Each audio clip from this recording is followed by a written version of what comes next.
If hell exists, it is right here, right now. Young people are kneeling, leaning on each other. One of them is pierced by enemy arrows. The wounded young man says that this is the only way he can repay the prince for everything he has done for him.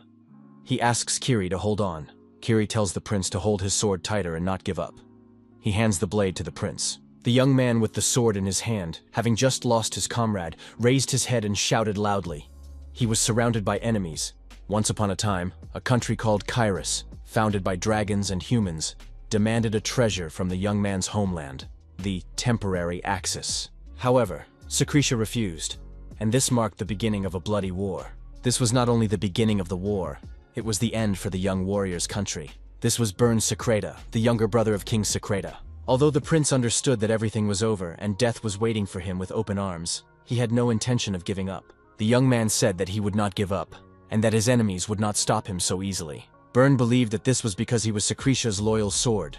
The enemies approached him in tight formation. It was the magical alliance of Kairos, Vulcan. The man responsible for this war was the Mad King of Kiris' plans. It was these people who turned Prince Burn's homeland into a burning hell.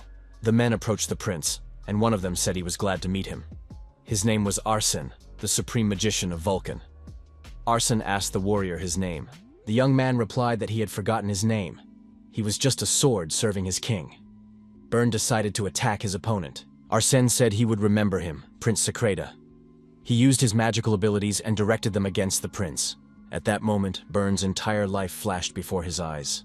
Burn Secreta also saw the destruction of his homeland. It was a very sad sight. Finally, the light before the young man's eyes faded. The young man opened his eyes to the words, "Your Highness, it's time to wake up." What did it all mean? The young man saw strangers standing before him. They asked him if he had slept well. The young man could not understand where he was. The strangers told him that His Highness had to hurry. Prince Plans had already left. He looked at his hand. It was unharmed. The young man exclaimed that his hand had been injured. The girl screamed in horror, telling His Highness not to say such terrible things. The servants were in a panic. How could His Highness have hurt his hand? Perhaps the prince had had a nightmare. The young man heard the name of a man whom he hated with all his heart. A whole hand. A servant he had never seen before. And even memories that had never belonged to him. All of this overwhelmed the hero's mind. The young man asked the servant if they could tell him who he was. The servant said that His Majesty's name was Kalyan Rain Kairos. The hero thought that it all seemed like a dream. He was called the third prince of Kairos. It was a real nightmare. A memory flashed through his mind. The last seconds before his death. He saw Arson before him. The hero asked what was going on. The servant looked at His Highness in fear. The young man asked what day it was. They replied, the 28th. The young man asked what year it was.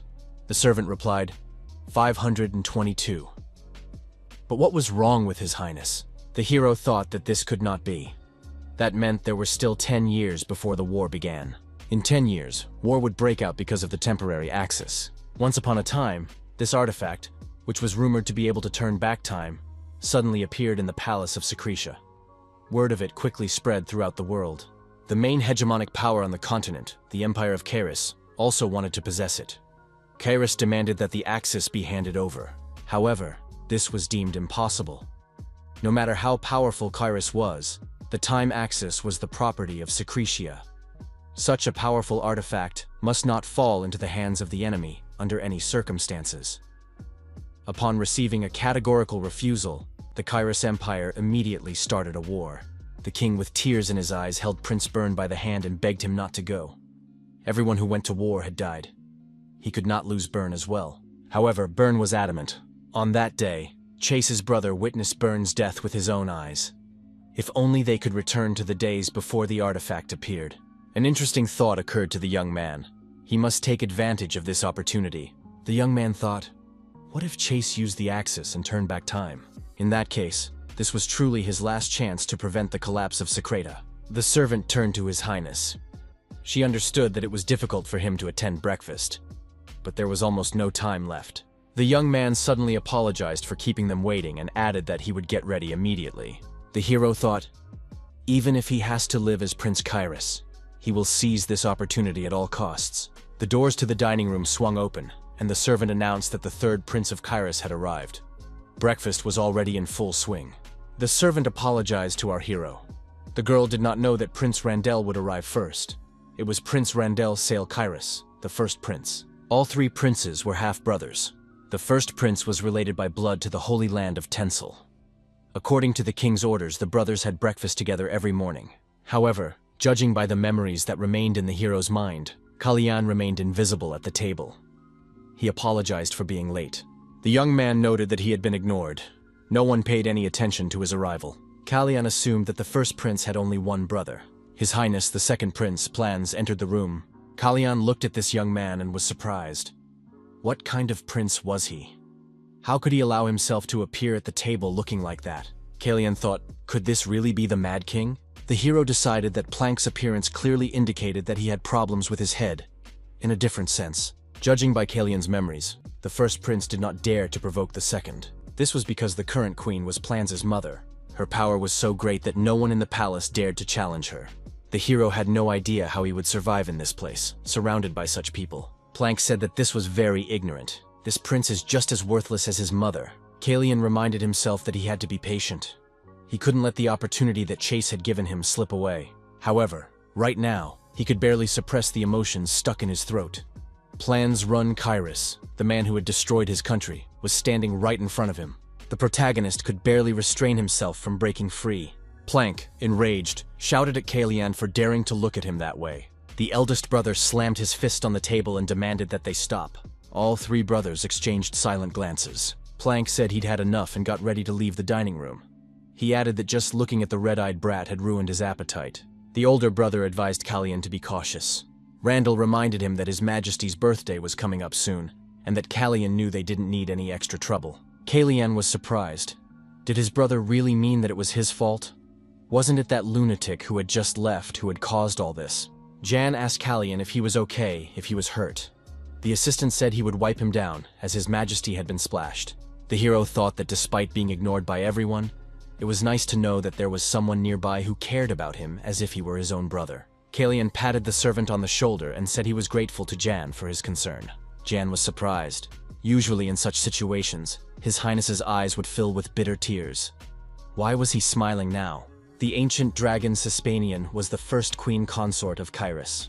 It is known that in human form she has jet black hair and blood-red eyes that burn with a sacred fire. Despite being the only prince of Kalyan to inherit her distinctive features, his power was extremely insignificant. The third prince always tried to hide his eyes. He thought he shouldn't upset his brother. The culprit behind this obsession was Prince Plans. The hero felt a little awkward about peeking into someone else's memories. The protagonist couldn't understand how someone could hide their face just because they were afraid of their brother. The third prince's life was very unhappy. Jan asked His Highness if he had any requests. Kalyan said it was time to return. Jan noticed that His Highness was behaving strangely today. Perhaps he had been inspired by the knightly romance he had read the night before. The third prince was born to a common concubine. He was a weak, timid, and fearful young man, lacking the power and strength to protect himself. Such was the hero's current situation. Prince Kalyan asked Jan how old he was. Jan replied that His Highness would be celebrating his 15th birthday in 4 months. The protagonist knew that Prince Kalyan would be destroyed. This would happen during a failed attempt to poison Queen Silica. Kalyan would hang himself before his punishment was carried out. That was his fate. However, almost no one would believe this legend. The hero thought that mercenaries would soon approach him. Kalyan rushed to the window. Jan asked His Highness not to hurry, as he might trip and fall. The hero could not sit idly by, knowing what had happened to his real body. Kalyan ordered Jan to bring him a pair of scissors. Jan obeyed and asked what they were for. Kalyan replied that he wanted to change something. The hero thought, if fate exists, then he would forge his own path. The servants exclaimed in surprise at what His Highness was doing. Prince Plans would be furious. Kalyan said that everything would be fine and asked them not to worry. He would take care of everything. The second prince saw his younger brother and said that he had completely lost his mind. Jan was terrified. Was this what taking care of everything meant? The second prince called out to his younger brother, calling him red-eyed. The hero reminded his brother that his name was Kalyan. The young man was completely calm. Plank said that was indeed his name. The second prince grabbed a knife from the table and swung it at Kalyan. Everyone present was frightened. Jan cried out in surprise, but our hero remained completely calm. Kalyan managed to catch the knife flying toward him with his hand. The knife was flying very fast, so his palm was cut. Blood flowed from his hand. Plank said that his hand had accidentally jerked. The second prince sarcastically remarked that his brother Kalian had hurt himself. What should they do now? Kalian calmly told his brother not to worry. No matter what happened, he would be fine. Prince Kalian went to his room. The servants helped treat the wound. Jan suggested that His Highness call a healer. Kalian refused, saying it was only a small cut. Kalian asked the servant why Jan had not tried to dodge the knife. Jan had seen the knife flying straight at him. Why had he stood there? Kalian said that Jan could have easily dodged the flying knife. Jan replied that he didn't know how Prince Plans would react and was afraid that he would redirect his anger toward his master. Kalian said that the sight of blood made him feel sick. He needed to go wash up and collect his thoughts. Jan must not let anyone into the room. During the second prince's attack, our hero unconsciously tried to use his aura for protection. However, at that very moment, a sharp pain pierced his heart. The young man decided to recreate the situation to check Kalian's physical condition and understand what was wrong with him. The protagonist felt 3 magical seals around his heart. Our hero was surprised. Could Kalian be a wizard? Several days passed, and the wound still hadn't healed. Yang was worried about what to do, but Kalian said it was normal. The man in the room said he was ready. It was the royal tailor, Satin Slake. He looked at the third prince with alarm. Kalian wondered what was going on. Slake apologized and said he had unconsciously remembered Lady Freya. The tailor apologized again. Our hero was tired of this reaction. Kalian, who had long suffered from his resemblance to his mother, whom he had never seen, found it unbearable to look at his own face. He even ordered all mirrors to be removed from his chambers. The prince said that he was aware of his resemblance to his mother. The tailor could continue with his work. Slake said that they would need to take measurements first. The tailor said that His Highness should eat better. Young people at this age usually look bigger. Kalian objected that he ate normally and his diet was always balanced. Kalian looked at himself in the mirror and thought that, in fact, there was cause for concern. The royal family of Kairos was descended from dragons, or more precisely, from 8 heroes who had once sealed away an ancient evil. They were the descendants of Cispanians and Hatzars. The royal dynasty of Kairos possessed healing powers and magical talents, gifts bestowed upon them by the Cispanians. In other words, Kalian's wound should have healed long ago, but he still felt pain when trying to use mana. Kalian thought he needed someone who understood the properties of mana well. The tailor said he had prepared outfits for the prince that were perfect for His Majesty's birthday.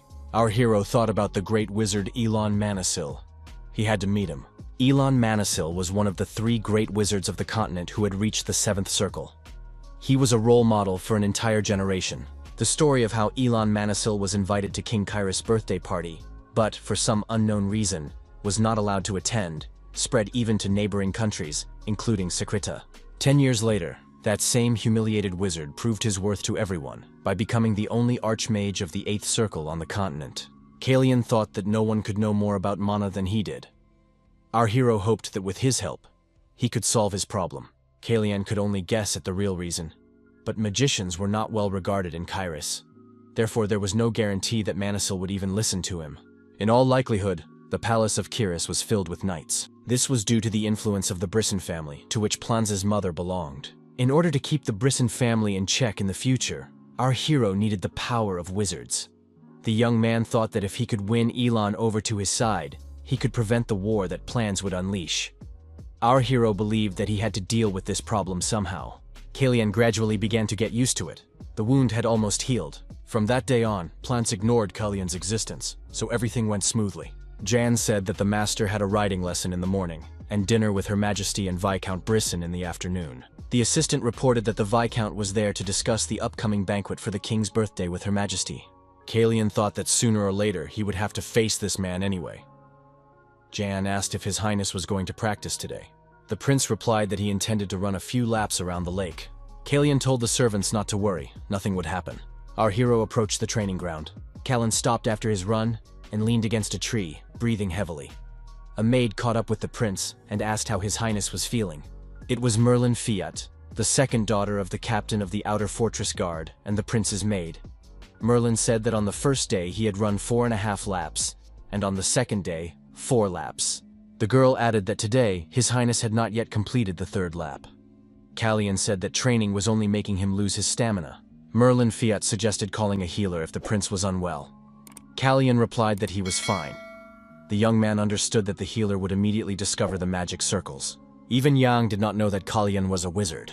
In that case, his life would be in danger if he acted rashly. Kalyan repeated that he was fine, just a little tired and in need of some rest. The young men heard a loud cry.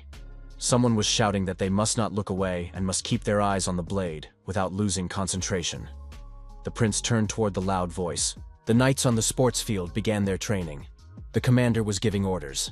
The commander of the knights ordered his subordinates to act decisively so as not to get hurt in battle. Our hero was reminded of something. Merlin noticed that this was Paul's knight's training ground. Kalyan said it looked fun. The maid was surprised, as His Highness had never been interested in fencing before. The young man replied that he had become interested in it now. Merlin reminded him who Paul's knights were. The prince said he knew. They were the king's guards. More precisely, they were the knights of the Brizon family, who had taken over the palace and were holding the king's power in check. The commander of Paul's knights told the young people to leave the training ground. The officer added that his soldiers did not like it when someone watched them during training. Merlin Fiat shouted at the officer to behave himself.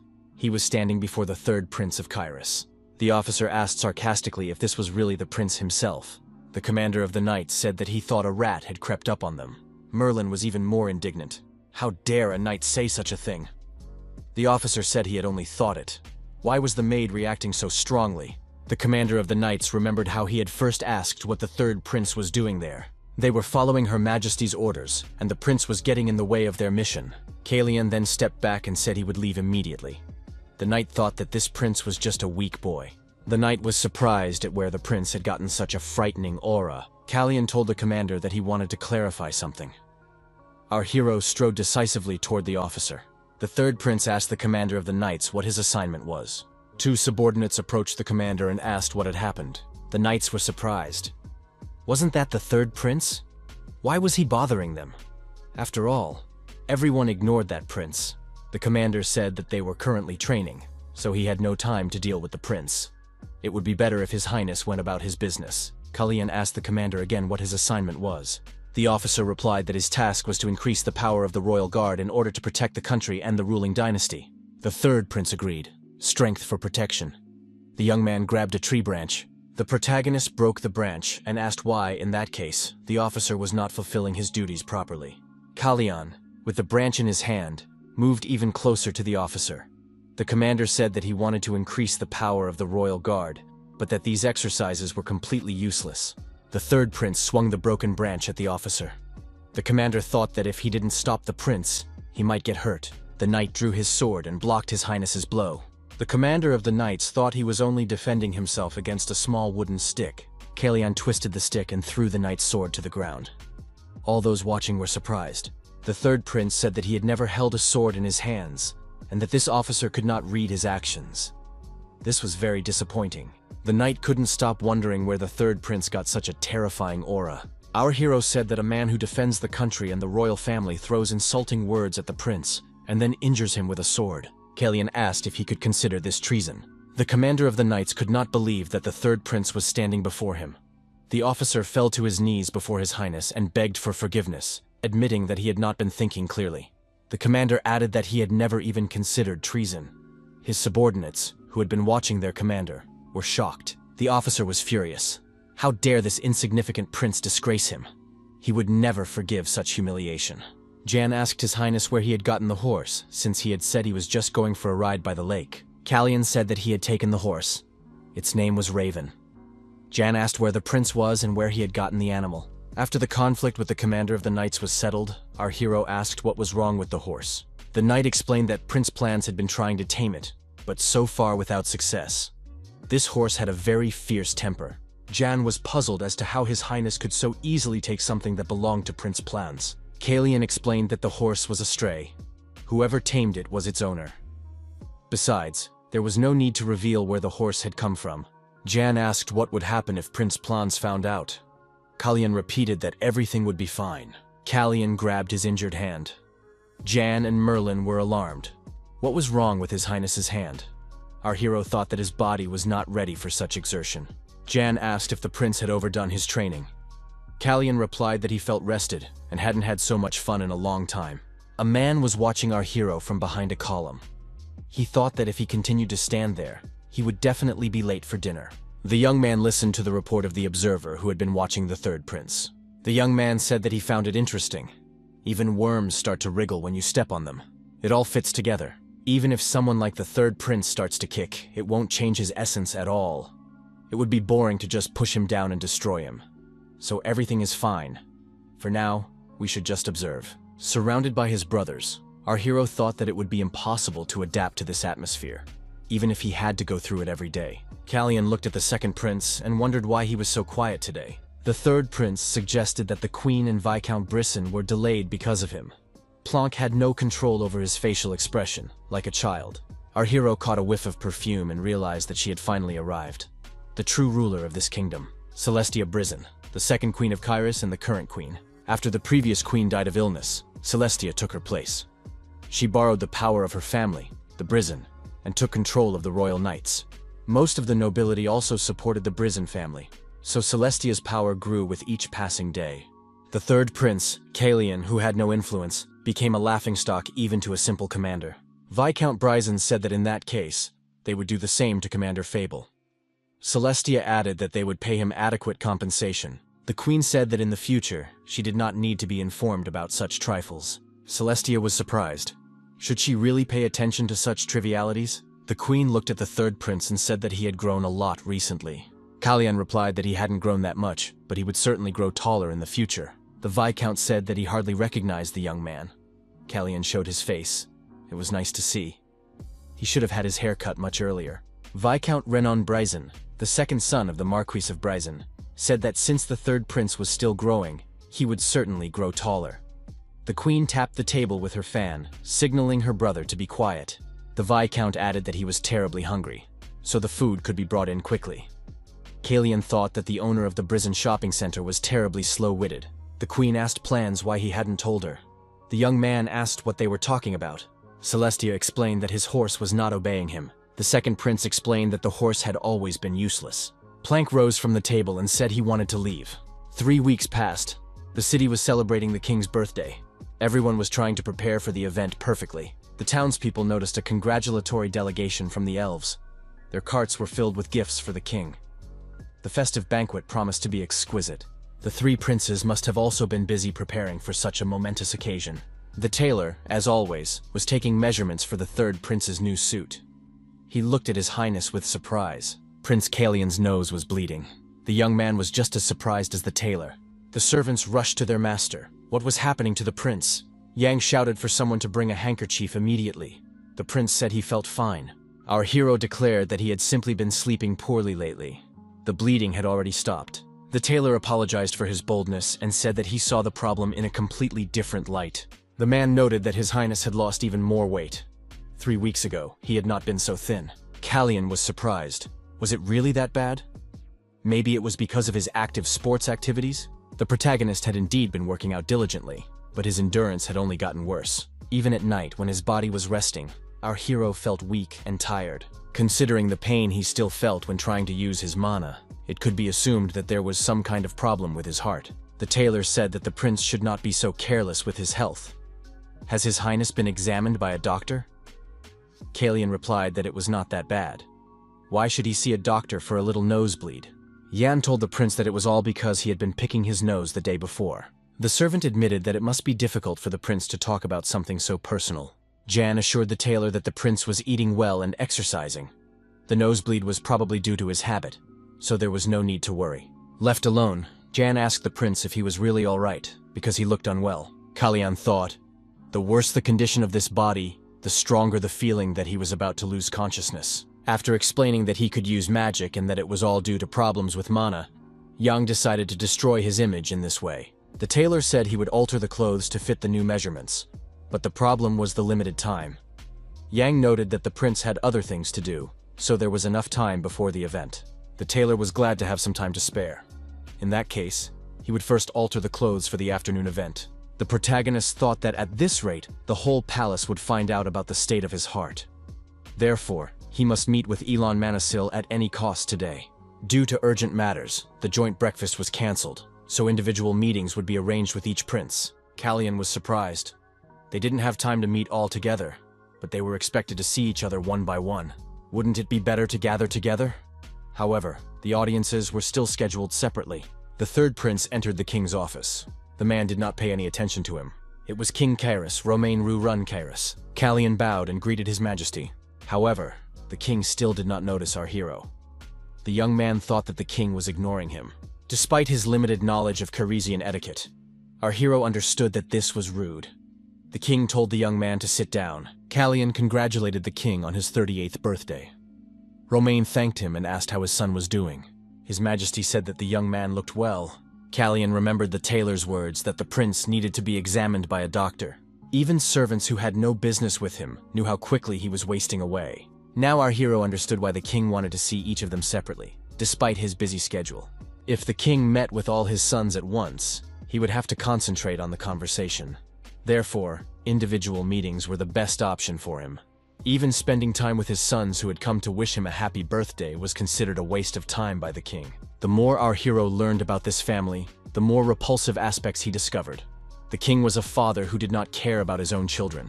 The first prince was indifferent to everything going on around him. The second prince, Plans, didn't know the rules of etiquette. There was also the queen, who had enough power to even look down on the king. The protagonist thought that one of them was trying to destroy him.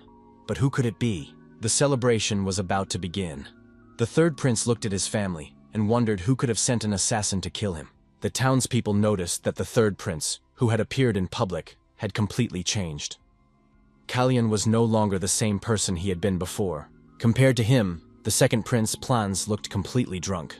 The townspeople assumed that the second prince would not change, and that there was no point in making a fuss. However, something had changed. Something intangible, and everyone could feel it. The townspeople noticed that Kalyan, the third prince of Kairos, had entered the palace. Those present in the palace whispered that the rumors were true. The prince with black hair and red eyes resembled Sisphanian.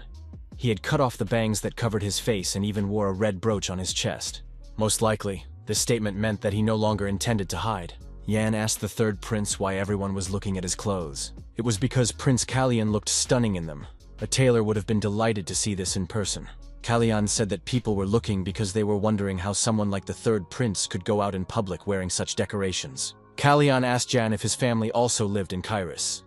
The servant replied that his younger sister and father had returned to their hometown, while the rest of his family had remained in the capital. Kalyan asked when they would arrive at the royal palace. Jan replied that they would come if they received an invitation. The servant also asked when he should bring Raven to the garden. Jan suggested that the prince did not want to answer that question. Everyone has topics they prefer not to discuss. Our hero suggested waiting for the right moment. Kalyan explained that he would like to see someone. The young man was looking for someone in the crowd. Kalyan asked Jan if he knew why this ballroom was called Siegfried's Hall. Jan replied that it was named after the first patriarch and one of the 8 heroes of the two-sided war, Duke Kitros Hon Siegfried. The Siegfrieds were the only ducal family in Kairos. Despite their considerable influence, they had remained loyal to the royal family for over 500 years, striving to protect the territory of Sisphania. Kalyan was deeply impressed by this story. Jan asked who his master wanted to meet. The man with the red beard said, "Siegfried's Summer Night is a timeless classic. It was Duke Slayman von Siegfried." The duke was cheerful and confident. Kalyan thought that this was a family with a long history of loyalty. Our hero liked this type of people. The third prince decided to test the duke's perceptiveness. The duke immediately sensed our hero's mana. As expected, Siegfried quickly found the third prince in the crowd, as he had released too much mana. The duke was one of the 5 sword masters of the continent. He couldn't help but notice our hero. Kalyan turned his back and told Yang to act as if he hadn't noticed anything. The king raised his glass and thanked everyone for their congratulations. He wished those present a pleasant evening. Everyone raised their glasses to King Kairos. Kalyan and Yang climbed down the rope into the garden so that no one would notice them. The third prince mounted his horse and said that he had expected nothing less from the clever and gentle Raven. Yang noticed that when the prince was not around, the horse behaved completely differently. Jan added that he had seen how quick it was to catch on. There was no point in arguing with first impressions. The servant said that they only needed to get to the main gate. At the main gate, the guard said that this man could not enter without an invitation. The rider said that he had come a long way to take part in the celebrations. The guards replied that it was impossible to enter without an invitation. Kalyan looked at the man who was being denied entry to the palace and thought that he was already there. Ellen Manasil asked if the guards were sure they didn't want to let him in just because of some invitation. The chief guard said that an invitation was necessary in any case. Manasil said that it seemed that Kairos judged the class of his guests by their appearance, and that was very sad. Kalyan thought it was strange to divide people based on their clothes. However, it seemed that Manasil was deliberately picking on them, as if looking for a reason not to go to Kairos. Elon Manasil said that in that case, he would simply return. The protagonist couldn't let this man leave so easily. Jan declared that by order of the king, no one was to be allowed to leave during the celebrations. Kalyan ordered Jan to do everything possible to stop the soldiers. Our hero spurred his horse and ordered Raven to rush forward. The guards shouted for the prince to stop. Leaving the gates was forbidden by the king's orders. The guards were ordered to saddle their horses as the prince had left the palace grounds. Jan was at a loss. He didn't know what to do. Jan tried to focus. He was Prince Kalyan's servant and had a duty to protect his master at all costs. Jan shouted to the knights to stop immediately. The young man said that Duke Siegfried had allowed the third prince to leave. The knights were surprised. Who was he to use the duke's name so freely? The young man let down his hair and introduced himself as Shiroyan Siegfried, the eldest son of Duke Siegfried. Jan told his father that this was no reason to laugh. The duke apologized, admitting that he could not believe his son was capable of such a thing. The duke declared that he saw before him the son who had left his family when he was still a child. The duke added that it had been a good decision. Jan objected that it would certainly affect the duke's relationship with the king. The duke replied that the king would not ask. Roman thinks too much. If the child receives help from Siegfried, he will be put in a position where he will be forced to doubt the good intentions of this family. If they are not punished in any way for this help, it will mean recognition of the friendly relations between their family and the prince. Brisson will definitely see this as a problem. The duke added that the situation would be hushed up as if nothing had happened, regardless of the reasons for such an act. Ellen Manasil, without turning around, suggested that the young man was not going to criticize him for not inviting him. Manasil turned around and asked why the third prince of Kairos was pursuing him. Our hero had heard that upon reaching the seventh circle, one's age regressed. Looking at this man, one could believe that it was true. Kalyan said it was already very late. Was the guest really going to return? Manasil replied that, while trying to open the closed door, he realized that the threshold was still too high. Kalyan was surprised. Was Manasil really going to communicate with him using only metaphors? Our hero explained that he was asking because the Sir had been trying to break down the closed door when it was open. Where had he put the invitation that had been kindly left for him? Manasil said he had been busy fighting the wind and had forgotten to wipe the dust off the threshold. Kalyan did not expect the guard to make a mistake while trying to keep guests out. Manasil thought that this guy wasn't apologizing, but criticizing him. Was it honesty or shamelessness? The prince was intriguing. When they first met, he had the look of an ordinary boy. Manasil grabbed the prince by the arm and asked for forgiveness. At that moment, the third prince clutched his chest. He felt an unbearable pain in his heart. Manasil's power was flowing into his body. Ellen said that even completely closed doors did not protect against the wind. Kalyan realized that Manasil had already noticed the state of his body. The third prince admitted that the guest was absolutely right. From a certain point on, he could no longer use mana. In Kairos, magicians were treated badly, even though they were descendants of dragons. The great magician himself had come to this family with the intention of exposing them as fools for letting him slip through their fingers. However, Manasil was not sure if this meeting with the young prince could be called fate. Manasil asked why Prince Kalyan wanted to see him. The protagonist thought that this man would understand, even if he lied. The prince said he wanted to have that name. He felt that his life would soon be in danger. Manasil knew about the situation the third prince was in, surrounded by enemies. Ellen Manasil activated the magic of silence. The interlocutors found themselves under a protective dome. Kalyan understood without words that he was facing a mage of the seventh circle. Elon asked if the third prince's goal was to prevent this from happening, or to try to get rid of the root of the problem. Kalyan replied that for now it was simply to prevent it from happening. The young man added that he also wanted to eliminate the source of the problem. The protagonist added that even if it meant taking the throne, he would do it. Manasil was surprised that the throne was just a tool for the young man to achieve his ultimate goal. Was he really hearing this from a prince with a dying body? This was the prince who reminded him so much of Sisphania. The prince who needed him to achieve his goals. Manasil told the young man to give him another invitation in that case. The man wanted to see what this prince was capable of. Our hero bowed and said that Kalyan Rainkiris greets his mentor. The man said that he, Elon Manasil, accepted His Highness's invitation and would save him. Yan asked his father if he was sure that no one in the royal palace knew about him. Duke Siegfried replied that he had already taken care of everything. There was no need to worry so much. Jan remarked that if he were recognized, he would not be able to remain near His Highness. The Duke said that although Jan was his son, he was not very loyal. Jan asked his father how Leah was doing. The Duke replied that she was doing an excellent job as the head of the family that Jan had left her. His father added that if Jan wanted to stop playing the servant of some young man, the family would welcome him home with open arms. The man suggested that in any case, it would be a long time before they saw each other again.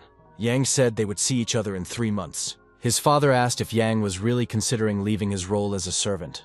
The Duke repeated the question.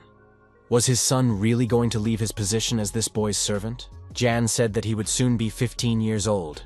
Duke Siegfried reminded his son that their family had the nickname Elephants of Kyrus. Even though they hadn't looked toward the throne in a long time, they were still strong. Siegfried added that they were called Kings of Beasts because even predators dared not touch them. The Duke added that the surname that Jan had so disparaged was actually very powerful. His father added that Jan could do whatever he wanted. However, he had acted in such a way that they had to worry about him. Jan said that Duke Siegfried could go home. Jan bowed and said he would take his leave until they met again, then returned to the palace. Siegfried thought that his son had useless stubbornness. The Duke remembered seeing the third prince in the palace and wondered when the young man had grown up. Siegfried was also curious about what the third prince was really up to. Passers-by were surprised when they saw the image of that very coat of arms on the carriage. The carriage bore 7 red flowers and a silver wand. A woman heard that his contract with Riberin had expired. The man was surprised. In that case, how did he end up in Kyrus? If it weren't for his relationship with King Riberin, he would have already left. The woman added that it must be because of that servant. The man was surprised. Could it be true? Could Manasil's son have been poisoned? Passers-by saw Elon Manasil get out of the carriage. The mage thought that his new student had done something extremely kind.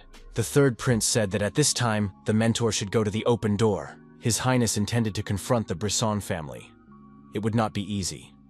Manasil thought that the third prince had waited for the right moment to show him to the nobles and shake things up. The butler said he was surprised by the sudden visit of the wizard Manasil. His Majesty was expecting Mr. Manasil. The king asked if Sir Manasil had decided to stay in Kyrus. The magician confirmed this assumption. He really needed a place to stay. The king had already considered that to oppose Celestia, he would need power similar to that possessed by Elon Manasil. But who could have known that he would be the first to offer to stay here? What was he up to? The mage said that, to be honest, he had seen a black cat with red eyes in the square last night. The cat was quite clever, so he thought it would be worth teaching the animal a few tricks. However, he had nowhere to stay. The king asked what the magician wanted to teach the cat. Manasil replied that he wanted to teach it magic and more. He also planned to create a comfortable environment for the cat. The guest said that he would need the help of the owner of the house for some cleaning. The king asked if Manasil could handle it. The magician replied that if he had decided to make Prince Callian his apprentice, Brisson would not be able to stop him. Besides, it was impossible to spend the whole day practicing magic. So if the bored teacher wanted to help His Highness in any way, they would not be able to stop him either. Manasil told the king that all these thoughts were a true invitation from Prince Callian. In response, the king agreed to give the magician a place. His Highness said that for some reason he was interested in something. He had heard that there was nothing special about this child. Manasil was surprised. What did nothing special mean? His health alone was already a peculiarity. So much so that it was difficult to find anything within the norm. The king added that the boy was also full of fear. Therefore, it was difficult to believe that a child who was afraid of even horses could have pursued a magician. Manasil was surprised. Why was the king only repeating what he had heard from others?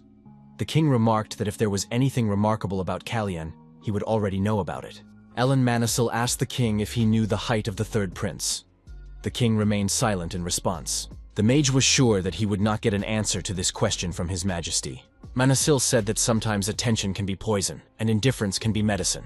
The mage added that in this case he understood perfectly well that busyness was only an excuse. The king said that he was willing to chalk Sir Manasil's inappropriate behavior up to concern for his student.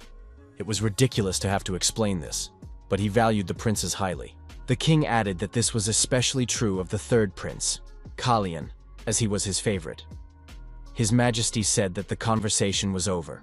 The king approached the door, but the magician blocked it. Manasil said he was tired of empty talk. The king was indignant. How dare Manasil behave this way? Who gave him permission to use magic in the royal palace? The magician continued.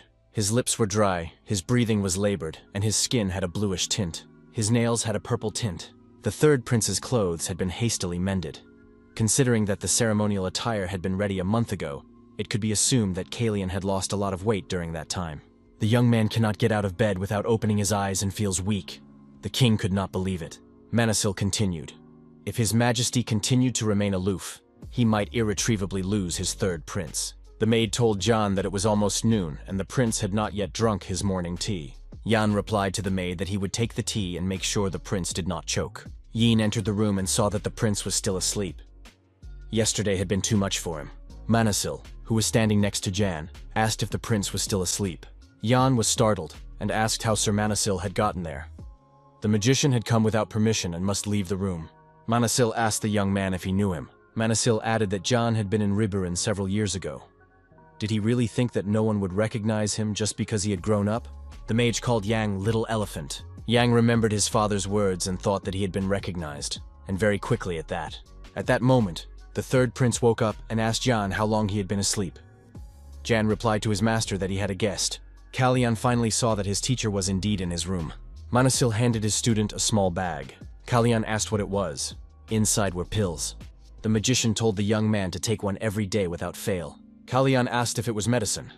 Manasil said that the prince currently had two problems. First, the prince was unable to control his mana. Second, the young man's body was rapidly wasting away. Kalyan was surprised. He hadn't said anything yet, but the teacher seemed to see right through him.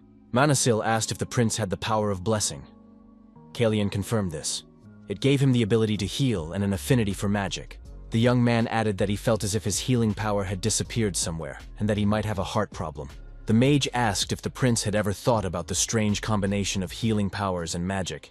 Kalyan replied that he had thought about the possibility that the blessing strengthened his heart. After all, the heart is the source of both mana and life. Manasil acknowledged that the power of the blessing did indeed strengthen the heart, and that power had not disappeared. The prince had no heart problems, and his mana was not blocked. Kalyan was surprised. What was happening to him then? The teacher asked if he had considered that the blessing of Tsefanian had not disappeared, but had simply reached its limit. Something had affected the power of the blessing, so it was no longer able to heal even the slightest wounds. The prince thought with alarm, could it be poison? Manasil noted that if it weren't for the blessing, the third prince would have died long ago. Treating such a dangerous poison puts a heavy strain on the heart. Thus, the healing powers were working at their limit. Against this backdrop, any attempt to use mana would be rejected by the body. Kalyan was initially destroyed, but he had been poisoned before our hero entered his body. The young man understood that this was not something that could be planned spontaneously. Then why did they destroy a child who would have died anyway? Manasil thought that such a thirst for blood was uncharacteristic of a 14-year-old child. The mage wondered, who is the third prince really? Kalyan asked his teacher if it was an antidote. The mage said he had acted in haste, but he was sure the pills would work. Kalyan wondered what would happen if he took both the poison and the antidote at the same time. Manasil said that if the prince continued to take the poison, the antidote would only delay the effect. Kalyan remarked that this was enough. The teacher was surprised. Was Kalyan really going to take everything together? Perhaps he had a suspicion? The third prince said he had one theory. The young man stated that the source of the poison could be the tea he drinks every morning. He does this in front of everyone, so it is easy to see that he has consumed the drink. Since no one else drinks this tea, the poisoners believed this to be the safest option. Most likely, Kalyan noticed changes in his body, and one day refused to drink the poisoned tea. Perhaps that is why everything ended well. Kalyan thought that the situation had changed when the poison entered his body. Now he doesn't know how they will decide to get rid of him. The third prince said that until they find out who is behind it all, they must keep it a secret. The teacher asked if that was really the only reason. Kalyan replied that if it turned out that the problem was in the morning tea, then Yang and the other servants would be at risk. The criminal was probably doing this regularly, and was confident that he would not be caught. Manasil said he understood everything now. The mage thought that the baby elephant would be fine. Elon asked what the third prince was going to do now. The man laughed and said that Baron was a fool. To lure out someone else's trump card, you first had to throw away your own. At moments like this, Manasil remembered his father. Kalyan said that he wanted his teacher to accompany him outside the palace tomorrow evening. The queen entered the second prince's room and said that he was still asleep. It seemed that he was already late for his afternoon preparations. The queen flew into a rage when she smelled alcohol on Planka. Why hadn't her son learned his lesson even after being forbidden to drink at an open ceremony? Plank asked the queen what she was doing there and suggested she leave. The queen declared that Kalyan had taken a mentor, the 7th Circle mage Elon Manasil. The nobles are already wavering. Plans must ensure that all her efforts invested in him are not wasted. His mother told Plans to get dressed immediately. Many eyes would be on him today, and it would be better if he did not disappoint her. Plank crushed a glass in his hand in anger and cut his finger. The servants were frightened, and blood appeared on His Highness's hand. The prince shouted for everyone to leave the room. Plank was very angry with his younger brother. The townspeople greeted His Majesty King Romain and offered him their birthday congratulations. All three princes accompanied the king on horseback. The townspeople watched the royal procession with interest. The father told his son that the darkest one was Prince Kalian. After all, his son wanted to see him, didn't he? Jan looked at the prince and asked how he was feeling. How fortunate that he looked better than yesterday. Kalian replied that he had rested well. The young man thought it was all thanks to the antidote. He was indeed breathing easier, and the pain in his chest had lessened. The third prince declared that he would be able to participate in all the events in good condition. That was enough for him. Suddenly, something caught Kalian's attention. The protagonist saw a man in the crowd hiding his face under a hood. This man seemed familiar to him. Our hero remembered the last moments of the battle, when the wounded knight told him to raise his sword. For a moment, Kalian's gaze met that of the man. The third prince recognized him. Could it be Kiri? It was definitely him. But what was Kiri doing in Kairos? Yan was surprised. Why had the horse suddenly become skittish? Kalian ordered Raven to go ahead. Our hero assumed that the horse was behaving this way because there was someone ahead. Kalian asked the horse, "Raven must have sensed something too, right?" Kalian said they couldn't go there now. Kiri just had to wait for him. Melfier Pollen, owner of the Pollen Shopping Center, said that it was a great honor for him to serve His Majesty. Pollen bowed and said that they had prepared a performance that the king would enjoy. Kalian realized that he was standing before Baron Melfier, who had prepared the horse show in place of the Brizzen family. Thanks to this, he avoided a pointless hassle. However, at that moment, our hero was concerned about something else. If his memory served him correctly, Randall would be injured during this show. After that, Baron Pollen would be hanged. Baron Pollen invited the royal family to follow him. He had prepared special seats. Kalian looked at the huge chandeliers hanging from the ceiling and thought that this was the place. Our hero found this rather strange. Shouldn't the knights have checked everything thoroughly, given the nature of the event, which the king himself would be attending? As part of this event, the Fable Knight Corps was assigned to provide security. Kalian thought that Pollen should be given a chance to survive. The third prince approached the Baron and said that the chandelier above his head was bothering him and needed to be checked. The Baron was puzzled and looked at the chandelier in surprise. What was wrong with it? The horse show began. The audience watched the movements of the riders and animals with interest. Baron Pollen thought that the day had finally come when he was lucky enough to sit next to His Majesty. Since he had prepared so much for this show, he couldn't miss such an opportunity. The Baron looked back and glanced at the third prince. Melfier remembered the chandelier His Highness had mentioned. The Baron realized that he had not checked the ceiling. Melfier Pollen personally climbed up and was horrified to discover that the rope holding the chandelier had been cut. The Baron felt a cold sweat break out on his back. If it hadn't been for the third prince's advice, everything would have ended tragically. It was too scary to even imagine. However, how did Prince Kalian realize that there was a problem?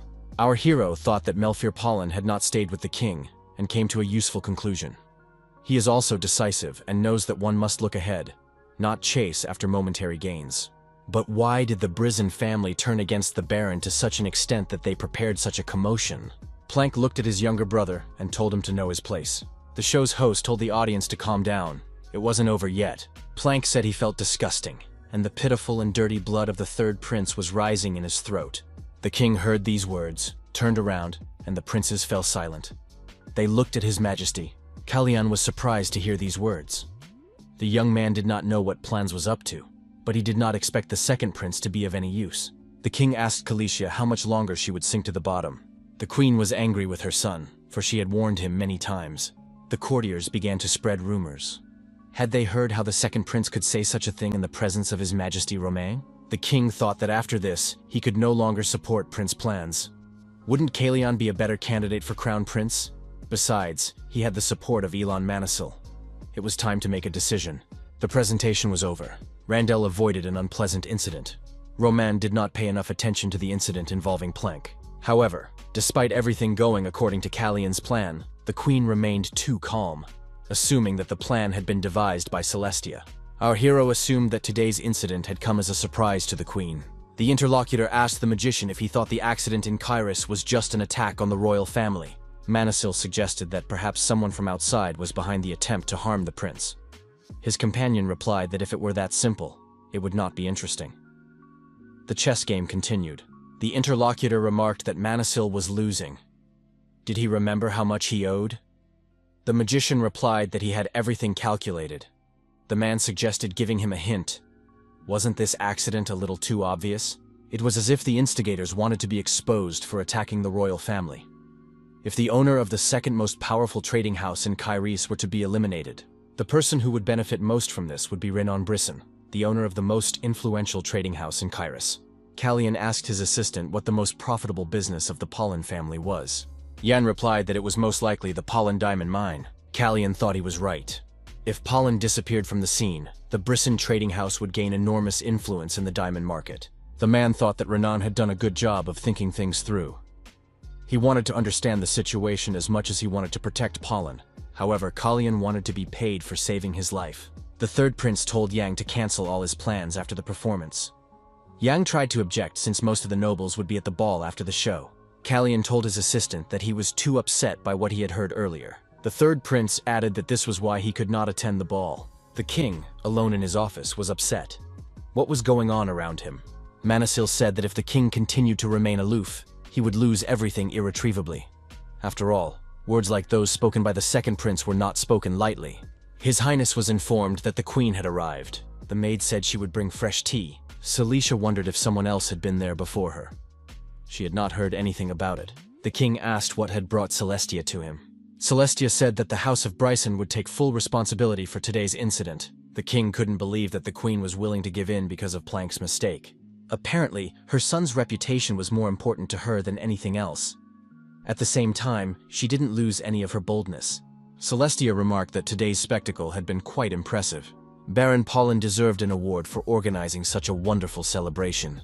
Romain suggested that the queen had already decided how she would reward him. Celestia replied that His Majesty was right. She planned to grant him the exclusive right of the House of Brisson to supply the royal stables. The king was surprised. Was she really going to give up such a lucrative niche? Everything was happening just as Elon had predicted. The queen knew that she would have to sacrifice something to mitigate the damage caused by the second prince. Manhwa kept talking until she was desperate enough to recall the knight stationed in the palace. The queen will come with an offer that she believes will ensure an equal exchange. As soon as that happens, we must show her that the king is willing to turn a blind eye to what has happened. Romain said that he and Plank would go to the ballroom together that evening. The queen said that the second prince would be overjoyed. It was announced in the ballroom that His Majesty the King and His Highness Prince Plans had arrived. As agreed, the king and the second prince entered the ballroom side by side. Baron Pollen was granted the promised exclusive right to supply. Everyone in the hall knew that this was Celestia's maneuver to save her son's reputation. It was hard to believe that the House of Brisson had taken such a blow. It became clear how the queen had paid for the second prince's freedom. Prince Kalyan now had enough power to pressure the queen into action. It was time to reassess his value. The third prince said that they were ready to change sides without shame or conscience. Yang asked his master what they should do with all these gifts. Our hero was pleased to see that Plank and the House of Brisson were losing their influence. However, he would prefer not to gather defectors to his side. The third prince told Jan to send everything back, except for the gifts from the Mages Association and Baron Pollen. Kalyan reminded him not to forget to make a list of the senders. Jan found a gift from Baron Pollen. The third prince was surprised. Was the Baron's gift really a necklace for a horse? Kalyan noted that it was a terribly specific gift. It must have been Jan's doing. What did the assistant tell the Baron? Jan replied that he had hinted to the Baron about the third prince's love for his horse. Our hero said that it was quite unexpected. A decoration for a horse, not for its owner. Kalyan thought that the Baron was testing him. If he accepted the gift, he would be agreeing to receive gold for his rescue. And then next time, he would receive jewels, which would be the Baron's final payment. Our hero thought that the Baron was in a hurry. He was mistaken if he thought he could buy his freedom with simple jewelry. Kalyan told John to find out how much the necklace was worth and give Baron Pollen the required amount. Kalyan told his assistant that the reward for uniqueness should definitely be given to this gift and pointed to the flower. Jan noted that this gift came from the Association of Magicians. Could such a creation really be a gift? The assistant said that a note had been attached to the gift. This plant is very rare, and the note contains care instructions. He noticed that the plant was twitching. It was a magical flower that spread bioluminescent pollen before dying. The flower was popular among herbologists. Yang wondered if it should be returned. Kalian replied that the flower would remain there. Kalian thought he had an idea and accidentally knocked over the cup of tea. The cup tipped over, and the tea spilled, even getting on the flower. Yan was upset. It was a gift. Maybe it would be okay? Kalian wanted to check if the tea was poisoned. The prince told the maid to leave the flower where it was. Our hero liked this flower. The third prince thanked the teacher for taking time out of his busy schedule. Elon said he couldn't refuse when the prince was risking his life. Kalian asked the teacher to take him outside the palace. Our hero found himself outside the palace for the first time, but said it was a lovely and long-awaited walk. Kalian noted that he really hadn't walked outside the palace in a long time. Did His Majesty really approve of Manisil's departure? The magician said that the king would find out about it right away from a note that had been sent to him. Kalian remarked that he was not surprised at all. Leaving the palace, our hero told his assistant that he would return at dawn. Manisil asked if the apprentice was taking the antidote regularly. Kalian confirmed this, and added that he had already taken his dose that morning, and now felt much better. So much better that the person who had been poisoning him was now in a panic. Everything would fall into place when the enemies swallowed the bait. The teacher said he applauded the prince's resourcefulness. Perhaps the third prince didn't need him at all. Kalian replied that this was not true. Our hero declared that he would not have succeeded without the gift that had been sent to him. Manisil said that he would part with the prince here. However, the young man should have allowed him to stay, but he would do as the prince wished. Kalian knew that his teacher would understand. Elon said that there was a representative office of the Mages Association on Tainasha Street. The teacher added that the prince could find him there as soon as he finished his business. Kalian said they would meet there, and the companions parted ways, riding off in opposite directions. Work was in full swing at the smithy. The third prince had placed his order there. Kalian received a sword so as not to be left without a weapon. Our hero decided that this weapon would suit him. The young man intended to use this sword until his order was ready. Kalian decided that all he had to do now was obtain the necessary information. Secreta maintains a spy network across the continent to gather information from other countries. However, these spies are not just information gatherers. Each agent undergoes years of rigorous training to become a professional assassin. The people who created this network of assassins are none other than our hero's father, King Deblin. The second man was Baron, our hero in the past. The young man walked down Tainasha Street and approached an establishment with the sign, Dovecote. Our hero knew very well how dangerous they could be, as he was the one who trained them. The young man understood that he was now Prince Kairos. If they realized that someone like him was near their base, he could forget about returning safely. Black hair and red eyes are very noticeable, so it's best not to attract attention. Kalian entered the room. It was much more spacious than it had seemed from the outside. The owner of the dovecote asked if the young man was looking for a pigeon. The young man said that the birds had yet to wake up. The owner replied that they just liked to sleep. The visitor suggested that these pigeons might have traveled a long way. Maybe that was why they were still sleeping. Kalian said that here the tired birds could rest their wings. The shopkeeper asked the young man why he had come here. Our hero replied that he was interested in bird feed. The man admitted that the young man had come to the right place. The owner of the dovecote suddenly pulled out a dagger and held it to our hero's neck. The man said that he hadn't sold any pigeons lately. The protagonist understood that this was no ordinary man. It would be difficult to deal with him in the body of the third prince. The protagonist moved the blade away from his neck with his fingers and said that the bird had left its nest and gone in search of food. So, of course, the shopkeeper couldn't sell it. The man looked at this visitor with surprise. He also realized that this was no ordinary bird buyer. In this place, birds are secret agents who gather information. The Secret Service keeps the identities of its agents secret, even from each other. This way, even if one person is exposed, nothing will point to the Secret Service. The owner of the pigeon loft asked the visitor whose bird it was. Kalian decided to use his father's name and pretend to be a secret agent of the Secretia. The young man replied that he was Nebulada's bird. Our hero added that he would now become the first prince of Kairos. The young man asked for some food for the bird, which had just left its nest, so that he could use Secretia's secret agent to steal information about Kairos. The man told the visitor to follow him and pointed to the stairs. Kalian thought, so there was a hidden place like this here. The owner assumed that the young man was new, so he could remember his name, as they would meet again. The man said his name was White Eagle. Our hero introduced himself as Red Swan.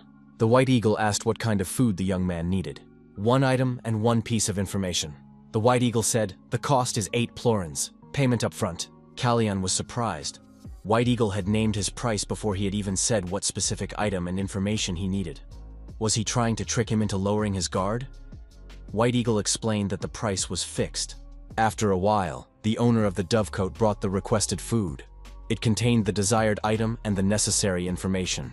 After studying the information, our hero asked if everything was correct. The White Eagle replied that, given the size of the area requested, this was the only suitable place. The Red Swan said that this was useful information for him.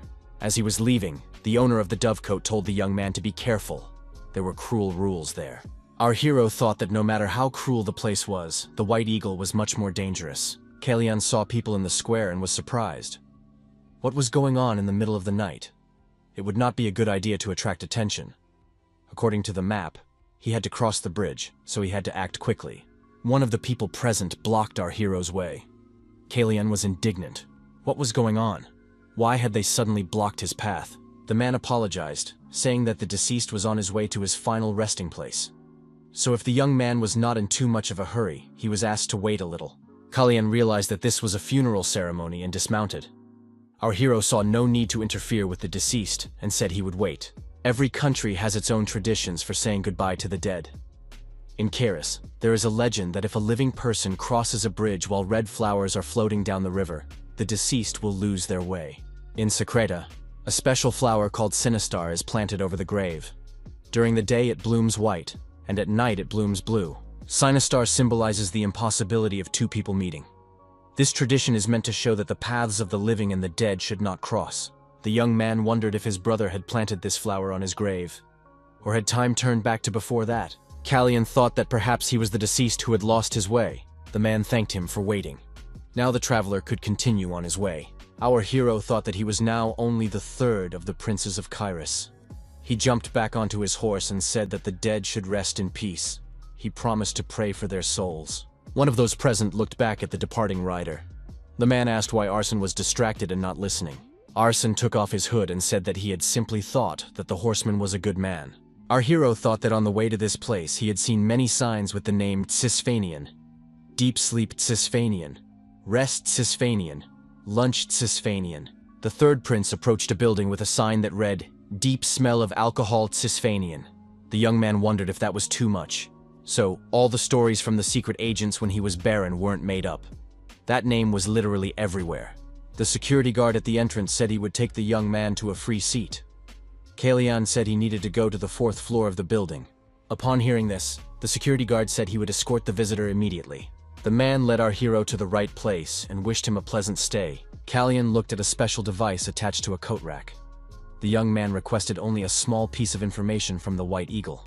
The information concerned the location of illegal activities in Kairos. Kalyan turned the device, and a passage to another room appeared in the wall in front of him.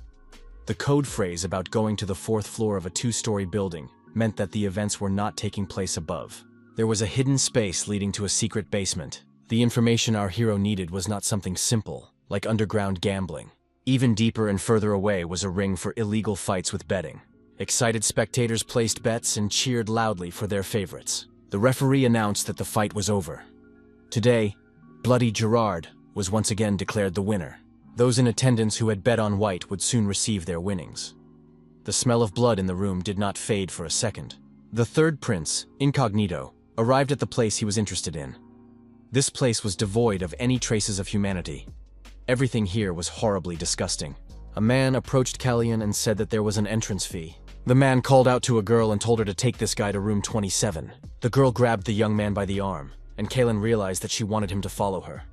This girl couldn't speak. Our hero noticed with surprise that the girl's ears had been cut off. It didn't seem like she was wearing those clothes by choice. Kalyan looked at the girls and realized that they had tracking devices around their necks, so this girl couldn't escape. The girl gestured that the visitor should place a bet. Kalyan thought he should play along to get what he wanted. You couldn't call it rules because they were simple. The visitor bets money, people fight. If the bettor wins, the amount doubles. Our hero repeated this cycle 10 times in a row. After a while, the 3 pralinas turned into 1,500. Kalyan understood that he had come here not only to get rich. The The referee announced the final match of the day. It was a special fight with a four-way win. Those betting on white were betting on Sion's bloody hammer. The opponent of this fighter today was the invincible guy. Kalyan saw the person he had come here for. In the past, this guy was kept where he earned his living fighting. That was until his sister died. He said he wanted to introduce today's opponent. The protagonist asked the young man if he wanted to become a knight. The young man replied that he wanted to become a sword. His Majesty's sword.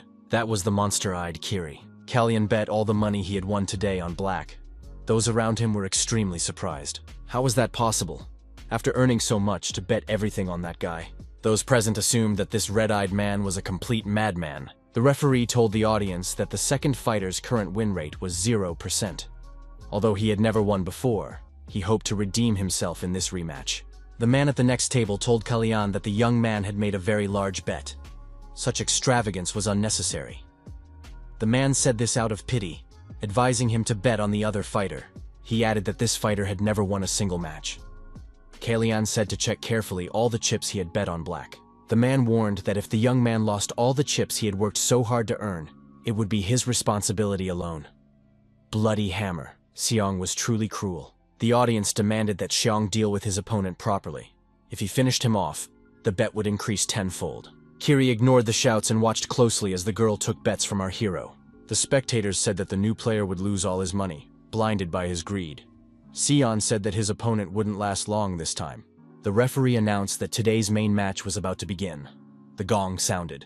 Bloody Hammer immediately rushed at his opponent and began to strike him with powerful blows. Kiri did not respond, but only blocked them. Bloody Hammer kicked him in the chest, and Kiri flew far backward. The spectators shouted for Xiong to finish off this weakling. Kalyan watched Kiri's movements closely. The young man thought that without his sword, Kiri was seriously losing. His opponent was beating him up. Why was Kiri doing this? He was capable of defeating such an opponent.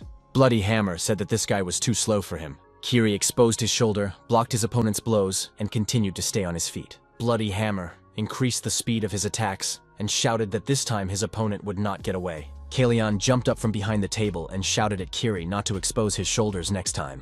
During the next attack by the Bloody Hammer, Kiri dodged, and his opponent's fist struck empty air. Kiri responded with a crushing blow to the chest. It was unexpected, and Xiong began to breathe rapidly. His opponent stopped and missed a punch to the jaw, losing several teeth in the process. The audience was puzzled. What had just happened? In the middle of the ring lay Bloody Hammer Xiong, unconscious. The referee announced that the monster-eyed Kiri had defeated Bloody Hammer. Kiri earned his first victory. Many spectators said they had lost a fortune. Kalyan and Kiri's eyes met. The young men studied each other closely. The manager approached our hero and said that someone was looking for him. The boss of the establishment said that this guy turned out to be quite talented. With 3 pralinas in his pocket, he earned almost 6,000. The man added that he was worried about whether it was worth giving such a huge sum to such a young guy. Kalyan replied that he had expected the owner of the establishment to at least try to make a deal with him. However, he turned out to be much more stupid than he looked. The man became angry. Who did this boy think he was, behaving like this? He should take off his hood and show everyone his face. Kalyan asked his interlocutor if he was sure he could handle it if he took off his hood. After all, a lot of trouble could come his way. The man asked what could happen in that case. One of the assistants said he wanted to see that precious face. How cool could he be if he kept hiding it? Kalyan drew his sword and plunged it into his opponent's arm. The man screamed in pain. The boss and everyone present were outraged. The young man said that he thought the only thing they had was common sense. The boss thought he had invited a madman who wasn't afraid to use a knife. The man said that it was a large sum to pay all at once. Maybe the young man could wait. Our hero, twirling the knife in his hand, said he wouldn't take the money. Kalyan added that instead, he would take the monster-eyed Kiri. The man disagreed. That fighter had just started bringing him money. The villain thought that if he did so, he would definitely lose his head. This boy was crazy. No matter how skilled he was with a blade, he was alone, and there were clearly more of them. The villain declared that they couldn't give up this fighter. In a moment, the boss found himself with his pants torn. The young man with the sword in his hand asked what would happen if he took his 6,000 florins and his companion with him. Kalyan asked if there was any point in continuing the negotiations. The boss sensed the young man's dominant aura and shouted for Kiri to be brought there immediately. Our hero knew he couldn't repeat this trick twice. His body couldn't take it anymore. He had to hold on somehow until the end. The assistant told the boss that they had a problem. Kiri said he wouldn't leave without Hina. The protagonist was surprised because Kiri had said that his sister had chosen death for herself. Kiri then left the fighting ring, feeling the pain of not being able to protect her. Kalyan said he would bring Kiri himself. The boss said he would make all the necessary arrangements for these people to leave safely. Kalyan said that before that, he needed to collect the entrance fee and all the winnings. Kalyan held the reins of his horse. Kiri and Haina followed behind him at a slight distance. Kiri thanked the young man for his help. Kiri asked why he had done it. Kalyan threw his cloak over the girl and said there was no need for suspicion. He had no ill intentions. Kiri saw a red-eyed, dark-haired young man and recognized him. The young man bowed his head and apologized to His Highness. He said that he had not recognized the prince and had dared to show distrust. Kalyan told Kiri not to bow his head. He was the one who should not be doing that. The protagonist thought that they were brother and sister, half-elves, penniless. It was obvious what kind of life they had led. In his previous life, Kiri had been unable to protect his younger sister. The habit of exposing one's shoulder during battle was typical of novices practicing fencing. The prince asked the young man if he wanted to become a knight. Kiri replied that he wanted to become a sword that would protect everything, not just a knight. The third prince handed Kiri a sword and said that he could not become a knight right away. First, he had to play the role of his shield. As he left, our hero said that if Kiri still wanted to learn the art of sword fighting, he should find him. Kiri asked why the prince was giving them such a valuable thing. Our hero replied that it was because he needed a good sword. Kalyan thought that this was all he could do to repay Kiri. Tainansha Street, the Mages Association, Elon Manisil's office. Manisil was burning unnecessary papers. How could the third prince have guessed that the chandelier would fall? The door opened, and Kalyan appeared in the doorway. The young man greeted the master and said he had come. Elon looked closely at his student and asked if he had been in a fight. Manisil also asked where the prince had done all his clothes. Kalyan replied that he hadn't actually been in a fight. The teacher suggested that the prince's negotiations had been rather difficult.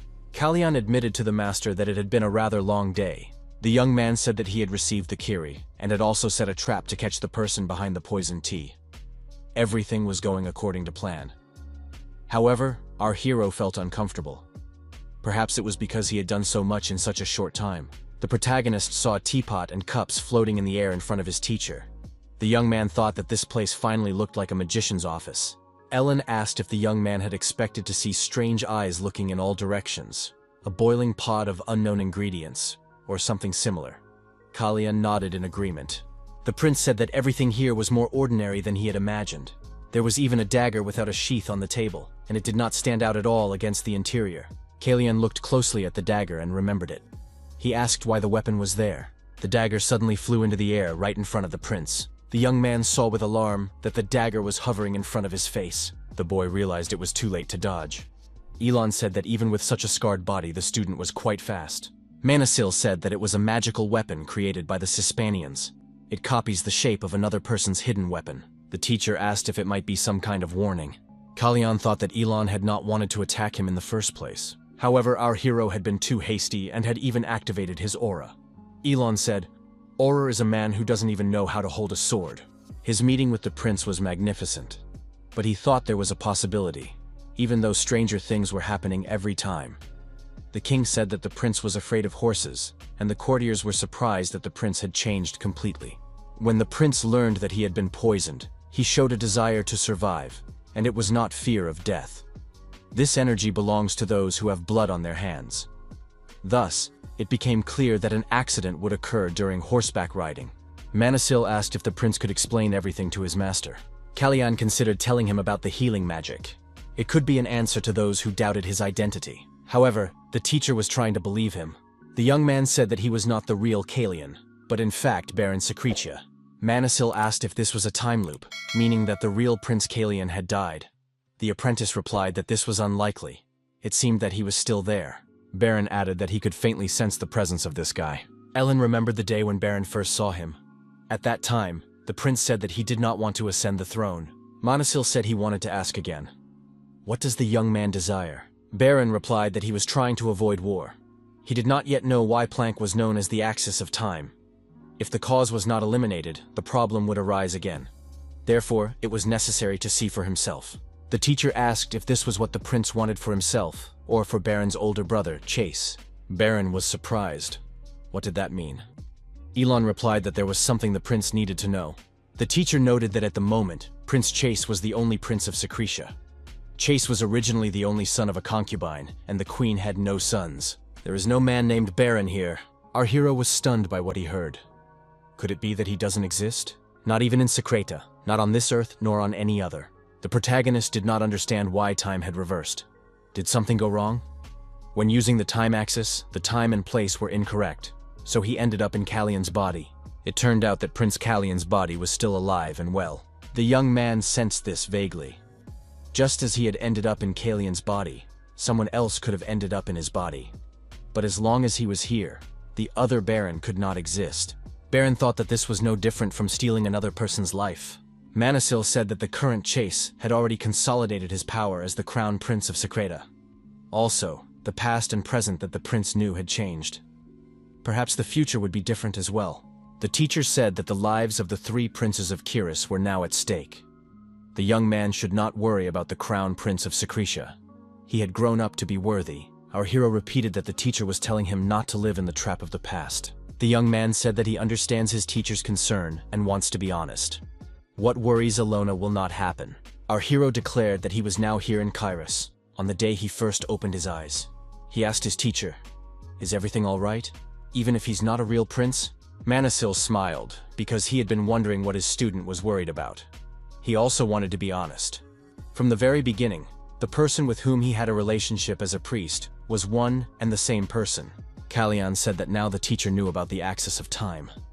It seemed like he already knew about it before. Manhwa said that around this time a year ago, Prince Chase had asked him for advice about the axis of time. He secretly went to Secretia, but learned nothing except that it was not made by humans. The mage added that a month ago, they received news from Secretia that the time axis had disappeared. The prince said that a month ago, he had returned 10 years into the past. Our hero thought that at the same time he returned, the axis of time had disappeared. The young man wondered what the reason for his return could be. The teacher said that this was a question they could not answer, even if they thought hard. But there was someone who should be asked. The prince would soon see for himself. The companions approached the monument to Cisphanius. Callion thought that was indeed the case. Soon it would be time for his coming-of-age ceremony. The coming-of-age ceremony of Prince Kairos, Rosalita, is a ceremony in which the prince must go to the house of Cisphanian and announce that he has become a full member of the royal family. There he will be able to learn the will of Cisphanian. Manhwa said that in order for a student to take part in the coming-of-age ceremony, the most important thing was to stay alive. This meant that the young man had to solve the problem as soon as possible. The seeds that the prince had sown should have already sprouted. The assistant told the prince that he was very worried. The man who said he would come in full height left and said he would arrive at dawn. Callion suggested that John look at something interesting. Jan wondered why the prince had suddenly gone out onto the terrace, since it was still early morning and cold. What was interesting was the pot he had received as a gift from the Mages Association. It was said to be a popular plant among enthusiasts. After wilting, it leaves behind glowing pollen. Since the plant is rare, its properties have not been well studied. Callion deliberately pretended it was an accident and poured the poison tea into the pot in front of everyone. After that, they watched the reaction of the servants who worked with the prince. Because there was poison in the tea, which would have killed a normal person in less than a week. Naturally, the plant that absorbed the poison could not survive. However, the gift from the magicians did not wilt and remains alive, as if someone had replaced it on purpose. After the plant was replaced, it couldn't just be thrown away. The pot with the flower had to be kept in the safest place possible. The prince believed that it would lead him to the culprit. Callion was sure that the culprit was the palace mistress, Cilicia. The prince greeted John, who was holding a tray with tea. He asked if his assistant had slept well. Jan put the tea on the table and said that it was a little strange to hear the morning greeting he always said to the prince. Kalen replied that he had gotten up early today. Jan asked if the sound of rain had woken the prince. Callion took a sip of tea. The taste was subtle but different from usual. Cilicia had added poison again. The prince asked if John had a plan to get all the aristocrats to come here within a week. Jan replied that there would be a meeting of all the aristocrats, including His Majesty the King, next week. After the meeting, there would be a banquet. Our hero thought that this would be an excellent day to try the poison tea. So, Celestia should be ready to go mad by then. After drinking the tea, the third prince took out another pill he had received from his teacher. Jan asked what the prince had been taking lately. Callion replied that they were bioactive supplements. He explained that his body was somewhat weak and suggested they go to the hall and have breakfast a little earlier today. Yan said he would help His Highness right away. The assistant looked at the empty teacup and caught himself feeling anxious, although he couldn't understand why. After the incident at the horse riding track, the second prince was not in the breakfast hall. Kalian thought that this was even better. He did not want his plans to be ruined because of plans. The third prince said that the roses would bloom early. The older and younger brothers present at breakfast exchanged silent glances. After that, the first prince rose from the table and left. Jan asked Kalian why the prince had suddenly mentioned roses. Our hero replied that he had seen one during his walk. The rose reminded him of his older brother Randale, who used to tend to roses. Kalian added that it didn't matter. After another run in the forest, the third prince stopped and clutched his heart, breathing heavily. Manasil asked if his condition was getting worse every day, and if the young man was used to mistreating his body. Kalian replied that he really might die if he missed training. The teacher asked where he had come from. Kalian explained that he had been working with Romain for a while. Manasil asked why the young man had called him. Kalian said that there were 2 things he wanted to ask the master. The prince added that he needed 2 identities. The teacher replied that it was not a very difficult request. The young man added that he wanted to investigate the mysterious circumstances surrounding the deaths of aristocrats, particularly cases involving Brisson that interested him. Manasil said that this was also not difficult, but that the prince was asking too much of his old teacher. Kalian noted that the amount of poison seemed to have increased. Elon suggested that the young man had found the culprit. Manasil said he could guess who it was. Kalian stated that the masters would soon begin to monitor them.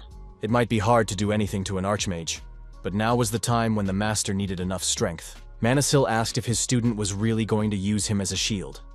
Kalian replied, "Not a shield, but a weapon." The protagonist knew better than anyone else the well-honed power of the magicians. It was a squad of white demons created by magicians who had taken his life and his country. Our hero declared that he wanted to create an order of mages. Such a statement was quite unusual for Elon Manasil. The mentor told the prince that mages were different from knights.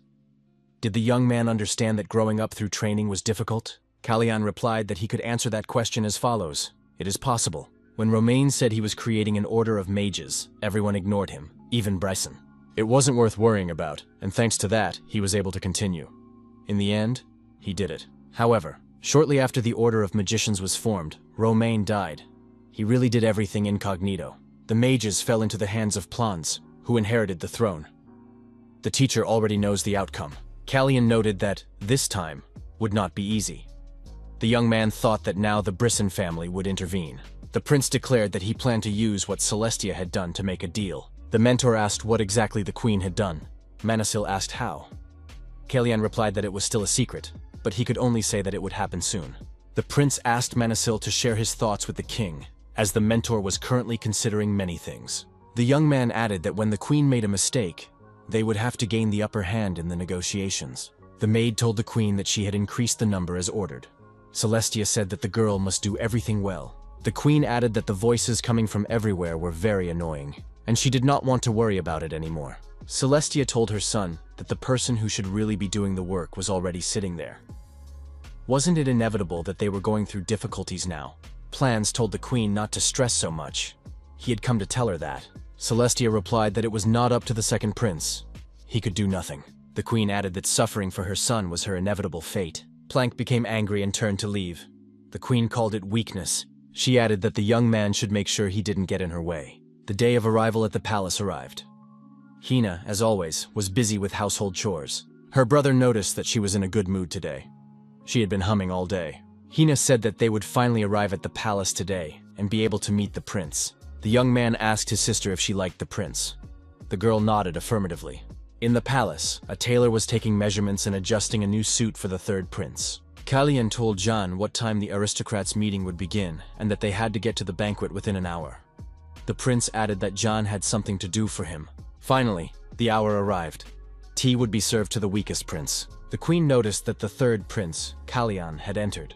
This would be a turning point, marking a change. Yang must deliver 2 messages. One to the Association of Magicians, the other to his teacher. First, Jan must deliver the first message to the association, then return with the teacher. The third prince, Kalian, told his assistant not to worry. He would take care of the rest himself. Our hero thought that something similar had happened before, but perhaps these were useless thoughts. The young man was sure that nothing would happen to the prince. At the Mages Association, Area Siren, the head of the association, told Manasil that everything was ready. Quite a few people had gathered, although she was only considering official cases. But the fact that it had not been made public seemed suspicious. Manasil said that in any case, the weak nobles would not be able to interrogate the Brisson family. Otherwise, they could become the next unsolved case. Area Siren asked how the prince intended to use this information. The door burst open, and Jan rushed into the room. He addressed the head of the association. The young man noticed that Manasil was also there. Jan said that the prince had sent letters to both of them. After reading the message, Elon asked where the banquet was to be held. Jan stated that Manasil would not be able to attend without an invitation. The mage said that now was not the time to worry about that. The third prince could die. Kalyan informed his teacher that he was going to make a deal with Celestia today, risking his life. The protagonist said that if something went wrong, he was counting on his teacher's help. An hour earlier, at a meeting with the queen, our hero said that there were only two of them there. Kalyan suggested that the queen be honest with each other. Celestia agreed, but added that it wouldn't change anything, and loudly slammed her fan on the table. Kalyan said that he had suggested being honest, but not forgetting propriety. The queen wondered what the young man meant. Had he simply decided to argue with her? Silesia said she already regretted showing any interest. As befits someone of such low birth, the third prince was very rude. Kalyan said he wanted to talk about the poisoned tea and suggested they put an end to it. He was patient, but his throat was already tight with disgust. Silesia said she didn't understand what the prince was talking about. The queen added that the young man was saying strange things. Kalyan just smiled in response. He had expected this outcome and was prepared. Kalyan showed a jar with white cubes and said that he had to take a risk if he wanted to prevent the queen from doing something like this in the future. However, he only had a strong heart, so he would try to risk it. Our hero said that the jar contained a poison that would stop the heart for a short time. Kalyan added that he had received it from the White Eagle. The poison does not react with silver and cannot be detected by magical tests. The prince noted that since he possesses the power of blessing, his heart will continue to beat. The power of blessing can only be used once. While it neutralizes this poison, the other poison he has been drinking until today will spread throughout his body. Kalyan asked the queen who people would suspect first in that case. The queen laughed in response. Did the third prince really think that everything would go as he had planned? Did he really think that this was her first time doing something like this? Who didn't know that she was the one who had sent his mother to her death? Kalyan asked what he should do with the tea. Celestia suggested he drink as much as he could. Our hero said he would take that as a refusal and raised the cup of tea to his lips. Celestia said, "Thank you. Who would dare accuse me?" Even the king treated her with caution. There was nothing that Celestia couldn't get her hands on. The same applied to the queen's position. Celestia simply got rid of the things that were a thorn in her side in order to get what she wanted. Step by step, she got everything. The woman believed that there was only one thing left that she did not yet have. During the banquet, Prince Kalyan drank some wine, then collapsed on the floor and lost consciousness. Blood poured from his mouth. Everyone present was frightened. What had happened to the third prince? Celestia believed that the third prince should become the ladder she could climb. Someone shouted to call the priest immediately. Suspicions arose that the third prince had been poisoned. Could the drink have been poisoned? This happened before His Majesty the King began his meal. When did the prince drink it? So the poison was administered earlier? Who was with the third prince before the banquet began? The voices gradually died down. No one wanted to lose their head. Celestia thought that everything was going as expected. It would be difficult for a few days, but everyone would try to keep quiet. Celestia noticed that, as always, no one dared to accuse her. It was her absolute victory. The king rushed to the third prince, lifted him up, and told Kalyan to wake up immediately. Where was the priest? The king heard Kalyan whisper, "Father." Roman remembered how Kalyan's mother had asked the king to protect their son before she died. Celestia said she couldn't believe something so terrible was happening in the royal palace. She was shocked and no longer intended to stay there. The queen added that she was going to return to the palace of Hysia. Roman said that Celestia was trying to harm his son. Those around him were surprised by this statement.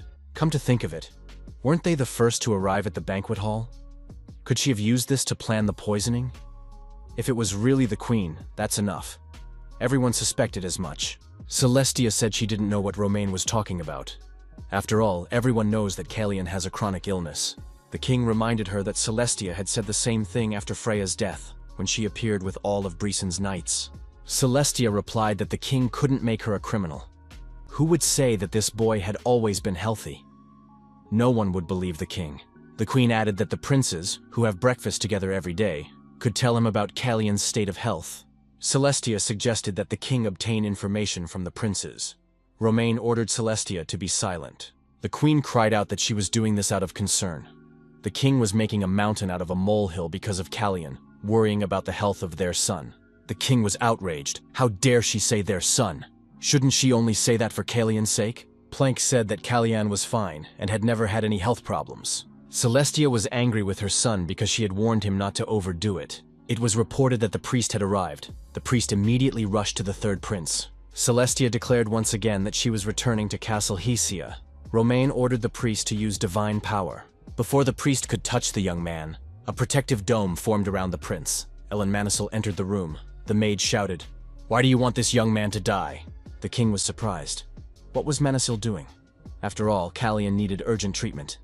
Elon replied that there was a circle in the prince's heart. Manisil explained that when a mage's circle and divine power collide, even a lucky person will die. Their heart will stop. The king asked what could be done if divine power could not be used. Was it possible to treat him with magic? Manisil replied that this was also impossible, unless a healer with natural abilities could be found. The king said that another way must be found as soon as possible. Manisil looked at the king in horror. What was happening? The king was kneeling, blood flowing from his mouth. A bottle of wine lay nearby. Manisil lifted the third prince's head. Calian opened his eyes and called for his teacher. The magician was surprised. Why did the young man look like that? He never thought he would have to use that spell again. Manisil remembered fragments from the past. He said that it was a spell that relieved pain, abstinent. Outside, passers-by noticed that manuscripts had been thrown out of the window. The townspeople were urged to listen to the sounds of grief coming from the crypt, demanding the truth about the Brisson family. She had destroyed 37 people.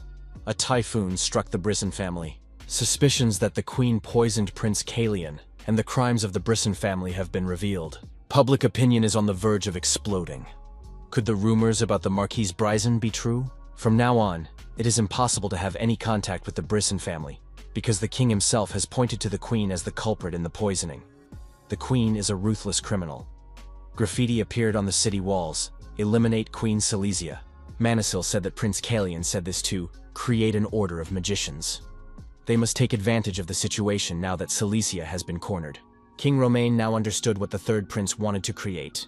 His Majesty agreed. Silesia saw the third prince and assumed that he was very busy. She did not understand when he had prepared all this. Calian noticed that he couldn't understand what the queen was talking about.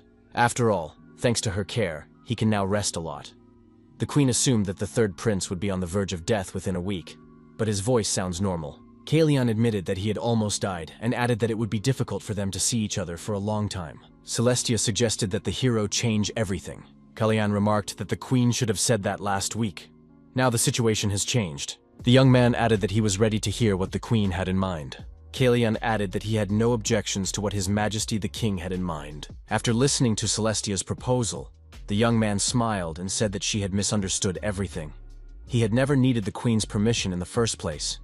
Did she really have nothing else to offer? Celestia asked what Calian wanted. Calian thought that in the lands ruled by the descendants of Tsiphanian, the clang of swords should be loud. While he was in this castle, he added that the queen should get rid of Commander Pabel. The protagonist was going to take everything he could from the Brissanos. Silesia was outraged. What did get rid of mean? The third prince thought that Pabel had been sent to the queen by Marcus Brisson to command the royal guard. Losing him would mean having Silesia's power. Calian was going to get rid of Pabel, create an order of magicians, and regret nothing. Jan approached the queen and handed her the prepared documents. It was a written statement with a seal and an oath. Silesia was outraged again when she saw the document with the seal. The prince said she was right. It was magic that sealed the contract in both their hearts. If the queen broke her oath, her heart would be destroyed, and she would die. The first prince was informed that when Calian awoke, Queen Celestia had visited him. At that moment, the first prince was trimming the rose bushes with a pair of scissors. The young man was certain that he and his younger brother had exchanged glances before he fell. The older brother remembered how Calian had said that roses would soon bloom. Calian had planned to involve him in this game from the very beginning. The young man was curious to see how this rose would bloom, so he considered giving his brother what he wanted just once. Calian was fine. He never thought plans would back down. There had to be something else going on. The eldest prince continued to cut one rose after another. The buds fell straight to the ground. Celestia told Kalian to stop. The third prince repeated that if the queen broke her oath, her heart would stop, leading to her death. The young man added that it was inevitable because his trust in the queen was not strong enough. Celestia stood over the table where the contract lay. Kalian asked what she would do. The woman took the pen and signed the contract. The third prince said that everything was now ready. He said this because he was afraid that the queen might misunderstand. The young man remarked that he had never had a good relationship with his brothers. That day, plans did it not for him. If Celestia had said a word then, the king's sword would have cut her throat right there. After this meeting, Manasil told his student that he was surprised that the queen had come here. The mentor suggested that the third prince had a good appetite, which was a sign of his return to life and normal nutrition. If the brother and sister hadn't shown up at the right moment, things could have ended badly. Hina is the girl healer who uses the power of nature. Manasil said that Kalian was on the verge of death. The third prince was surprised that Hina was a healer. Ellen was surprised.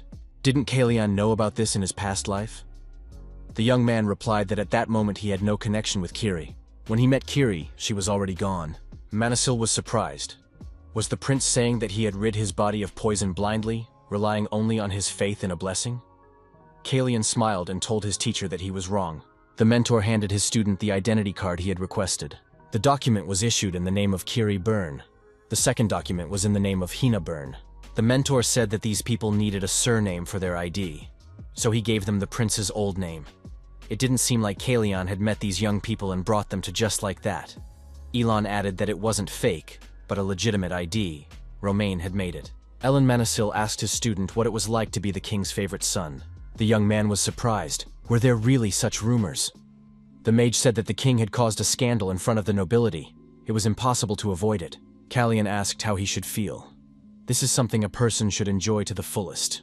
Kalian told Jan to remove the banana peel. Jan approached the prince and said he was going to stop serving him. The child ran to the far right room on the second floor of the mansion. When he reached the room, he peeked around the corner and said he was already there. The boy smiled and greeted his brother. In the room, his older brother was sitting on the bed. He was sick, and his hands were bandaged. The older brother greeted Shiroyan. Shiroyan felt a deep sense of guilt. He asked his brother if he had heard the chirping of cicadas today. Shiroyan said that they were very ugly and noisy. They could be found in the summer. Cicadas made a strange chirping sound. Shiroyan added that they have very funny wings, and the chirping comes from their abdomen. The older brother admitted that cicadas are very strange. Shiroyan suggested that his brother go see them, saying he was ready to catch a few. His brother said it wasn't worth it. They seemed very scary to him. He was ready to listen to Shiroyan play the violin.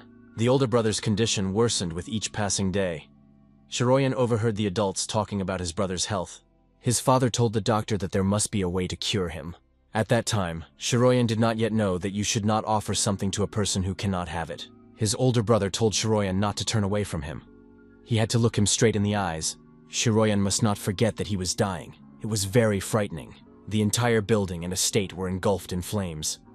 A young man stood outside the window. The assistant told the master to run away with his son as far as possible. The fire was getting stronger. And so, on the day before his 15th birthday, the older brother decided to end it all himself. After that day, summer passed, then autumn, and then winter came.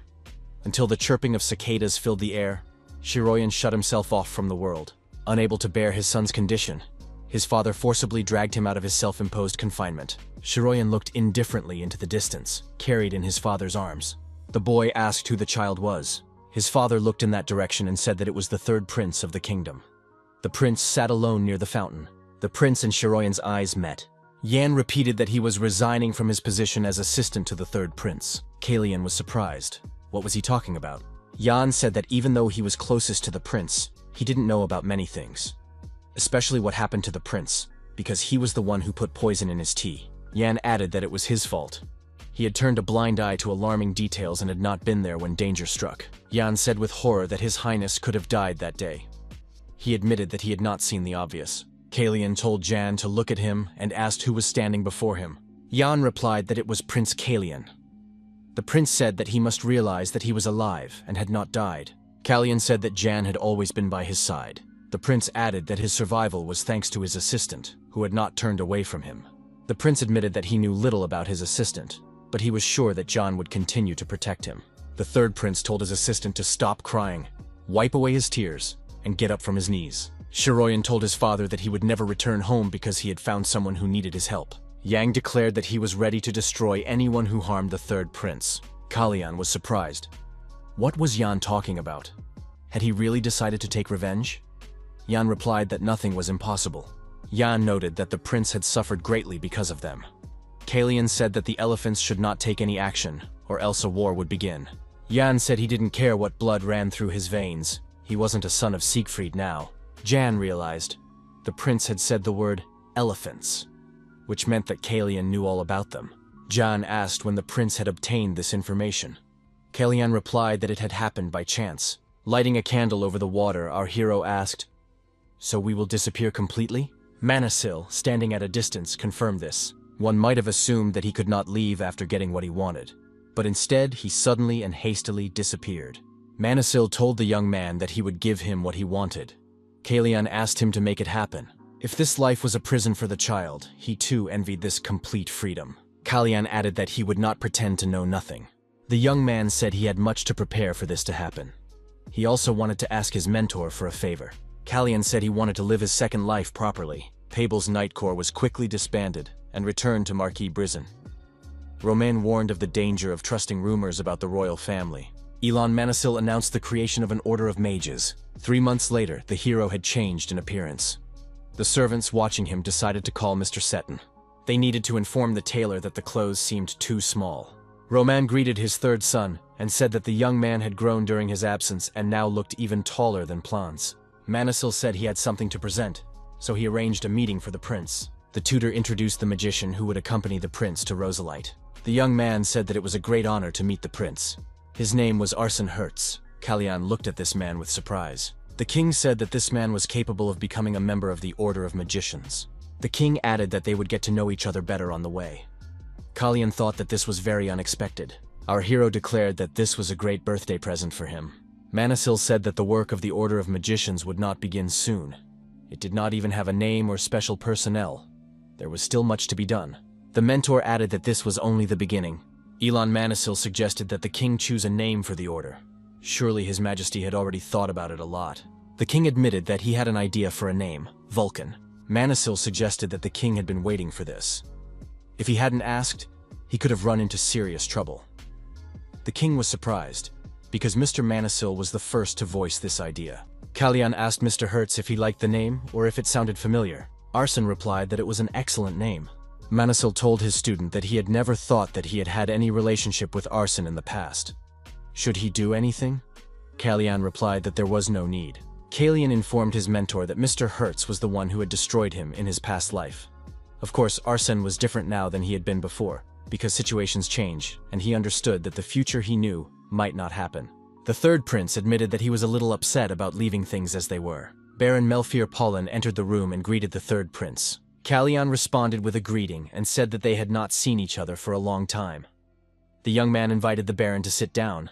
The Baron apologized for the unexpected visit and admitted that it was difficult for him to talk about it openly. He said it was a great honor for him that the prince had allowed him to meet with him.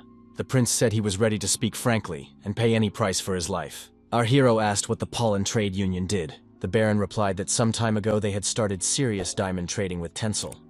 They had also concluded many agreements with the imperial family. The Baron looked at the prince and noted that he did not yet have a contract that would interest His Highness. Kalyan asked if the Baron could manage something larger than a trade union. Paulin replied that with people and money, there would be no problem. The third prince said that there were both people and money, but there was also Brison. Paulin was surprised. Wouldn't the third prince also participate? Kalyan replied that it was a silly question. Of course he would participate. The Baron said that in that case, it would be no trouble. Kalyan declared that they planned to create an order of magicians. There was enough money and people to manage the magicians, but the problem was management. Paulin wondered if this was the price of his life. Kalyan said that the Baron had already been paid for his life. Paulin replied that in that case he was happy to serve. Kalyan thought that everything had worked out. The coming-of-age ceremony at 15, which could have led to his death, had now passed differently. His fate had changed, and there were people he could trust nearby. All that remained was to take the oath of Cisphanian in Roselight. Kalyan wondered why all this had happened. The guests were announced the arrival of the third prince, Kalian. The young man accepted congratulations and thought that all the preparations were complete. Kalian saw the second prince and said that they had not seen each other for a long time. Plank called out to his younger brother and called him Blood Eyes. Kalian said that his brother should not speak that way, for his name was Kalian. Plank replied that his name was not Kalian. Our hero was surprised and looked at his brother. Plank said that he now rode horses, knew how to wield a sword, and had become cruel. Plank asked the third prince who he was. The protagonist understood that he must not forget. Here he was not Prince Secreta, who had lost his kingdom. Just as this man was not the mad king who had destroyed his homeland. The protagonist thought that everything would become clear to him when he learned the truth from the will of Sispania. Kalian said he didn't understand what Plans was talking about. Manasil noticed that the plant was very receptive. Perhaps it had noticed something. Although it was playing the role of an outcast, it was much more cunning than it appeared. Kalian was surprised. Was Plans' attitude just for show? Manasil confirmed that this was precisely why Plans' fears were not surprising. The mentor asked what the prince wanted Plans to believe. The third prince has only one name, Kalian. Is that not so? Our hero thought that giving up the name Burn was easy, but renouncing who he was a completely different task. Manasil threw the ring to his student and told him to use it when he needed help or needed to think things through. Kalian wondered if it was an enchanted ring. The magician said that the ring would not work in the castle because the magic of Sispanian was too strong there. But outside the palace, the young man could summon him at any time. The teacher assured him that the prince had nothing to worry about. The people around him were loyal to him. Kalian said he would see how the situation developed in the future. Uran, commander of the Siegfried Knights, said that it was a great honor for him to serve the prince. The commander informed him that he and his men would escort his highness to the chambers of Sispanian. The knights, looking at Kalian, realized who had turned their young lord into a boy on errands. Jan asked the hero if he needed anything else before leaving. Kalian asked Jan to bring him something to drink. The knights expressed even greater dissatisfaction. Kalian added that he would also like a cup of warm tea. Jan said he would be right back. The third prince called him a good boy. Siegfried's knights were furious. Manasil thought that Kalian could make enemies in no time. The protagonist thought that this was his only chance to gain the favor of Sigmund Khan of Sispania. Thus began Rosalita, the coming-of-age ceremony for princes. The king said that the youngest prince had barely survived the recent incident, and he couldn't help but worry about him. Shouldn't Ilona have gone with him? Manasil replied that the king should not worry about the third prince. There was much more danger within the palace walls than there ever had been for Kalian. The king remarked that the mage hadn't changed a bit, and that was not a compliment. Manasil thought that his anxious father was simply annoying. It was hard to believe that he had once been able to act so detached. Kalian suggested that Jan was in the palace. Jan wondered why he wasn't answering. The third prince had heard that envoys from the Tencel Empire had arrived, which was why the palace was so lively. Jan said he was ready to entertain his lord. Kalian replied that Jan had already bored him. All he had done was stare at his face for several days in a row. Jan said he had tried his best. Sharoyan told the knights that this only concerned Prince Kalian. Lord Manasil noted that his highness had absolutely no talent for magic, and possessed only basic fencing skills. In other words, the third prince was as delicate as a flower, and the knights had to be extremely careful when accompanying him. The knights were surprised. Had their young lord, the heir to the house of Siegfried, really renounced his birthright for this? Jan said that they would reach Latron in a few hours, and that they could stop there. Something in the bushes nearby caught our hero's attention. The knights immediately formed a battle line and prepared to repel a possible attack. Arson said that whatever it was, it posed no threat. A small elf ran out of the bushes and cried out that he needed help. The elf introduced himself as Shia and said he was hungry. The elf explained that he had been hiding. Kalian asked what he was doing there. Liv apologized and said he should have told the truth right away. Our hero thought that, judging by the elf's voice, something was clearly wrong here. Kalian told the knight commander to give the elf something to eat. Kalian warned the elf that he should have warned them that he had brought a tail with him. A horseman appeared from the forest. The prince ordered everyone to keep a close watch on the situation. Uran stepped forward and asked the stranger who he was. The stranger replied that he was just a simple man tracking a thief, and asked if the travelers had seen a strange child wandering around. Uran said that there were no children here and suggested that the stranger go on his way. The stranger declared that he had not come to cross swords with the knights. The man dismounted his horse and added that he needed to find the child and asked for just a minute of their time. Uran repeated that there were no children there. Kalian asked who exactly the stranger was looking for. The man replied that he was looking for a little elf. Kalian threw back his cloak and, pointing to the child, asked if this was the elf he was looking for. The protagonist approached the man and told him to listen carefully but not to turn around. The prince asked if the people among the trees were his accomplices. Kalyan advised the man to choose more reliable allies. These people had come here to destroy the child and him. Our hero warned that as soon as those people saw the boy, they would shoot immediately. The man turned around and saw many arrows flying toward him. However, the arrows did not reach their target. They were cut into pieces. Our hero knocked the man to the ground and, drawing his sword, deflected all the arrows in midair. Kalyan reminded him that he had said not to turn around. Siegfried's knights took up battle formation and were ready to defend the prince. The mage also began to protect the VIP. The third prince, Kalyan, found himself under a protective dome. Arsene Hertz used his magical abilities to keep the situation under control. Urin ordered the knights to attack the enemies but not to go deep into the forest. Kalyan noticed that the attack had stopped. The attackers had apparently decided to retreat. Arsene told the knights to leave the child in his care and follow the prince. The prince did not notice that a stranger had attacked him from behind. Kiri shouted that danger was coming from behind. Kalyan looked back and managed to block the attack with his sword. The prince thrust his arm forward, and the attacker lost his balance and flew far backward. The knights saw the use of magic. Could their prince be a sorcerer? Jan told his highness to stop acting on his own. It was a miracle that the enemy's sword hadn't hit him. Why did the prince rush forward when there were dozens of knights behind him? Jan reminded him that the prince knew only the basics of swordplay and was still a novice sorcerer. The assistant noted that one way or another, the prince had once again rushed into danger, and that would not end well. The knights were surprised. They had been told that the prince was as gentle as a flower.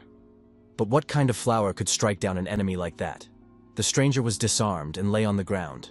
Kalyan grabbed the little elf by the collar and said they needed to talk. The elf declared that he knew nothing, that it was all Luca's fault. He asked if this elf was a thief. The elf mumbled incoherently and cried, repeating that he was not to blame and that it was not him. Kalyan told Arsene to talk to the elf. This child somehow answers questions before they are even asked. Hertz promised to do everything he could. After a while, Arsene reported that the elf lived in the forest of Sirishi, and his name was Ciarus Tian Evricha. His mother tree had given him that name, which meant spirit of a neighing horse.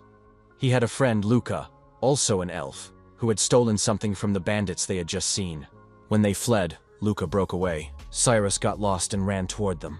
The elf also doesn't understand why he answers questions in advance. Kalyan suggested that this elf has a prophetic gift. The prince thanked Arsene and said he was free to go. Jan asked what the prince was going to do with the elf. Kalyan replied that he planned to drop him off somewhere near his forest, otherwise he might be caught again. The elf asked Arsene if he could travel with them. Kalyan said that they would not investigate the little elf's case, that they must not get involved in this story and stay here. They needed to send a message to the nearest lord so that he could take care of the elf. Jan said that they would be at the Latran estate by evening, and the lord would be informed. Urin reported that they had searched the stranger and found something unusual. The knight commander handed over a scroll they had found on the elf. Kalyan asked if it was among the elf's belongings. Uran confirmed this and asked if the prince knew what it was. Our hero naturally knew that it was a bottle with white cubes. He had already tried one of these cubes after talking to the queen. Kalyan asked the commander of the knights where the man was now. The man was standing near a tree with his hands tied. The man said that he had assumed the young man was just a pathetic lord, but it seemed that there was more to him than meets the eye. Our hero declared that he was much nobler than this criminal could imagine. Kalyan showed him the white cube from the bottle and asked if the man knew what it was. The stranger replied that he would like to know himself. He had taken one just in case. Kalyan asked what they were after. The man replied that he didn't know. The stranger added that he didn't know these people either, as they had hidden their faces. The prince suggested that the man didn't care about those people. So what did he want? Kalyan said that if the man helped them, they could try to solve his problem. Kalyan added that he could be trusted. He was not like the other lords. Perhaps he had enough power to give the man what he wanted. The man said that his wife was currently in the village of Hansen, and those people knew it. Kalyan replied that he was willing to provide her with protection. The man said they were looking for a small ball the size of a fingernail without giving any further details. Only the priests of Tansila could recognize it. Kalyan thought, priests, a sacred object. Could they really need a divine artifact? Priests can draw magic from such artifacts instead of divine power. This is one of the reasons why the sacred objects of Tansila are being searched for across the continent. If the artifact had been stolen, it was only natural that hunters would be sent after it. However, one thing remained unclear to our hero. Why did they need this poison? This poison in cubes is used by Secretia spies if their mission fails. He went to the White Eagle because he knew that no one else could get it. The man repeated that he did not know who these people were, but they called their leader by a strange code name. They call him Blue Singer. Our hero remembered that in his previous life, he had asked his father about it. It was one of his birds. A bird he always kept locked up. What could it be doing here? The Latran estate. Due to the evening downpour, the prince had to stop. At first he thought it was a blessing. The man said it was a great honor to finally welcome the prince into his home. It was Count Heil Latran. The rain came just in time. It must be a sign from above to look after the prince. Jan asked if His Highness remembered the count. Jan reminded him that the count was one of those who had sent gifts. Kalian remembered seeing the name on the list, but hadn't his gift been sent back? Jan confirmed this. The count had previously supported Prince Randall's faction. However, 6 years ago, after the war between the Great Dunes and the Holy Tansilla, he switched sides to Prince plans, and now he is trying to win Kalian's favor. Apparently, he is a hypocrite. Count Latran said he had been waiting for His Highness's arrival with bated breath. This news had been weighing heavily on his mind. Our hero thought that a year ago, this count had said the same thing to the second prince. Now it was clear how he felt about his servants. The count's butler was nearby. It was Marsom Kedish. Arsene apologized for the intrusion, saying he had a message for the prince. Hertz said they had intercepted the messenger bird. Our hero already knew this. Of course, the count would try to tell the Blue Singer about his whereabouts. Usually, birds were not sent out in such weather. Undoubtedly, the count was a master of his craft. Latran suggested a drink, just what was needed in such weather. Kalian asked the count what the priests of Tansilla were doing in these parts. The count apologized and said that he seemed to have had too much to drink. Latran called the priests arrogant charlatans. What could they possibly be doing in such a remote village? He repeated that these priests were heartless villains, corrupt to the core. They must be surrounded. Kalian used his magical abilities and ordered the count to fall asleep. The count immediately dropped his head onto the table and passed out. The prince said that the count lacked manners and that it was offensive. The master noted that the apprentice had been drawn into a story involving stolen artifacts and a Secretia spy, putting him at unnecessary risk. However, he was still alive. The prince decided to see where this would lead. The mentor said that he could stop caring about his student and leave for the warm south. Kalian replied that the master was worrying over nothing. If the Blue Singer was who he thought she was in no danger. Manisil noted that the young man had too many acquaintances. Our hero said that in her past life, the Blue Singer had never failed a mission. She must have recognized Prince Kyrms in him at first glance, but that didn't stop her from coming out of hiding and firing a volley of arrows. However, there was something else behind it. The master came to the rescue. The young man said he needed to find out exactly where this priest was. It was necessary to understand what the Blue Singer wanted from her meeting with the priest.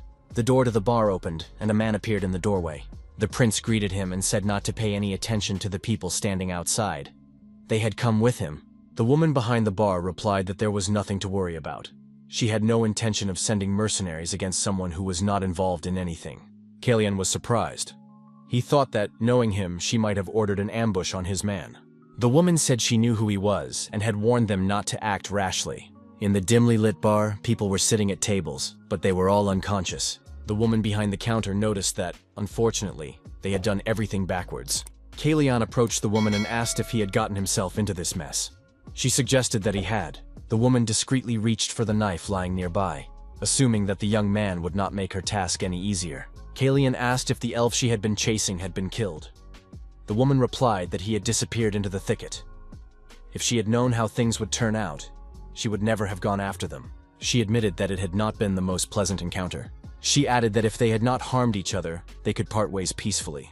The woman assured him that the child was in no danger. Kalian was surprised.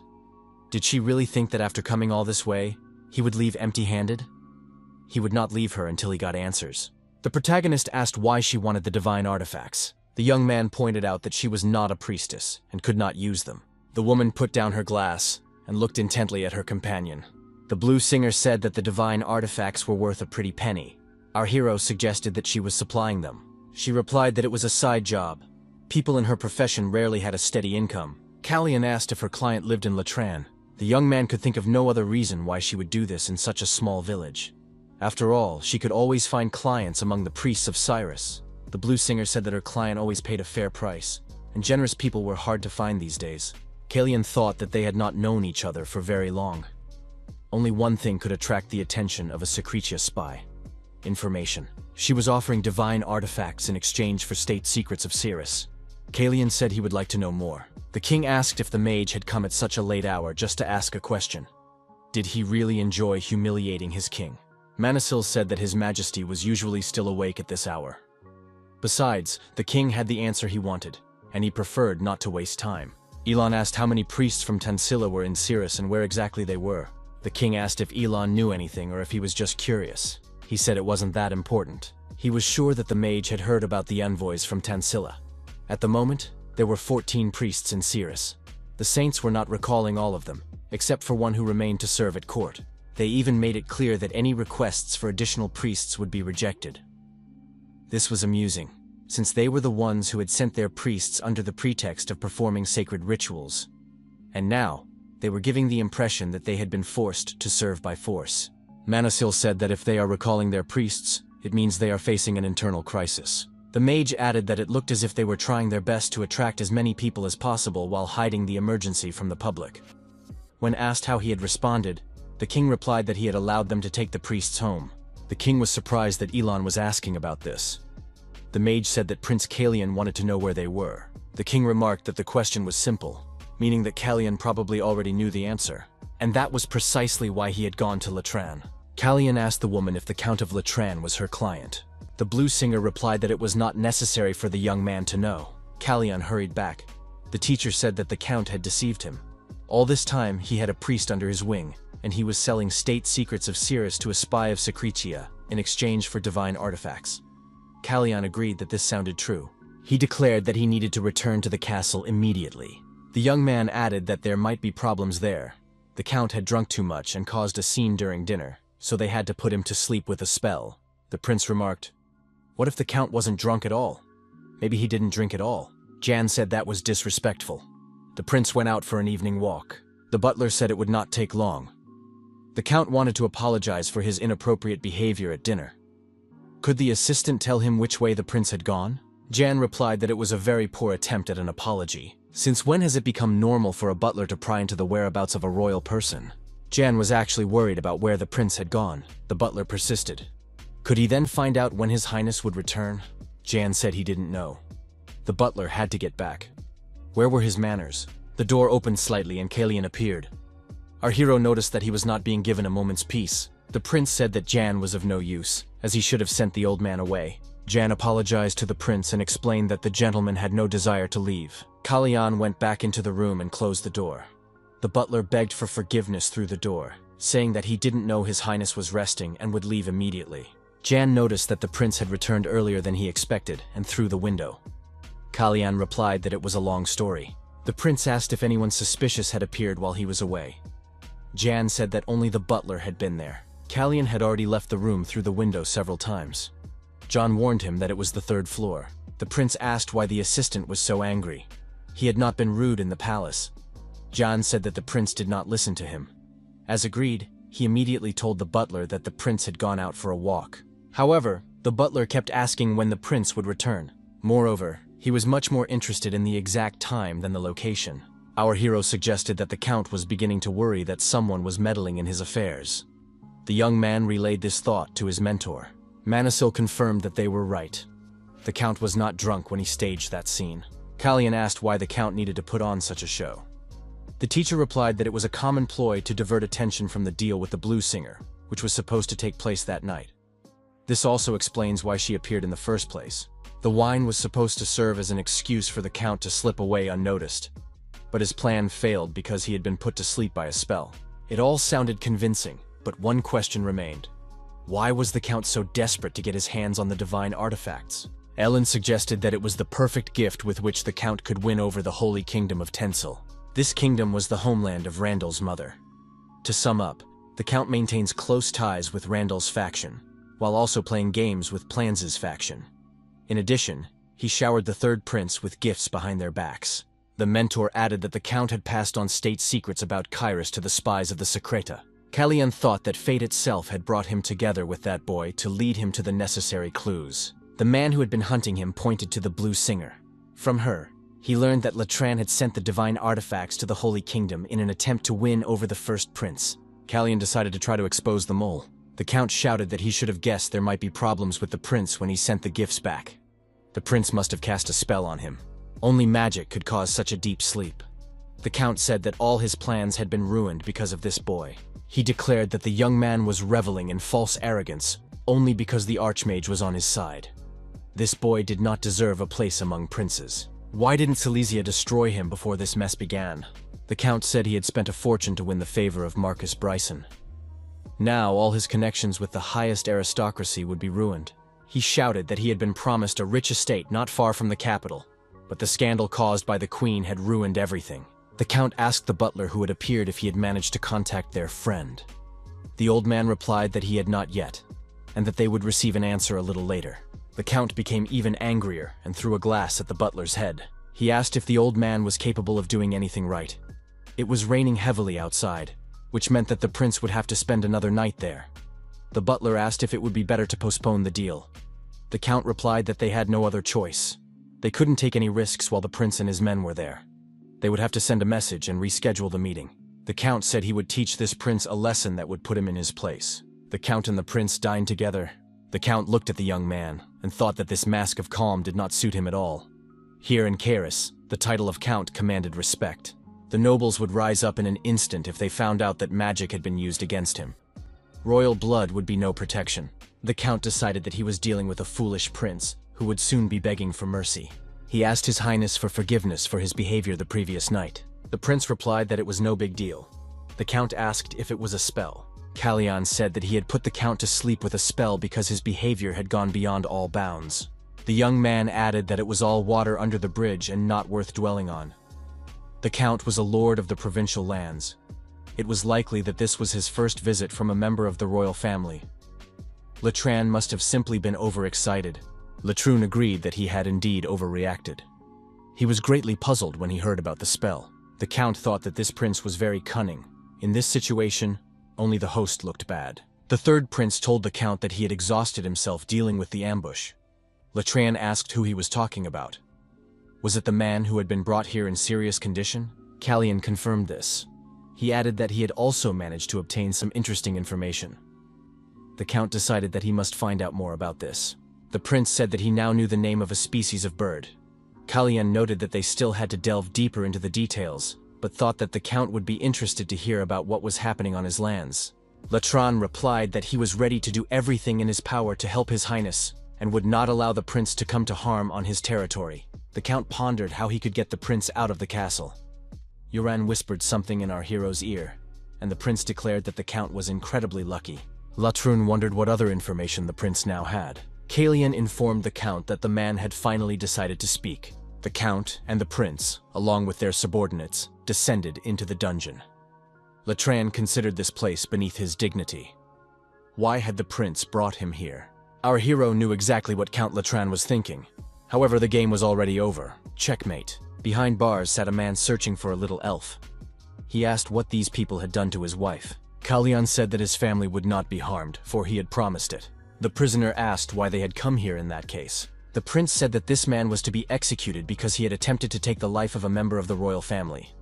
As soon as the investigation was complete, he would be taken to Caris, where he would be publicly hanged.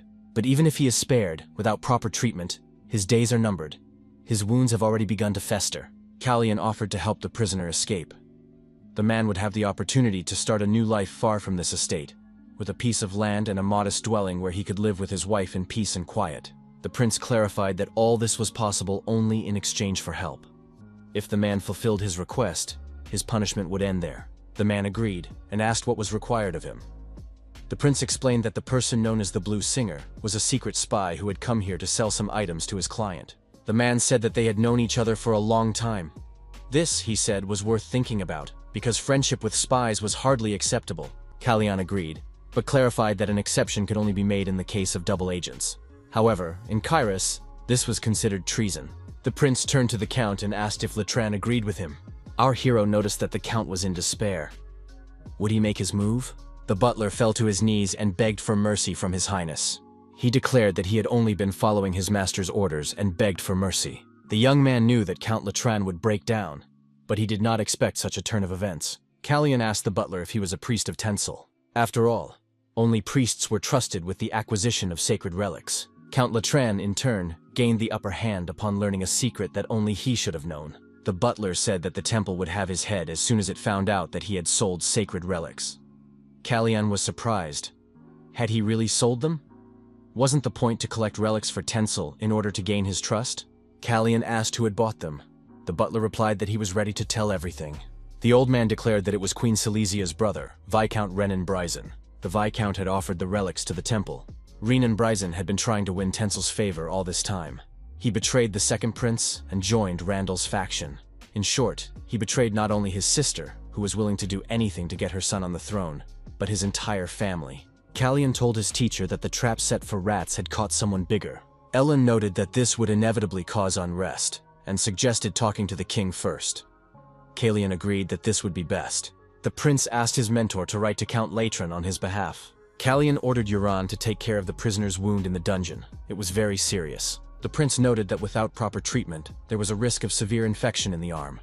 After that, the prisoner was to take the medicine. A white cube lay in Kalyan's palm. Duran replied that he would do as he was told. The prince ordered Kiri to go to the village and find the prisoner's wife to bring her to a safe place nearby. An elf entered the room and greeted them. He said that Hina had come to clean up, and he had come to look at the bird. The elf said he knew everything, but didn't want Hinu to be punished. Kalyan was surprised, because he hadn't had a chance to ask him anything yet. He thought that this elf was Arson's concern, not his own. The elf greeted the pigeon sitting in the cage. Jan asked what they should do with the bird. Did the prince want to keep it? Kalyan said he was waiting for the right moment to return the bird to its owner. He promised Hina he would buy her another one as soon as they returned home. The prince told Hina that the bird would fly away that evening. Hina said that it was no big deal.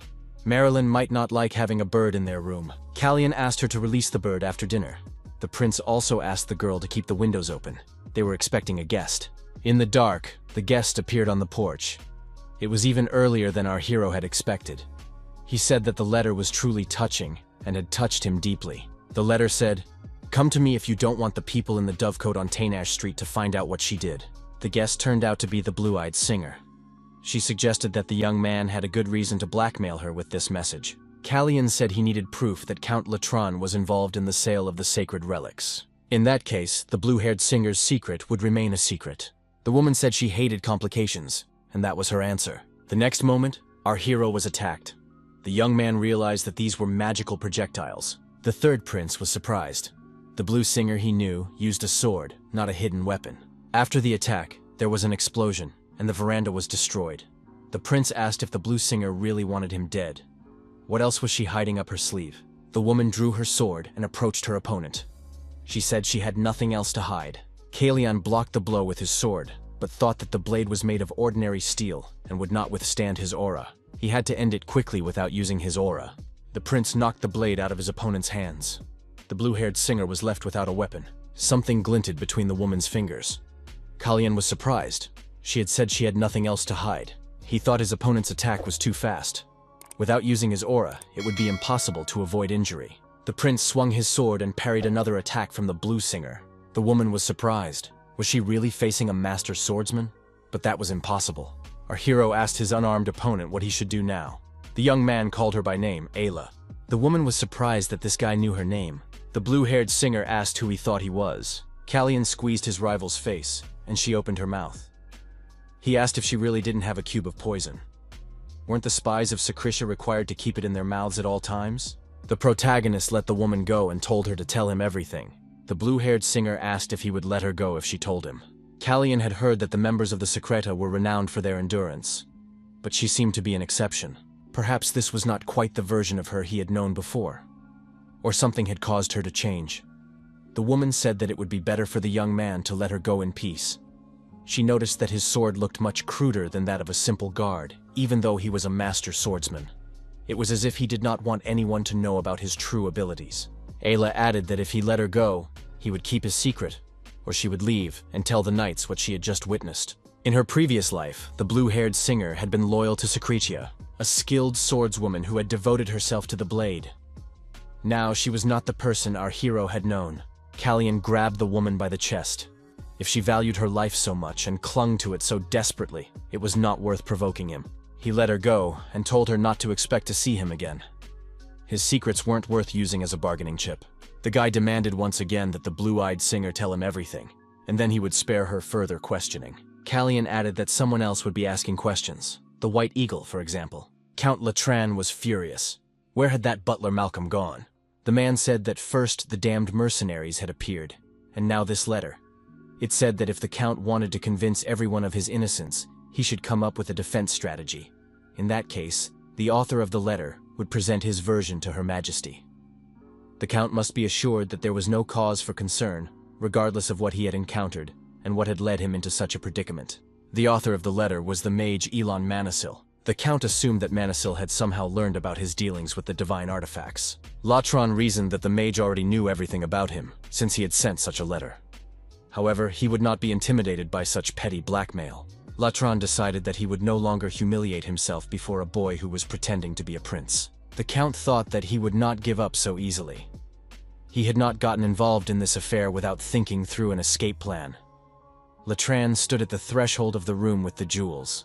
He realized that all his efforts had been wasted because of some insolent boy. The man went to the closet and took out a box. He said that at least he still had his most precious treasure. The box contained white balls that looked like pearls. The Count said that with so many divine artifacts, he could start all over again and amass a huge fortune. He had hoped that the deal with Renan would make him rich, but the young man turned out to be more trouble than he was worth. The Count heard someone behind him express gratitude. Latran had made his job easier. The Count turned around in alarm. Arsene Hertz was standing in front of him. He realized that an invisibility spell had been cast. The young man said he was the magician of His Highness Prince Kalian and gave his name. Arsene didn't even know how to thank the Count for obtaining such convincing evidence, and with his own hands no less. Arsene said that his lord need not worry. The third prince would certainly learn how actively the Count had assisted in this investigation. The box contained the artifacts that Latran had hidden. Arsene said that he had also received a complete list of the Count's transactions with the Blue Singer and a list of state secrets that he had sold. Callian noted that it was excellent work. All of this would save them from unnecessary trouble. Jan entered the room and informed the prince that people had gathered outside. Callian looked out the window and saw many knights on horseback in the square. It was the king's personal guard, the Kyra. The third prince was surprised, as they were supposed to be guarding the king in Kairos. What could have brought them here? Manasil was stunned. Had the king really sent his elite guards to Latran? Why hadn't he sent ordinary knights? The king said that it was too dangerous for the knightly order. He could not take such a risk, knowing that there were agents of Barrison among them. The king added that those who wield a foreign sword do not deserve his trust. Ellen said that His Majesty must be aware of the whole situation. Such concern would not help the third prince. Manasil noted that every gesture of love cuts short one of Callian's life paths. His rivals will make noise and quarrel. Was that not why the king had been so cautious before? The king replied that he understood everything and that it would not happen again. Therefore, the third prince's brothers would join him for breakfast. His Majesty added that he wanted to see how they would get along with each other. The butler asked if His Highness was already leaving. The prince said that his duties were calling him. Kiri would take care of the rest. The criminals would be taken to the capital to await justice, where a decision would be made. The prince noted that one of the criminals had already died without waiting for trial. Norton, the man who had fallen into the trap of the Blue Singer, was allowed to return home. He was listed as dead in the documents. Right now, he was on his way to the Fiturin estate with his beloved wife. The butler asked what would happen to him. The third prince admitted that the butler's debts had forced him to serve Count Latran. However, this did not change the fact that he had been trading divine artifacts. The butler again admitted his guilt and added that he had committed a serious crime. The prince noted that the butler had played an important role in capturing the traitor to the kingdom. Thus, the throne would show him mercy in exchange for his loyalty to the third prince. Callian said that from now on, the old man would be his butler at the Latran estate. Our hero once again dared to set off along the path to Cispanian's chambers. News of the consequences of what had happened reached him on the way. Count Latran had been stripped of his titles and privileges and sentenced to life imprisonment. The blue-eyed singer met her death on the scaffold. The young man said that today all the streets were covered with Renacita leaves.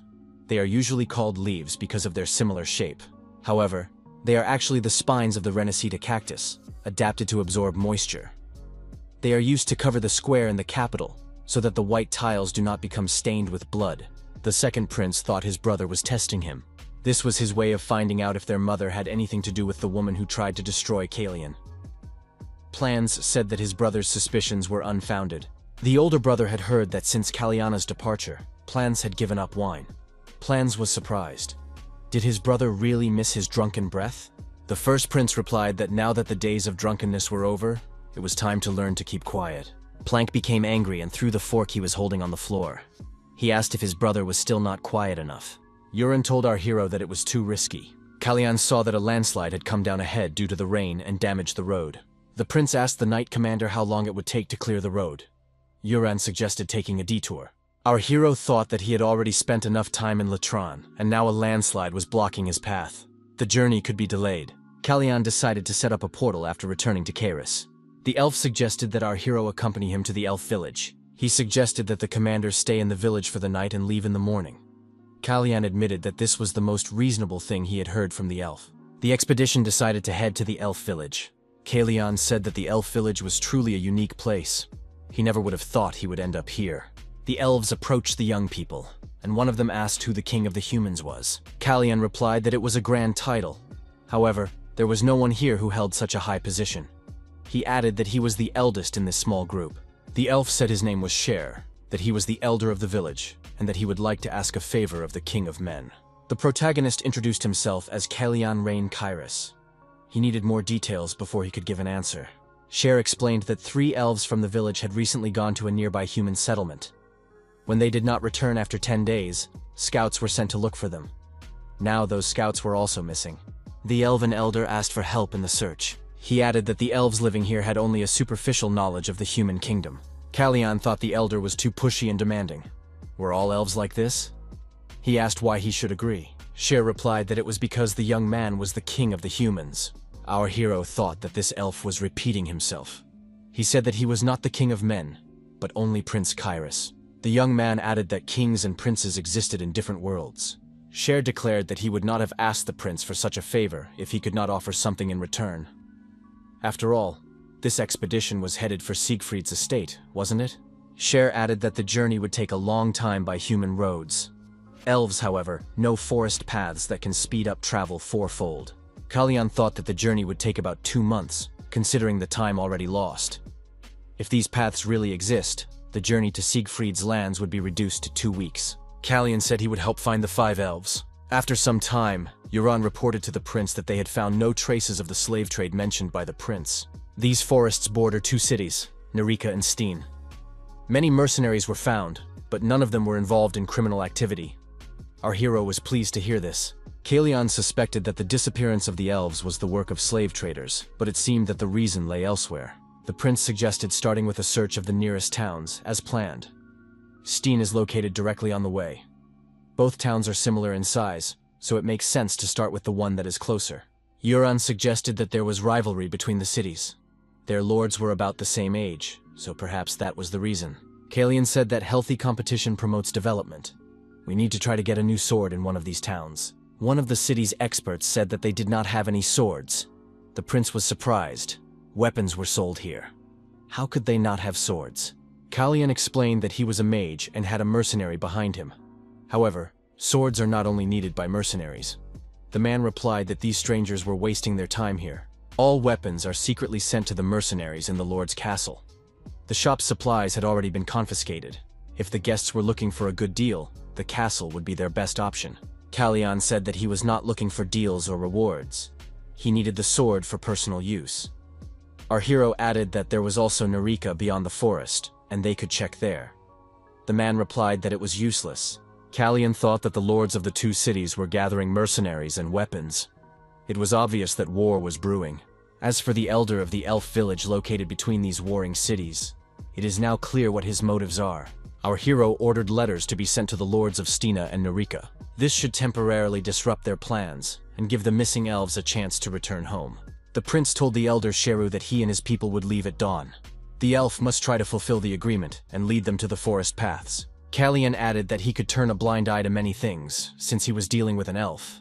But the elder had deceived him, even though he knew about the impending war. It turned out that the 5 missing elves had gone to Stin Castle to work as merchants. Even the inhabitants of the elven village suspected that war was about to begin. It couldn't be that the leader knew nothing. The prince declared that Elder Share had taken advantage of him. He knew that the prince had to stop the war in his kingdom. The young man added that they did not need forest roads. The deal was off. The elder said that the young man must stand up. Was he just going to stand there and watch war break out in his kingdom? Kalian replied that people did not fight without reason and would not argue forever. If the village was dear to the elder, he would do everything to protect it without relying on foolish tricks.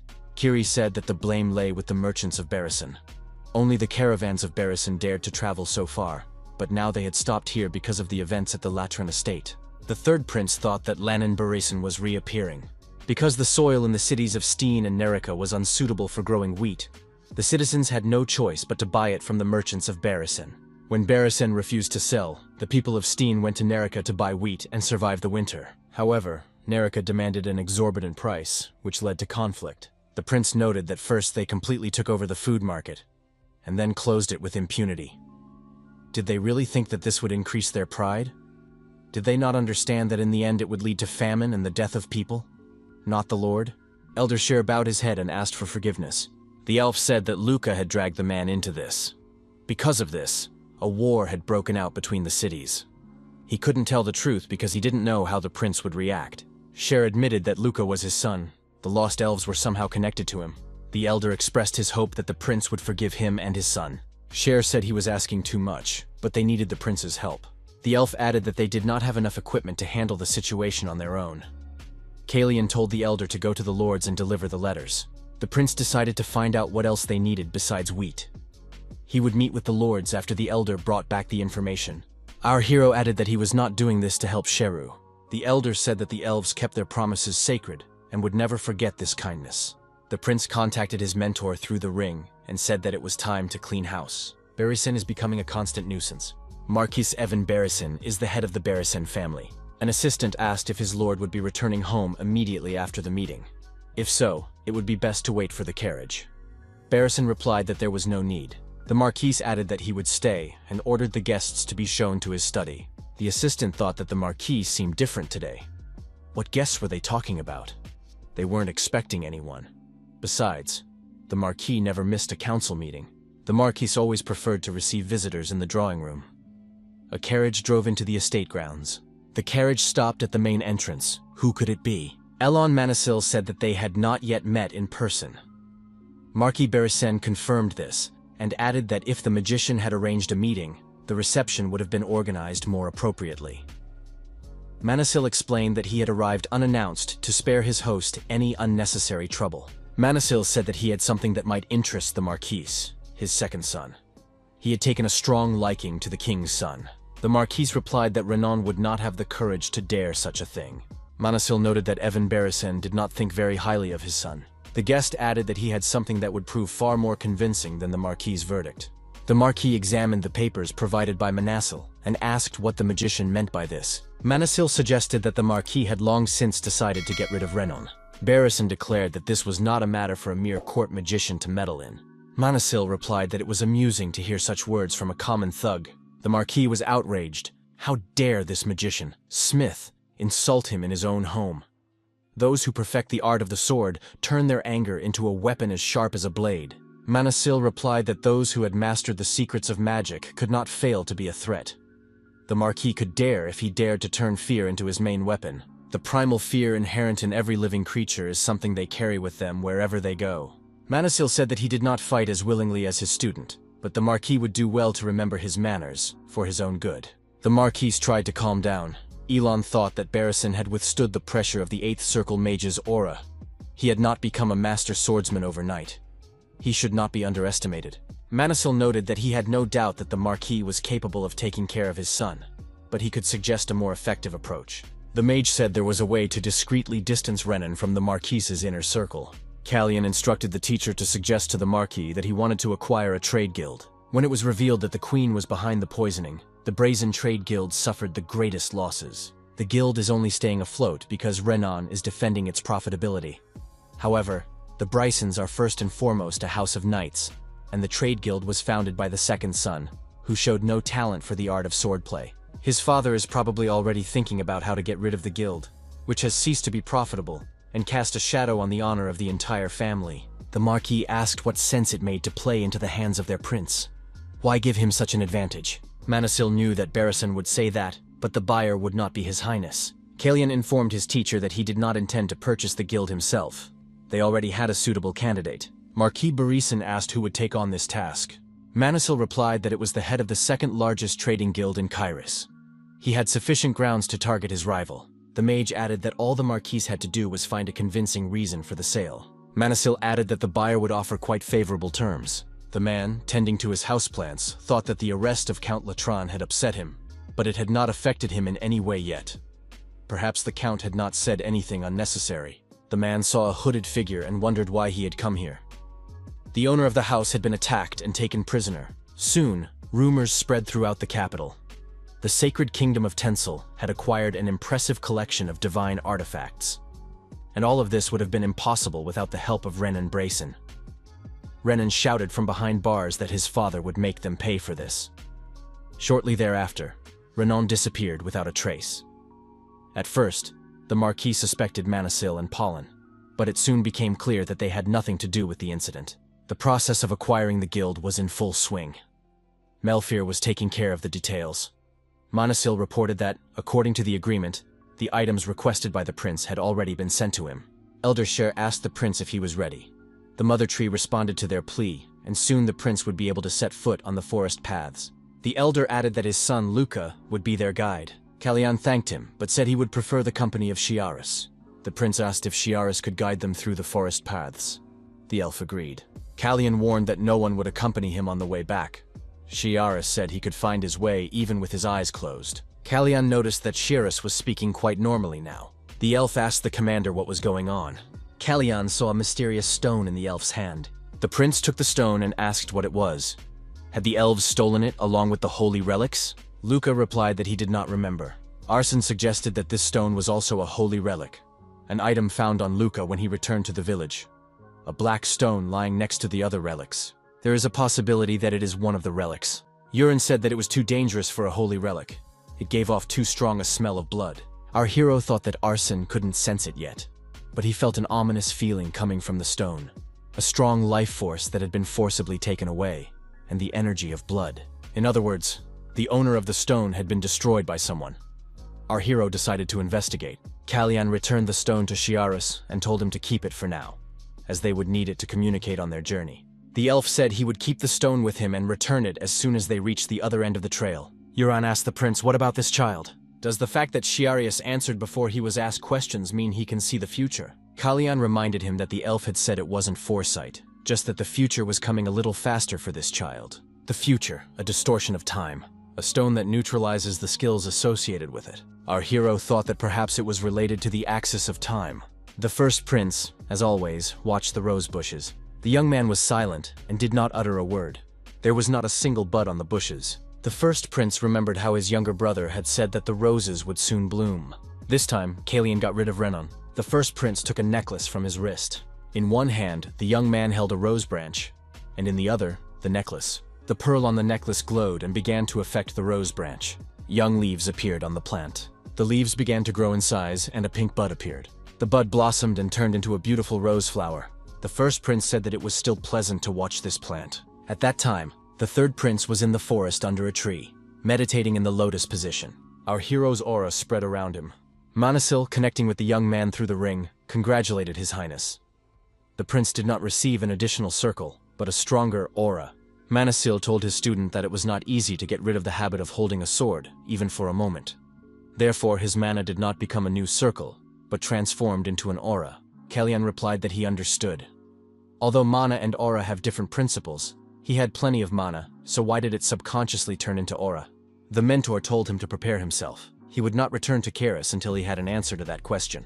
The little elf shouted that he had found the end of the forest path. At the edge of the forest, our hero saw the land of elephants before him. He said that they had reached the duchy of Siegfried. Shiaris said it was time to say goodbye. The young man held out the stone and asked the prince to take it back. Kalian asked if the elf really needed to return to the village. The elder was not thrilled that Shiaris would be their guide. Kalian added that even he had noticed how the villagers kept their distance from Shiaris. It could be assumed that things were even worse in the absence of guests. The prince said that if the elf's condition was a problem, he could present his case before the will of Sisfanian. Shiaris admitted that the villagers disliked him. However, the World Tree said that he is who he is. And it added, "Just because someone is different doesn't mean they need to be changed. The prince shouldn't worry about him." Kalyan told the elf that they would see each other again. Shiaris replied that he would wait eagerly. The massive walls of the castle rise up to protect the lands of Sisfanians. Kalyan thought that every prince of Kyra standing before them was thanking fate that the Siegfried family had never claimed the throne. The prince said that while they were here, Jan didn't have to be at his beck and call. Being the object of hatred of 20 angry knights was hard enough. Inside the castle, there would be many more such people. Here, Jan's role as a servant ended. Jan told the prince that he was confident in himself and would manage everything. Jan showed His Highness the map and said that they were still only at the entrance gate. The prince thought that their journey was over. The inner gates of the castle were still 2 days away. The prince did not expect the castle to be the size of a city. Kalyan had assumed that he would be able to see the head of the family today. Indeed, this land of elephants was a huge duchy. Our hero looked at the magic stone and thought that perhaps his mana had changed into an aura, but the essence remained the same. He had always believed that these were two different energies, but everything was different now. The habit of turning mana into aura had not left him. In that case, he would simply use the aura as fuel for his magic. Arsene peeked into the prince's room and thought that his mana, which left a trail, was now flowing like a river. It no longer radiated warmth and tenderness. Now the mana was cold, chilling him to the bone. The prince's skill knows no bounds. Where is the limit of his power? Finally, our hero achieved what he wanted. It was the magic of the fourth circle. The question of magic has been resolved, but that's not the end of the problems. Jan showed the prince where he should go. Currently, there are 6 sword masters on the continent. In the world of masters, those with stronger auras can sense weaker ones. The master rode out of the gate and greeted His Highness.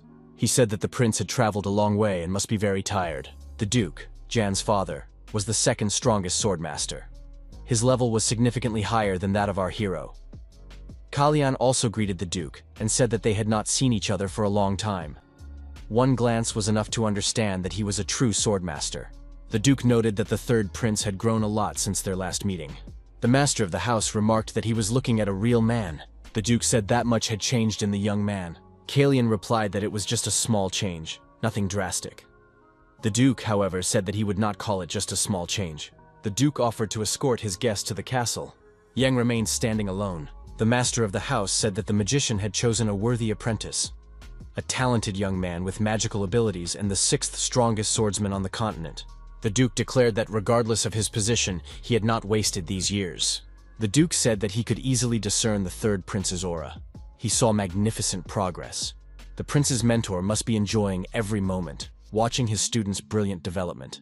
The Duke informed him that he had inspection duties, and would therefore be unable to dine with the prince, asking him to forgive him. Kalyan replied that it was all right, as he had arrived earlier than expected. Manasil informed his interlocutor that Prince Kalyan had arrived safely in the land of elephants. The king said he was not sure when the right moment would come to light the flame of Chameleon. The magician asked if this meant that the king had not decided who to appoint as his legitimate heir. The king declared that Kalyan would be the last of his sons to complete the initiation rite. All 3 would be considered mature enough to claim the position. Randell was a reserved and cautious man, but his secretive nature made it difficult to understand what was going on in his head. Plank was the strongest of the 3, but his stubbornness and rebellious streak knew no bounds. Kalyan is just beginning his journey to maturity. The king added that he cannot help but worry about this. Manasil suggested that the king declare the most unpopular of the 3 as heir. The other 2 would simply eliminate him in the struggle for the throne, and the problem would be solved. Elon suggested that Randall would continue to remain in the shadows until Prince Kalyan decided to leave the palace. The time would come when the king could see into his secret thoughts. However, until then, His Majesty should remain silent, regardless of which side he chose. We cannot allow concerns about the future to disturb the present. When the flames of Chameleon burst forth, they will be reserved for those who prove their worth. The third prince walked along a path that seemed to go on forever. He had not seen an exit for quite some time. How deep was this cave? Suddenly, an open space lit by the sun appeared before our hero. Kalyan even squinted. What is this place? The protagonist felt the purest magical power, surpassing all conceivable limits. There was also a piercing aura that instilled fear in anyone who dared to look at it. This was something more than just will. Killian bowed and said that he paid his deepest respects to the almighty Sisfanian. It was Sisfanian herself in the flesh. The protagonist thought that the mere appearance of her will would have been enough for this meeting. What made her reveal her true form? Our hero felt an oppressive magic and suffocating pressure. The next moment, it all stopped. Sisfanian said that a child had come to her, a stranger to this place. This child carried within him the memory of another distant reality. He had accepted her blessing and turned it into a dangerous weapon. What had driven the child to do this? Sisfanian explained that this was why the young man had been summoned here. A powerful beam of light connecting the earth and the sky aroused considerable interest among the people. Arson said that it happened at the very moment when it was time for the prince to undergo the initiation ceremony. What was going on there? Nothing like this had ever happened before. Jan was worried about Prince Kallian's safety. The Duke suddenly approached his son and asked if he was really worried about this boy. Jan asked if his father shouldn't be inspecting the estate. The Duke replied that he had only just returned. A girl approached the Duke and introduced herself. Her name was Veronica Manisil, and she was Elon's granddaughter. Rachel Grace, Elon's daughter-in-law, was also nearby. Sisfania approached the prince, touched his face, and said that she would look into everything. At that moment, images of fighting knights appeared around them. Sisfanian said that now everything was clear to her. Then she continued speaking in an incomprehensible language. Kallian did not understand what was happening.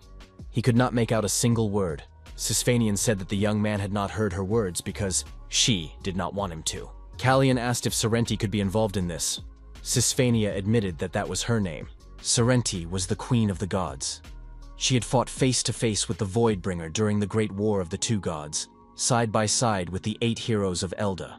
Kallian said that Sorrenti fell into a deep sleep as soon as she sealed the Voidbringer's tomb. She simply could not do otherwise. Sisfanian replied that even in her sleep, her essence continues to live on. Sisfanian asked if she was only alive because she had allowed her will to be her embodiment. The young man should consider other, more important questions that needed answers. Kallian asked when the artifact known as the Axis of Time was in the kingdom of Secretia. Our hero wanted to know why Kairos had tried to claim it. Sisfanian answered, but the prince was again unable to make out her words. Kallian began to get nervous. Why wasn't he allowed to hear it? Sisfanian said that his impatience was contrary to Sorrenti's will. She explained that the young man was seeking answers to questions about what would happen after his death. If he learned this too soon, the natural course of events could be disrupted. The protagonist thought that such a powerful deity was hiding information from him. Did that mean that something had happened that required her direct intervention? Kallian decided that everything was much more serious than he had imagined. How exactly was the axis of time connected to what was happening? The young man asked if his brother had decided to use the axis of time to bring him back to life. Sisfanian replied that he was first and foremost the king, not his brother. Did the young man really think he was so foolish as to disrupt the order of things just for him?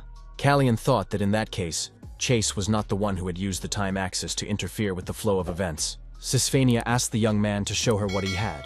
Our hero handed her a stone. She examined the stone and said something, but Kallian was again unable to make out the words. The stone told the young man to always keep it with him. Today, he may not have found all the answers he was looking for. Sisfanian added that this was only the beginning of the journey, and that time would put everything in its place. She told the young man to come back when he felt ready for this meeting. On that day, countless carrier pigeons took to the sky, carrying their mission to their masters.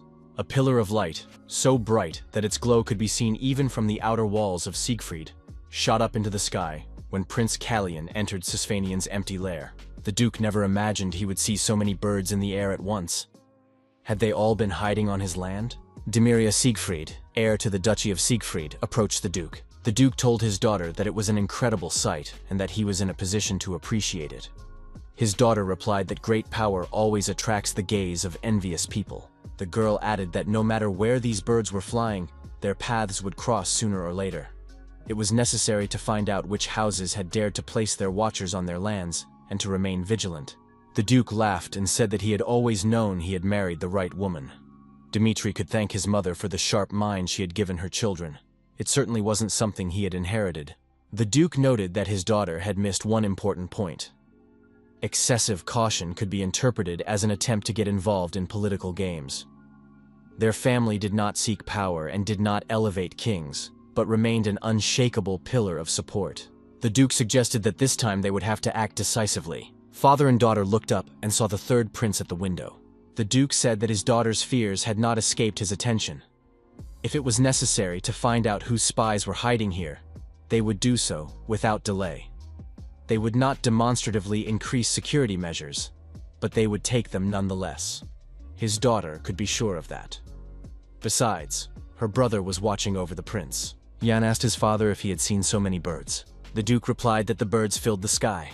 Kalian remembered Sisphania's words that he could come back when he felt ready. Our hero wondered what else she was ready to reveal. Jan told the prince that he had been standing there for quite a while. The assistant asked if the prince had noticed something interesting. Kalian replied that there was something interesting in the garden. The young people looked down. There were Kiri and Hina.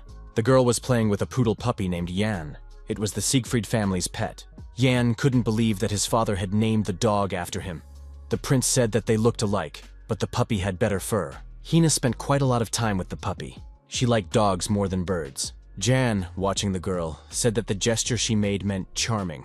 Kalian thought that the dog would need to be taught sign language if Yang really planned to keep it. Kalian asked how Yan had learned sign language. The assistant said that he had a brother, but he had died of an illness. Yan added that it was in the past, and besides, he now had a prince. Yang said that if the prince got a dog, his brothers would not be thrilled about the idea. Our hero said that in that case, he would simply move to Camillon.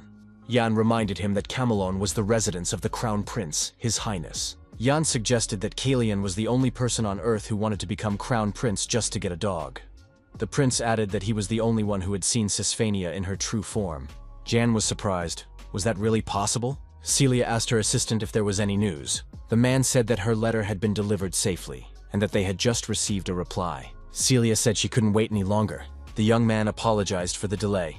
He had been looking for a place where Sisphanian's power could not reach. Manasil, thanks to the ring, asked if they had managed to find such a place. Kalian said he was standing right on top of one. It was the Siegfried family cemetery. Jan said that the place was beyond the reach of the Sisphanians. The prince informed his companion that they could talk here without being overheard and far away from the Sisphanians. Manasil asked if Rosalita had arrived safely. Kalian replied that everything had gone well. Manasil couldn't believe it. Had the prince really seen Sisphania in her true form? How could he have missed it? Kalian replied that he was also surprised. Kalian said that Sisphania had told him to find her when he was ready. Our hero rejoiced in the hope that his mentor would join him at that moment. Kalian asked his teacher if the queen had noticed Renon's disappearance. Elon said that he had not heard from him in 10 days. It would be strange if he had. That morning, Evan Bryson had paid her a visit. The prince asked what Bryson might have told the queen. Manasil replied that Bryson had not mentioned him. Manasil added that everything they had said was bound by oath. Kalian asked if this was not too risky. The mage assured his student that there was no need to worry. The mage added that one of his students had outsmarted him in this matter and served as an example. Manasil told the prince that in any case, Renan Bryson was no longer their headache. Kalian concluded that they had only one cause for concern left. Renan was Silesia's agent outside the palace walls. He did all the dirty work for the queen. The queen would surely find a replacement for him. There was no doubt about that. The mentor reported that a very interesting letter had come into his hands, one that the king would be better off not seeing. Kalian guessed that the letter was from the count, and he was right. The count had written to him, noting Renan's disappearance. Grey Brazen was the eldest son of Marquis Evan and Lord Marshal with an estate on the outskirts of Tensel. He is also one of the 6 master swordsmen on the continent. Manasil reported that Grey was looking for a temporary administrator for his estates, as he had been wounded in battle with a savage tribe and planned to seek treatment in the capital. The mage added that this was a convenient excuse to come to the capital. He and the king would try to delay his arrival by postponing the appointment of a steward. Kalian said that another swordmaster was entering the game. Something interesting was brewing. The young man was looking forward to the meeting. The Duke suggested that the prince join them and take a break. Kalian said he would prefer a bench, but a log would do. The protagonist said that Sisphania had granted him an audience today. The Duke asked what it was like to meet her. Kalian replied that it was not his will. The Duke was surprised. Had the young man really seen her in the flesh? The prince confirmed this. The Duke said that he had known all along. She was still alive. People say that the Siegfried family wasted half a millennium guarding the empty lair of a dragon that may not even exist. But the family was right after all. The head of the family said that it had not been in vain. Kalian declared that he still had to meet her. Our hero added that a teleportation portal between Kairos and Siegfried would be very useful. The Duke said that now he understood why the prince needed him. But would the king allow it? Building a new road to the capital was like cutting a window for an attack. If it was a matter of security, he had land not far from the capital. It was ideal for a portal. The portal in Siegfried would be built at the bottom of the road from the outer walls. Kallian said that the portal would only be accessible with special permission. If the Siegfried's possessions were threatened, the Duke would have the right to destroy it. The Duke said he could not refuse the prince. The young man said he had one more request. The Duke was delighted. Had the third prince finally matured enough for sparring? Kallian replied that he would not call it sparring. Kallian showed the core and said he had created it with his aura. The Duke thought that there were no conductors here. The prince had created a magical core from his aura and was using it as a sword. The core in our hero's hands had indeed turned into a sword. The Duke asked if the prince wanted to test the strength of his blade. The man drew his sword and told the prince to attack. Kallian prepared to attack with his magical weapon. Among all those who chose the path of the sword, there is hardly anyone on the entire continent who can match the Duke's skill. Kallian thought that, as expected, the Duke was a formidable opponent. His blade was capable of withstanding all the power of its owner while maintaining incredible speed and attack. Siegfried attacked the young man with lightning speed, but to no avail. The Duke was surprised, just a moment, but even that was not enough to catch his opponent off guard. The prince's thin physique noticeably affected the power of his blows. However, at the same time, it made him surprisingly agile. The Duke thought that maintaining the aura in the sword must require a considerable amount of mana. Perhaps this sparring was designed to force the young man to fight to the limit, and yet he still stood confidently, skillfully parrying and responding to attacks. Siegfried thought that this guy was a real talent. The Duke couldn't understand how this frail young man had become so strong. For a real test of strength, it looked like child's play. The man said it was time to move on to the next stage. Kallian declared that this was what he had been waiting for. The Duke said that in that case, the young man must meet his blow and moved to attack. However, our hero counterattacked his opponent and aimed his magic sword at him. Our hero's sword lightly touched his opponent's neck, leaving the Duke with a bloody wound. Kallian thought that this was not good. The Duke said that such a powerful burst of aura was pure madness. The battle continued, and our hero held his own against the second swordmaster. Kallian noticed his opponent's attack too late and realized he couldn't dodge it. Our hero also received a small scratch on his face, which began to bleed. The Duke was a little taken aback when he saw the blood on the prince's cheek. At that moment, Urin burst into the room with his knights, who had come running at the sound of the commotion.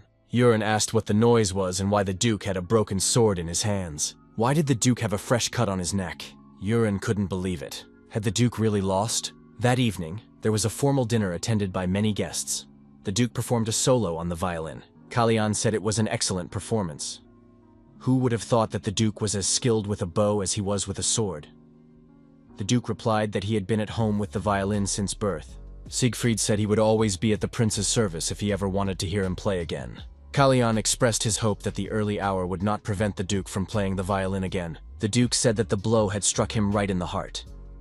Jan was dissatisfied with his father's behavior. How could he have disfigured the prince's face? Kallian said he was sincerely grateful for the sparring. It had been a very valuable lesson. The Duke replied that such praise was music to his ears, especially when it came from a student. Now, our hero knew how much power his sword aura could withstand before dissipating. It was the missing piece of the puzzle he had been searching for. The prince said he understood this when the Duke released that flash of aura. He still had a long way to go. The master of the house asked how the young man was feeling with the cut on his face. Kallian replied that it was just a tiny scratch, and that he would be fine. The Duke admitted that he hadn't expected that, and had gone a little too far. The prince's sword speed was certainly impressive. But the young man tended to use his back to increase the force of his blows, especially with side strikes or when stopping after a series of attacks. The Duke acknowledged that it was barely noticeable. However, it is a very common technique among the knights of Secretia. Our hero remained tense and silent.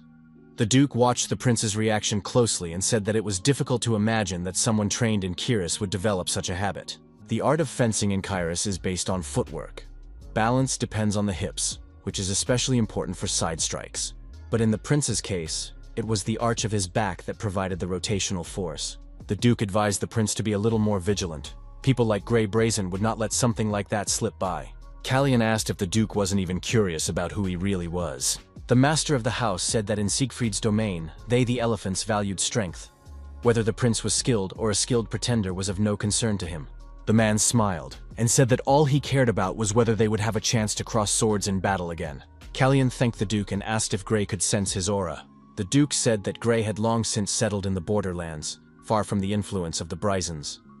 Rumor had it that his father, the Marquis, had disowned him, unable to accept his son's decision to devote his life to the sword.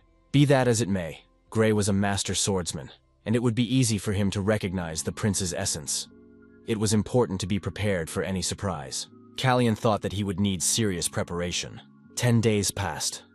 The prince enjoyed the fresh air on Siegfried's lands. Manasil said that some people had gotten too carried away with vagrancy. Callian replied that he needed to settle some business. The young man added that he would set off as soon as everything was finished here. He asked if Grey Brazen had left for the capital. The mage replied that he had done everything he could to delay him, but had only managed to gain 2 weeks. The mage added that he would try to do something else in the time remaining. The protagonist thought that he was a wizard and a master swordsman at the same time, a secret he had no intention of revealing to the world. If Grey Bryson, who knew nothing about him, discovered the presence of his aura, it would inevitably raise a wave of suspicion. That is why, on the morning after the banquet, our hero turned to Arsene to find out how best to hide the traces of mana. Hertz replied that there were spells suitable for this purpose that were easy to learn. With fourth circle magic, it would be no problem. Both magic and the aura of a sword come from the same source, pure mana. Arsene offered to help the prince with this matter. Callian asked what exactly he should do. Inspired by their mentor's advice, the young people began studying the circles of teleportation. Manasil asked if Rachel and Veronica had arrived yet. Ellen said that Rachel was his sister-in-law and an outstanding mage who had devoted many years to studying teleportation magic. This had saved Duke Siegfried a lot of time when inspecting his estates. Manasil was sure that her knowledge would be of great benefit to the prince. Callian said that he had invited them here because he had a proposal concerning the vast lands of Kairos. The girls were to focus on creating teleportation circles. They should also teach the prince how to hide his mana. Callian thought that the spell itself was not that difficult to learn, but Duke Slayman was the only one who could tell if the aura was leaking. Therefore, our hero could not leave the castle until his training was complete. After countless hours spent researching and training, the day finally arrived. Slayman said that everything was perfect. He could no longer sense the prince's aura at all. Looking at the prince now, it was hard to imagine that he had ever held a sword in his hands. The protagonist believed that all preparations were complete. As he took his leave, the Duke told the prince that next time he would not be so lenient. Callian replied that the Duke should not worry. He had no intention of remaining easy prey. The third prince declared that they were setting off. Kairos was waiting for them. The man studied the letter and said that he understood everything. So this was the messenger he had been looking for? So much time had been wasted waiting for nothing. Was this all he was getting? The man rose from the bed and said that in his absence, the court had become much more cheerful. He looked at the old man and asked if the messenger really thought he was mistaken. Count Grey Bryson said that it was time to return to the capital. Ellen Manasil approached the wardrobe and thought that every time it was like the first time. Behind this wardrobe was the entrance to the treasury. Such riches had been gathered from the estates of Witherin, renowned for having the most fertile wheat fields in all of Kairos. The guild that once served the Bryson family now diligently filled his pockets. Manasil said that he had adapted well to this bottomless gold mine. The mage asked the maid to close the door behind him. Manasil met the second prince on the stairs, and their eyes met. The mage greeted his highness and said that they had not seen each other in a long time. The second prince was curious what had caused such a change in Manasil. Or had Callian's new self prompted him to turn to the magician? Plank said that no one would give him a straight answer. Perhaps the magician knew something? Manasil replied that he could ask the prince the same question. Was he now feeding himself with crazy ideas, having given up drinking? Or did the prince stop drinking because he realized he was no longer able to control his own mind? Plank said that he was looking at another soul, longing for the old him. What a pity. Manasil replied that we are all subject to change. The mage remarked that change catches up with everyone sooner or later. How and when is not really important. Manasil wished his highness a good day. Time flew by unnoticed, and 20 days had already passed since Callian left the lands of Siegfried. Kiri asked, "Is this Lake Reddington? It is so beautiful and peaceful here." Callian said regretfully that they would have to leave soon. This small detour was the only thing that brightened up the unpleasantness with Veronica's horse. Callian had not expected Rachel's speeding magic to be so effective.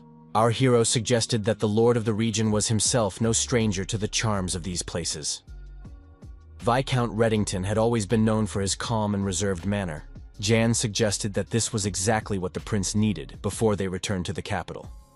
There, his highness would not be able to find time to rest.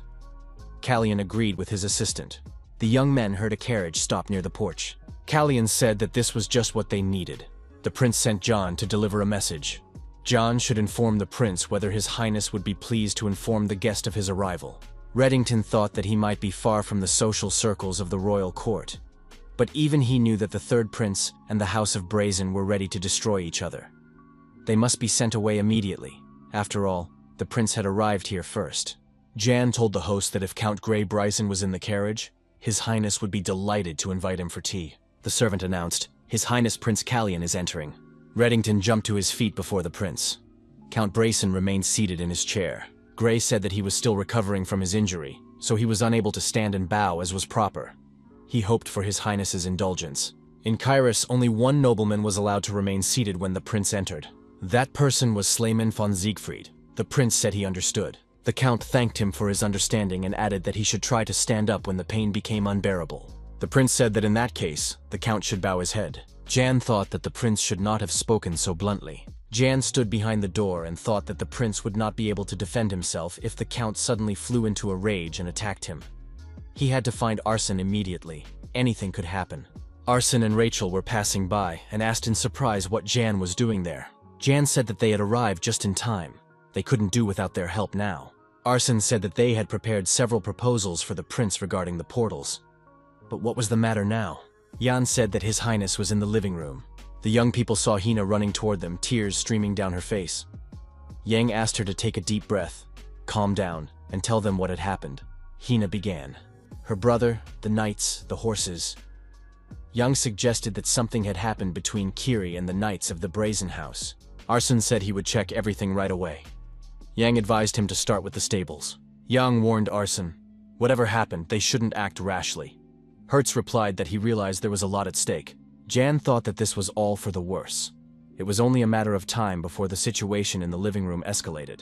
Grey Bryson became very angry when the prince told him to bow his head. The prince called it unheard of insolence.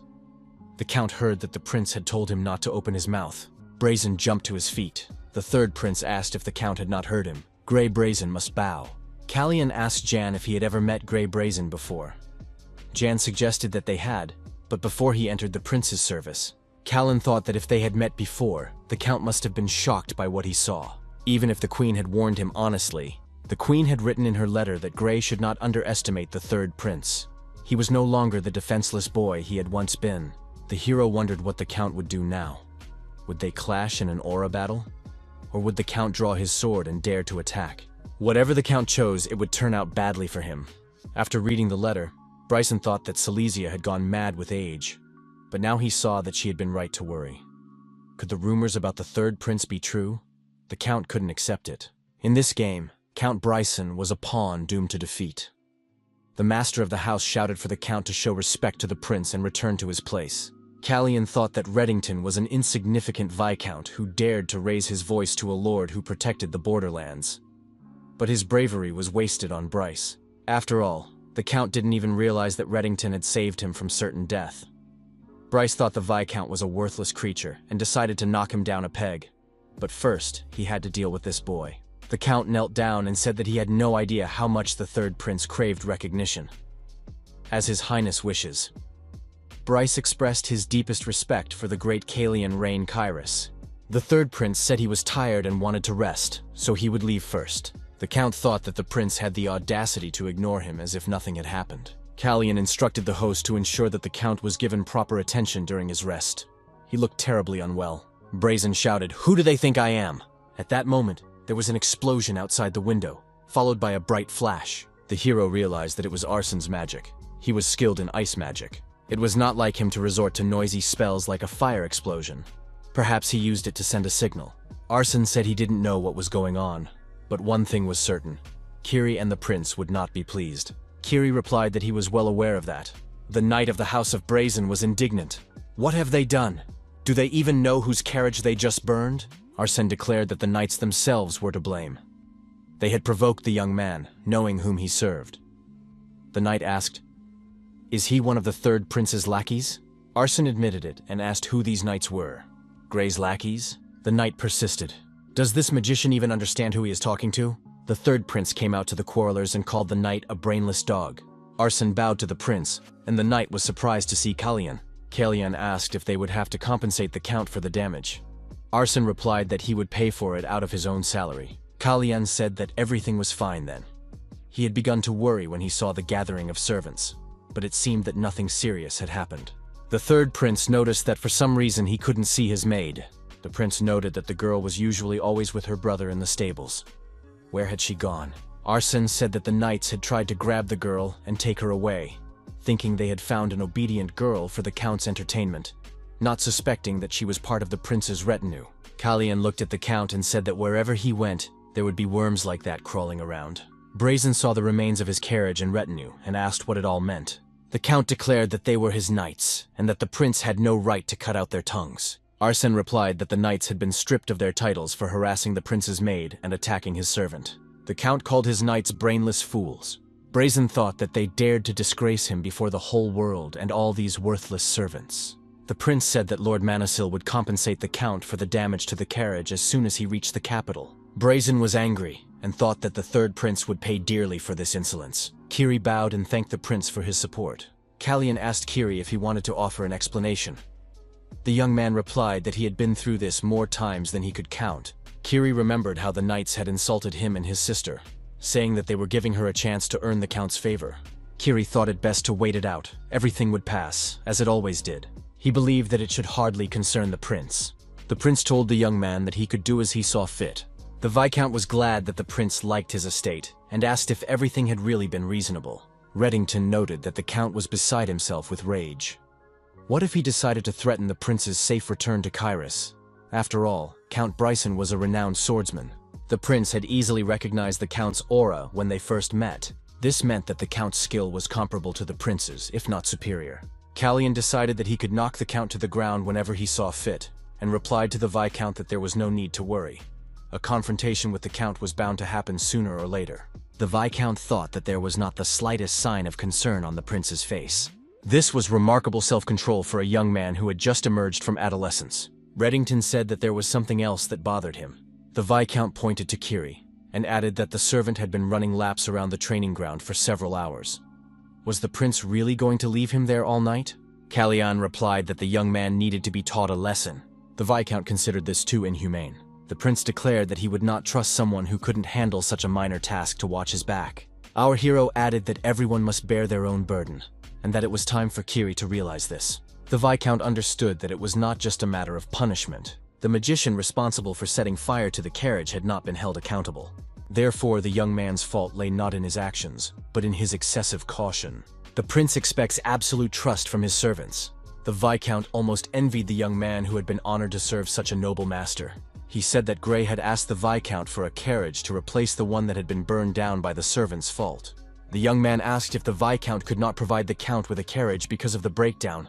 All the wheels of that carriage had suddenly become unusable. The Viscount thought that the prince already knew that this was only an excuse, and realized that he did not wish to receive the counts on his estate, even at the cost of part of his property.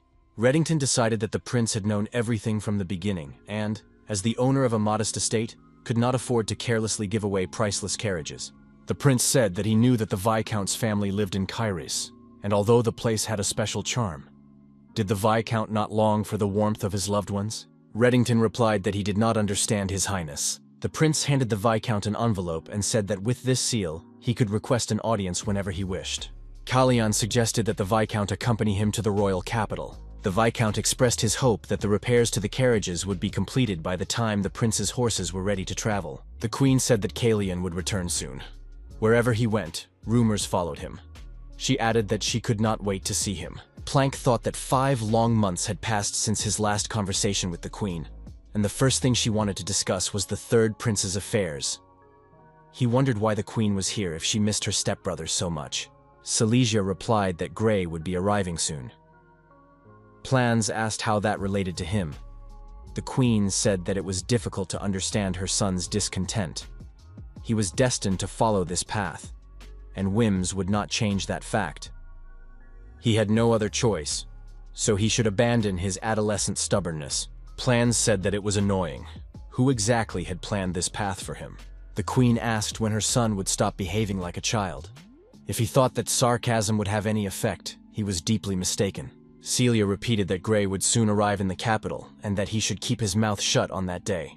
The young man remarked that he barely recognized some people, and that some were incapable of change. The queen told her son not to worry too much. Plank replied that he would like to say the same to his mother, that he wanted to spare her the trouble and do nothing as she wished. Callian informed his mentor that Viscount Reddington would arrive no later than next week. The magician replied that this was somewhat reassuring. In that case, Pollen would not be sent to join his ancestors. Serving the prince was not easy when he was constantly getting into trouble. He asked what the king thought. Manasil replied that the king had decided to speed up the formation of the Balkans. What had happened at Siegfried's estate had made him the center of attention, which would drive Bryson crazy. The king noted that now that Bryson had been publicly humiliated, there were more reasons to worry about the third prince's endeavors. He added that he would transfer the barracks and the knight's territory to the Balkans. Manasil told the king that this was tantamount to declaring war on the House of Boyson. The king replied that if it would distract attention from the third prince, so be it. Callian said that this would put the king in a vulnerable position. Manasil replied that the king was aware of this.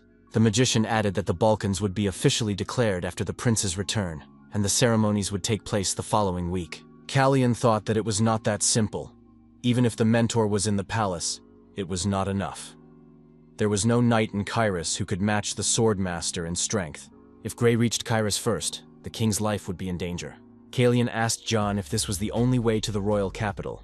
The assistant confirmed that it was, unless the prince wanted to go around in circles.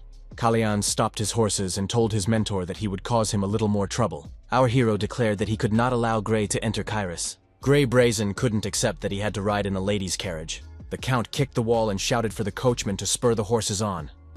How did it happen that the other carriages suddenly became unusable? The coachman replied that someone was chasing them. Brayson looked back and saw that his carriage was being overtaken by the third prince. What was this boy doing here? He wondered how the boy had managed to close the gap so quickly. It must be some trick his mentor, a magician, had taught him. In any case, he was just a worthless royal heir. Callian said that the count still didn't understand how to greet royalty properly. The count shouted from the carriage, "How dare this boy teach him manners?" Gray declared that today the royal family would be cleansed of the stain left by his mother. The third prince did not stand on ceremony with the count. He grabbed him by the throat and lifted him off the ground. The count began to choke. Gray did not understand what kind of power this was. The young man asked, "Where did these malicious intentions and ridiculous insults come from?" The count started it all. Our hero said that he must defend his honor. Did Gray not agree with that? The count was attacked by the prince's magic sword. He fell to the ground and begged for mercy, admitting that he was wrong. The third prince remained unyielding. The young man asked if Gray had ever wondered why his brother had disappeared so suddenly. Callian reported that the Marquis of Brazen had been paid a large sum to remove Renan from the road, and Renan had disappeared. The prince said that after that, an idea came to him. Should he try to convince the Marquis to get rid of his firstborn, who was seeking to take his place? Callian warned that he was about to ask a question and that it would be best if Gray answered wisely. What was the name of the man who had defeated him today?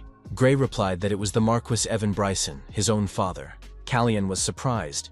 How could a father be so ruthless toward his own son? The prince told the knights and the coachman that they knew what to say when they were questioned about what had happened. The coachman said that the count would return to his estate immediately. The knight confirmed that he understood everything. As he drove away with the count's lifeless body, the coachman remarked that it was only a minor disagreement between father and son. Kiri emerged from behind a tree. The prince asked the young man if he had been watching them. It had been instructive for Kiri as well. Kiri noticed traces of blood on the prince's face. Callian suggested that the young man had changed his mind, otherwise he would not be here now. Callian said that Kiri used to know him better than he knew himself. Kiri did not understand what the prince meant. During the transition, the prince told Kiri the part of the truth that he deemed necessary.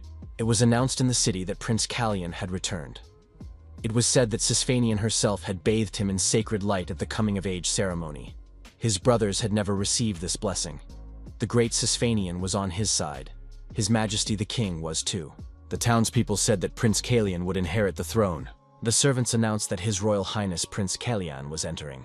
Callian greeted his brothers and said that they had not seen each other for a long time. The young man apologized for being late. Plank said, "Welcome back, Callian." Our hero was surprised. Had the second prince just greeted him? This came as a complete surprise to everyone present. What was Plank up to this time? The servants announced that His Majesty the King was entering. The king asked Randell if he had read the treatise by Certea. The king added that he would be pleased to hear his opinion on what he had read. His Majesty said that the second prince's efforts had borne fruit. He had gained muscle. They should go hunting together. The king suggested going further and organizing a hunting trip. Callan couldn't remember the last time he had felt so uncomfortable. The king was not at all like he used to be. It was hard to believe that he had once been indifferent to his children. What a remarkable change. The servant apologized and reported something to the king. His Majesty ordered that she be invited in. Callan thought she had been wise not to waste any time. He was beginning to feel nervous. The servants announced that Her Majesty Queen Silesia was entering. The third prince said he was glad to see Her Majesty. The queen said that Callan looked wonderful.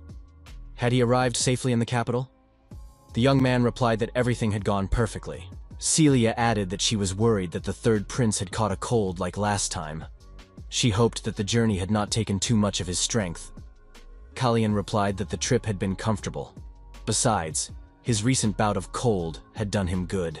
Our hero added that he had fewer worries outside the palace. Celestia replied that she was glad to hear it. The queen said that the impressive news from Siegfried's lands had made her seriously concerned about the safety of the third prince. She added that the praises sung in honor of Callan had even reached her chambers, an undoubtedly incredible event. Celia admitted that she was troubled by the insistent whispers wandering around. The queen asked directly, did the king really intend to make Callan heir to the throne? Callan thought that Silesia was no longer hiding her intentions. Was she really that desperate? The king said that he had recently spoken with Lord Manisil, who had told him one thing. Manisil advised sending the son who cared least about him to Camillon. That way, they could get rid of the problem child. The king remarked that he had no son for whom he did not feel concern. He added that, thanks to the queen's efforts, he was tempted to consider the idea. The queen jumped up from the table and said that the king would regret treating her this way today.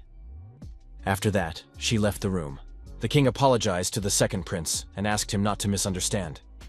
He did not mean plans and bore no ill will toward him. The young man replied that he knew this. The king said that all the princes knew very well how their uncle was doing. The father added that he would not wish such a fate on any of his children. His Majesty declared that they could not afford to make the same mistake. Upon reaching the age of 20, all princes, except for the heir to the throne, must leave Kairis. Each of them is granted land, and their visits to the capital are limited to only 5 days. They are also strictly forbidden to form their own armies. Yang said that these were quite reasonable restrictions. The assistant added that the prince's uncle had disagreed with this. Asnan raised a rebellion as soon as the current king ascended the throne, but his plan failed. Now he is imprisoned in a tower in the most inaccessible wilderness of the Varekan Valley. Callan said that this was precisely why His Majesty was so eager for the princes to forget their quarrels and make peace. Then none of them would have to shed blood. Jan asked if the prince really thought that was possible. Callan replied that, given the current state of affairs, it was difficult to imagine such a thing happening. Callan saw a lone rose growing, which glowed as soon as the prince approached it. Jan showed the prince that something in his pocket was also glowing. Callan took the mysterious stone out of his pocket. It was also glowing. All the flowers had been cut, but this rose continued to bloom as if nothing had happened. The young man was surprised. What was this strange glow? Could the flower really be reacting to the stone? Callan touched the rose petal and heard a crunch under his fingers. The petal immediately crumbled and fell apart. The prince said that the rose had dried up. It was as if time itself had frozen, holding its breath, and in an instant it broke free and rushed forward. Time, stone, rose, elf. The axis of time, Sisfanian and Sorrenti. Sisfanian said that the young man's impatience contradicted Sorrenti's will. The prince did not understand how he could remain patient when time was slipping through his fingers. Yan asked the prince if he planned to go to breakfast tomorrow, since he had already missed it for 2 days. Callan, lying on his bed in his room, said he was still exhausted from the long journey and would skip breakfast. Left alone in the room, the prince got up from the bed. He sensed that someone was on the veranda. Plank said that Callan was indeed a magician. He even jumped out of bed at every little noise. Callan noticed that it was late and that Plank had come without an invitation. Why was he here? Plank said that a rose had disappeared from the garden. The second prince wondered if it was the work of his brother. Callan replied that only one flower was missing. Why all the fuss? It must be very important to plans, since he had come at this hour. Plank said that his brother couldn't have failed to notice that it was a special flower. He suggested that this was why Callan had skipped breakfast. Callan thought that plans knew everything. It was a rose from Randall's garden. His mother was from Tencel. so our hero assumed that what he had seen was somehow connected to the holy power in his blood. Plan said he had asked Randall if he knew anything about the rose in the garden that never wilted. Randall always replied that he didn't know. Callan was surprised. Did Plans really expect his older brother to one day say that he knew? Planck remarked that only someone with holy power could prolong the fleeting life of a rose. But why did Randall feel the need to hide his powers? Callan wondered, could Randall really use holy power? Planck warned his younger brother. He had told Randall that he had burned the rose. He added that now Callan could pretend to be a fool for as long as he wanted. Callan asked his brother why he was doing this. Plans replied that Callan had skipped breakfast so that no one would notice how much it bothered him. Callan asked why Plans was acting out of character, trying to shield his younger brother from Randall's scrutiny.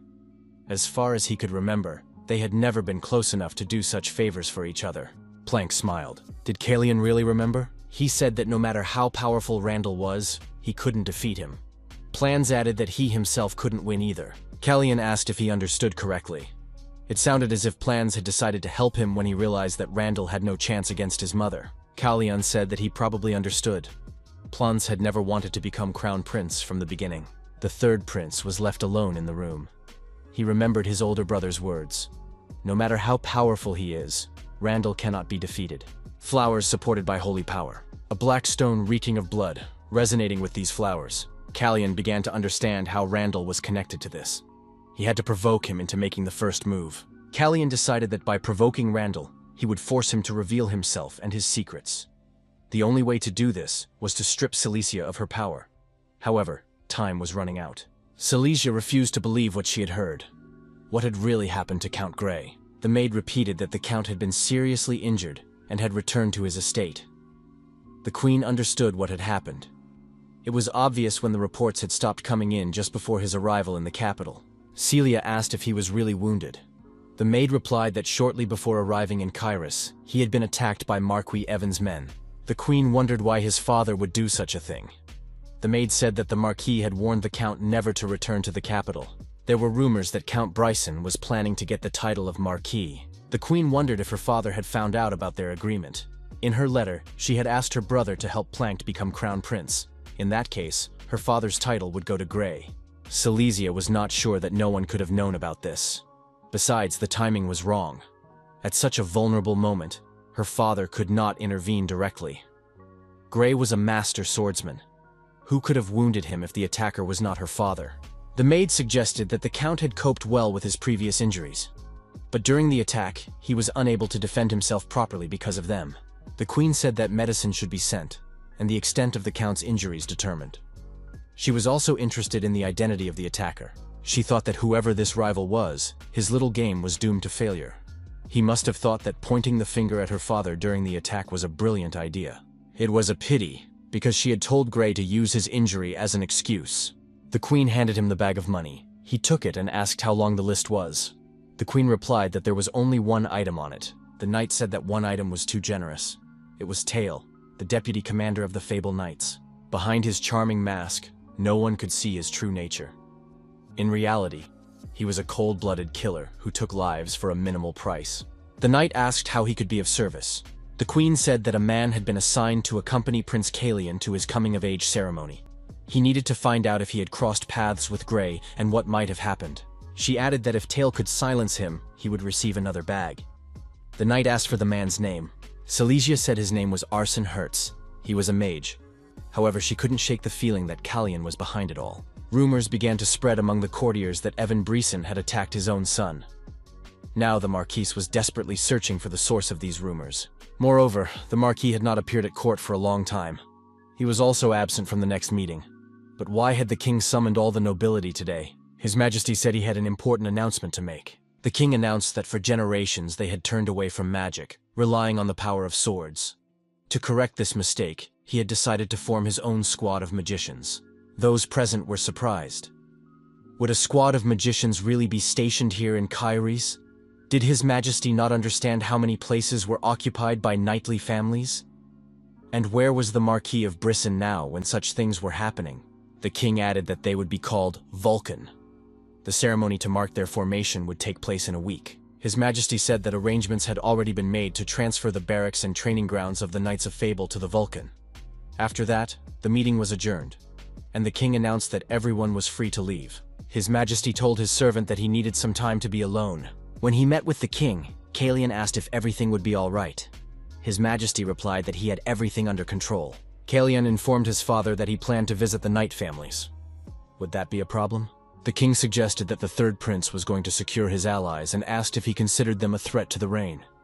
He noted that his younger son's actions were very bold and did not object. His Majesty said that his son could do as he wished. Kalian thanked him. Kalian added that he would have to avoid the Brisson family. How did the king feel about the joint hunt he had promised the second prince? Jan thought that his youngest son had finally gained his own power. Now Kalian had his own squad of mages. Our hero noted that he was not officially affiliated with Vulcan. Jan replied that this was no reason not to celebrate. Arsene entered the room and said that he had finally found a solution to the teleportation circle problem. The principle was similar to how oath seals worked. This would allow contracts to be made for the use of the circle. Control over it would remain exclusively in the hands of His Highness, the third prince. Kalian said that this was incredible. He was ready to discuss all the details later. Arsene needed to rest now, and they would all celebrate during the ceremony. Arsene said he had to meet with Mr. Ianisil after dinner. Kalian said he would take care of it himself. Arsene needed to rest while he had the chance. Hertz thanked the prince and said he would heed his advice. Kalian wished Hertz to be careful and not fall asleep on the way. Arsene, as expected, dozed off while riding in the carriage. In his dream, the third prince reminded the mage not to fall asleep. Arsene woke up with a start. The carriage had stopped. The coachman said that there was an ambush ahead, and that there were more attackers than their men. Arsene looked out of the carriage and saw that they were being pursued by a whole gang. Arsene told the coachman to speed up and not look back. He himself jumped out of the carriage. Arsene prepared to use his unique magical abilities. He told the attackers that he was the deputy commander of the Vulcan Mage Squad, and that his name was Arsene Hertz. This time, the banquet was quieter than usual. Manhwa asked our hero, "Is Arsene Hertz absent?" Kalian said he could only guess what the magician was doing at the moment. The prince noted that early in the morning, news about Count Grey had reached the queen's ears. She would not sit idly by. Manhwa suggested that Hertz was a decoy. The mentor thought that his student was using Arsene to the fullest, probably still harboring resentment toward him from a past life. Our hero was sure that the queen now doubted Count Grey's loyalty to her cause. She was well aware that his decision to help was not born out of familial love.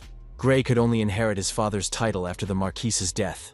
Therefore, the queen certainly does not rule out the possibility that Marquis Evan may have learned of his son's plans and decided to act first. Manhwa suggested that the queen would need time to gather her thoughts. Kalian agreed. Silesia had never encountered Arsene before, so she knew nothing of his magical power. Most likely, she would send only a few skilled knights after him.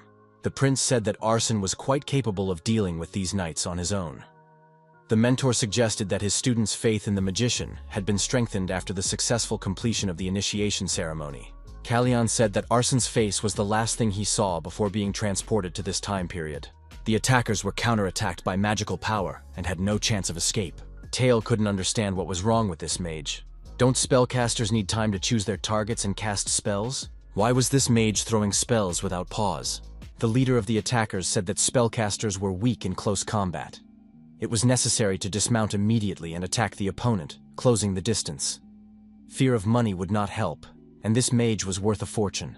Tyre urged his subordinates to think about the reward for this mage's head. Arsene created a magical barrier and became untouchable to the attackers. The villains couldn't believe that the barrier had been created so quickly. Tail thought he shouldn't have taken this job in the first place. The mercenary now had no idea how to defeat an enemy of this caliber with only a dozen men. The attackers were taking damage. Tyler decided he wasn't going to die here like a stray dog. The mercenary couldn't get far. The mage was right in front of him. Arsene said that the last criminal was left. Tyler begged for mercy and said he had information and was ready to tell everything he knew. Arsene replied that he needed more specifics. Tyler showed him the bag of money and said that the queen herself had ordered him to kill the prince. The mercenary added that he had also been paid to kill Prince Kalian's maid, whom the queen had sent to him. He could testify if necessary. Arsene suggested that the prince would prefer to forget that incident forever. Tail added that he knew exactly where the Marquis got his money. The Marquis owned a secret gambling business in Kyrius. There, people bet on fights without rules, and he could take him there. Arsene said that the mercenary had almost intrigued him, but the prince already had someone who knew the place very well. The mercenary stated that Marquis Brisson had not touched a sword in many years. Tyle added that he had seen fragments of a sword, but his son Gray had tried to hide them. The mercenary added that this might pique His Highness's curiosity. Tyler also stated that he had seen Gray arguing fiercely with his father about obtaining the title of Margrave. Arsene grew tired of listening to these stories and cut off the criminal's head. The mage said that a talkative person loses their value once they open their mouth. Arsene was confused. He didn't know how to get back to the palace. The carriage had left, the horses had scattered, and there was no one on the road. Arsene felt someone approaching from behind and turned around. The bag of money from the mercenary lay in front of our hero. Kiri stood nearby. The Marquis was outraged. How could this be? Was he being accused of kidnapping Arsene Hertz? The assistant said that the royal guards would arrive by noon. The Marquis assumed that the king believed him to be connected to Vulcan. The Marquis did not understand how that magician had interfered with Tale. The assistant said that Tale had been seen at noon that day in the palace. Perhaps the queen had summoned him. The Marquis said he should go to the palace immediately. The assistant asked if he should inform the queen of his visit. The Marquis was furious. Did his assistant want him to destroy that stupid woman as soon as she came into view? He was not going to meet with Silesia, but with her son. During breakfast, the first prince said that the deputy commander of the magicians, Vulcan, had gone missing. Was Callian worried?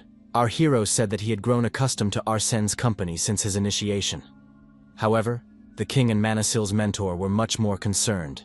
The first prince couldn't hide his surprise. Plank said that the date for the end-of-term hunting competition had been set. Was his brother ready to join?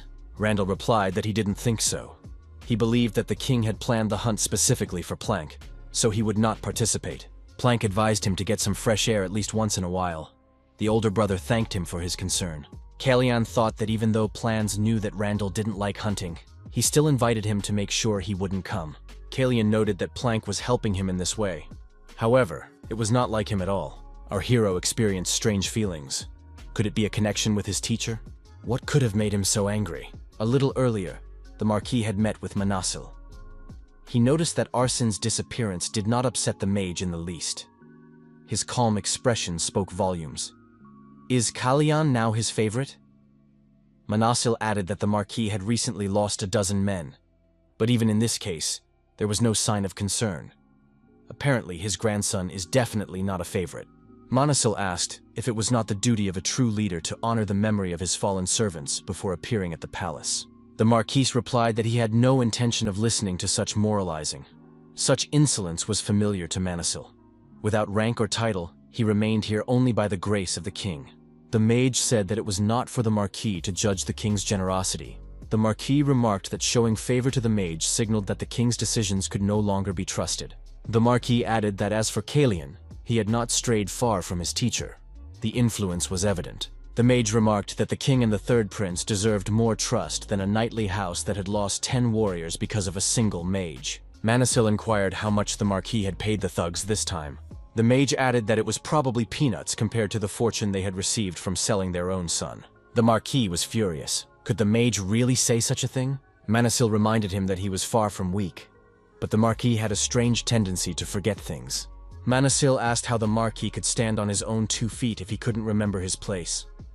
The Marquis was attacked by magical forces. The Marquis felt the flames engulf him. Manasil advised him to learn to think before acting. The Marquis should also consider who he is dealing with in the future. The Marquis began to choke and grabbed his throat. The coughing did not stop. The Queen's father remarked that while this magician might be powerful, he would not last long alone. Manasil objected that his opponent was mistaken, for he was not alone. The magician asked if the Marquis had considered why Gray had gone to the capital. What did he hope to gain, and on whom did he rely? Gray would not have gone to the capital if he had not received an offer he could not refuse. For example, the opportunity to obtain the title of Marquis. Come to think of it, Renan had turned his back on his family and bet on Randall. The Marquis thought, had the Queen betrayed him too? The Marquis was angry. He had to deal with his daughter immediately. The assistant told the Marquis that a lot of time had passed. Was his master planning to visit the prince's chambers? The Marquis intended to go to the palace of Shermil to find out how Planck and his mother were getting along. However, the situation had now changed. The Marquis told his assistant that they were returning. The meeting with his grandson would take place when it was clear whose side he was on. Our hero looked out the window. The rain was still falling. It wouldn't be long before the hunt was cancelled. Callian asked Planck what he thought about it. Plans replied that he had sensed the mage driving away the knights that morning. Callian was surprised. So Plans had sensed a surge of mana? Apparently their father had not exaggerated the second prince's skill with the sword. Kalyan asked his brother if he often communicated with the Marquise. Plank replied that he had never spoken to his grandfather alone. Kalyan smiled. Their family was so close-knit that even a hug could break it apart. Kalyan suggested that the Marquis wanted to strip the queen of her title and have Plank take the place of the crown prince. Our hero added that if Plank's goal was to bring down his mother, there was no need to continue supporting him. If Plants wanted to become the next king of Kyrus, he should meet with Evan Bryson. Plank reminded his brother that he had already given his answer. Kalyan said that in that case there was only one thing left to discuss: Cilicia. Our hero declared that this time, the worst outcome awaited her, because that was the fate he had in store for her. Plans replied that he had no intention of protecting her from the consequences. Kalyan held out his hand and told his brother not to take it if he wasn't ready for what was to come. Plank remarked that their mother had gone to great lengths to pave her way. If that was the result of her efforts, then so be it. He shook his younger brother's hand. Jan was surprised. Had Kalyan joined forces with Plank instead of Randall? Jan added that in that case, the second prince had turned his back on the queen. But he shouldn't have any reason to do so. Kalyan said that Plans had not turned away from anyone. He had simply closed his heart to his mother. Unable to reconcile himself with Silesia's atrocities for the sake of his ascension to the throne, Plans hid behind the guise of a rebellious son. His body was saturated with wine, but his breath never smelled of alcohol. Plank behaved terribly toward his younger brother. However, he only demonstrated this behavior when witnesses were present. Most likely, he believed that portraying himself as a troubled child would cause his mother to abandon him, or at least stop harming others. However, Plans eventually came to realize that Silesia had already passed the point of no return, and that only death could stop her now. Jan asked in surprise why Plans had behaved this way toward his younger brother for so long. Kalyan replied that he hadn't asked. Even if there had been a reason, the only person who could have understood and forgiven Plans was already dead. It was already too late. The king was informed that Arsen Hertz had not been found on the Brisson estate. The neighboring buildings had also been searched, but there were no traces of him there either. An assistant reported that they had managed to find the prisoner in the dungeon. This prisoner was most likely Renan Brisson. Manasil, who was in the room, asked if this was really the best course of action. The king said that now was not the time to be picky. Elon had not forgotten who he was, had he? Even if only temporarily, Manasil was considered the commander of the Vulcan mages. With this appointment, the king wanted to show the power of the new squad of mages in this palace. Manasil asked if that was why His Majesty had raised the royal guard and intensified the search. When the guards arrived, the Marquis was surprised. Was he really being accused of kidnapping and holding a mage captive? The officer replied that it was the king's order and that the Marquis would be better off not resisting. The king added that those who saw only regalia and titles would consider Manasil to be just another mage until they realized their mistake through their own experience. Manasil thought that the king was aware of how Evan perceived him. The king asked, "Surely Elon became a viscount in Ribérine?" Manasil confirmed this, but added that he was known to most as an archmage. The mage added, "Viscount in Ribéry, Baron in Secretia." But he liked the title of mentor to the prince best of all. The king agreed to leave him the role of tutor to the third prince. His Majesty said that the title of Count of Kyrus should also be added. The king looked up at the mage and asked what was going on. Manasil remarked that it sounded very mundane, as if they were talking about the weather. Kalyan looked out the window and said that the rain had finally stopped. That meant the hunting competition would not be cancelled. Yan greeted the prince and asked if he had been outside unaccompanied again. Kalyan replied that he had taken a short walk to deliver something.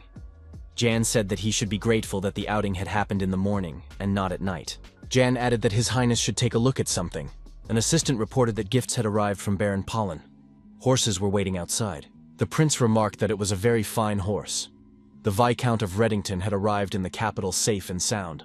Jan noted that there was a cat among the gifts. Kalyan said that it was very timely. He wondered whether to buy a dog or a bird. A cat would also be suitable. The prince took the cat to Hein and said it was a gift for her. Our hero added that cats were allowed in the Shermal Palace. They just had to be well cared for. Hina was very happy and thanked His Highness. Jan reported that the royal guards had searched Bryson's house the previous night, but Arsen was not found there. Kalyan said that his subordinate was not so easy to defeat. Arsen was fine, wherever he was. The prince added that he would not let it go so easily.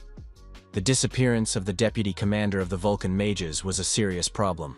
This problem must be dealt with appropriately. House Breezen must be paid back in kind. It is time to go hunting. This year, the royal hunt is being held in honor of the second prince. However, the prince himself is nowhere to be seen. Could he be skipping the hunt again? Some of the courtiers suggested that the second prince's health had deteriorated. However, this was not the first time they had heard such an excuse. Kalian asked Plank not to take part in the hunt today. The third prince told his brother that he would be in bed with a terrible cold for everyone's sake. Plank said that he really would be unwell on the day of the hunt. Kalian told Plans not to worry. He would talk to the king so that he would understand everything correctly. Plank didn't know what his younger brother was up to, but if Kalian wanted him to stay out of the spotlight, then so be it. Plank saw the girl running after the kitten. He thought she was his younger brother's maid. Plank became alert, because that road led to the rose garden. The girl shouldn't go there. He remembered that Randall was usually there at that time of day. He was always there with his guards.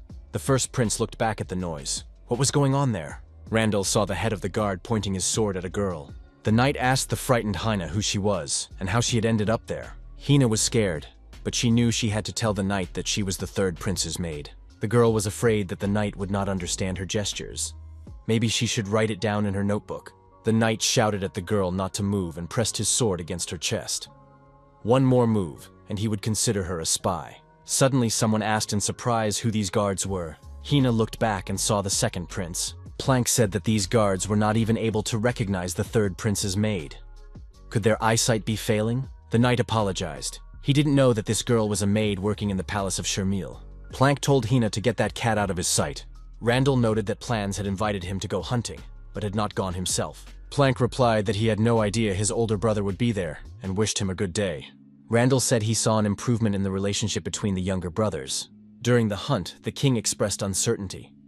Would this be better for his sons? He asked if Manasil could be trusted. His Highness remarked that archery requires more than just strength. The magician replied that the king needed to concentrate. The assistants noted that this was a strange hunt. Since when did hunting take place in groups? How were these groups formed? This group consisted of families allied with the House of Brisson. The magician shot his bow and missed. He looked at the king and said that he saw no reason to laugh, for he was a magician, not an archer. In magic, he had no equal. The assistant said that whatever His Majesty thought, with only one mage on the hunt, success would not be achieved. However, an unexpectedly wounded bird fell right at their feet. The assistant was surprised. How did that happen? He hadn't even seen any arrows. The assistant added that it didn't count. One said that magic could be used, while the other pointed out that there were no rules against it either. Manasil wondered what the king would say about this. His Majesty replied that this would not do. Was the mage really going to hunt everything in his field of vision? Those present were frightened, as the spell could have been aimed at any of them. It was definitely a warning. It was an ultimatum for those who sided with the Marquis of Brisson. Manasil said that birds sitting on high branches were easy targets. Kalian said that soon he himself would hunt for his prey, and it would not be an eagle or a lion, but a beast he had never hunted before. Therefore, he needed the help of those present. The third prince said that he was ready to meet them at the palace. The maid noted that the letter from the Margraviate contained something terrible. She returned and reported that Margrave Grey did not seem so badly wounded from a distance, but she was asked to leave, as Grey needed absolute silence and peace. The queen was furious. Why couldn't she use her aura anymore? Why had her maid been asked to leave immediately? Celicia considered this to be very rude. The queen asked what had brought the prince to her so early. It was rude to assume that she would want to spend time with him over a cup of tea.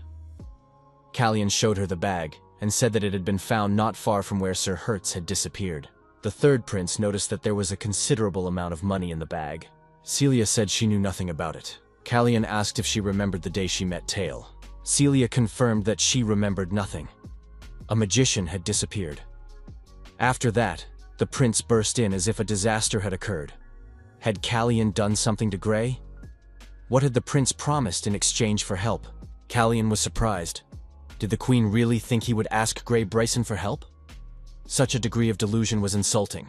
Kalian declared that he did not need her sympathy. Celicia told the prince to watch his tongue. Had he completely lost his fear? Kalian declared that the queen would soon regret daring to touch his man.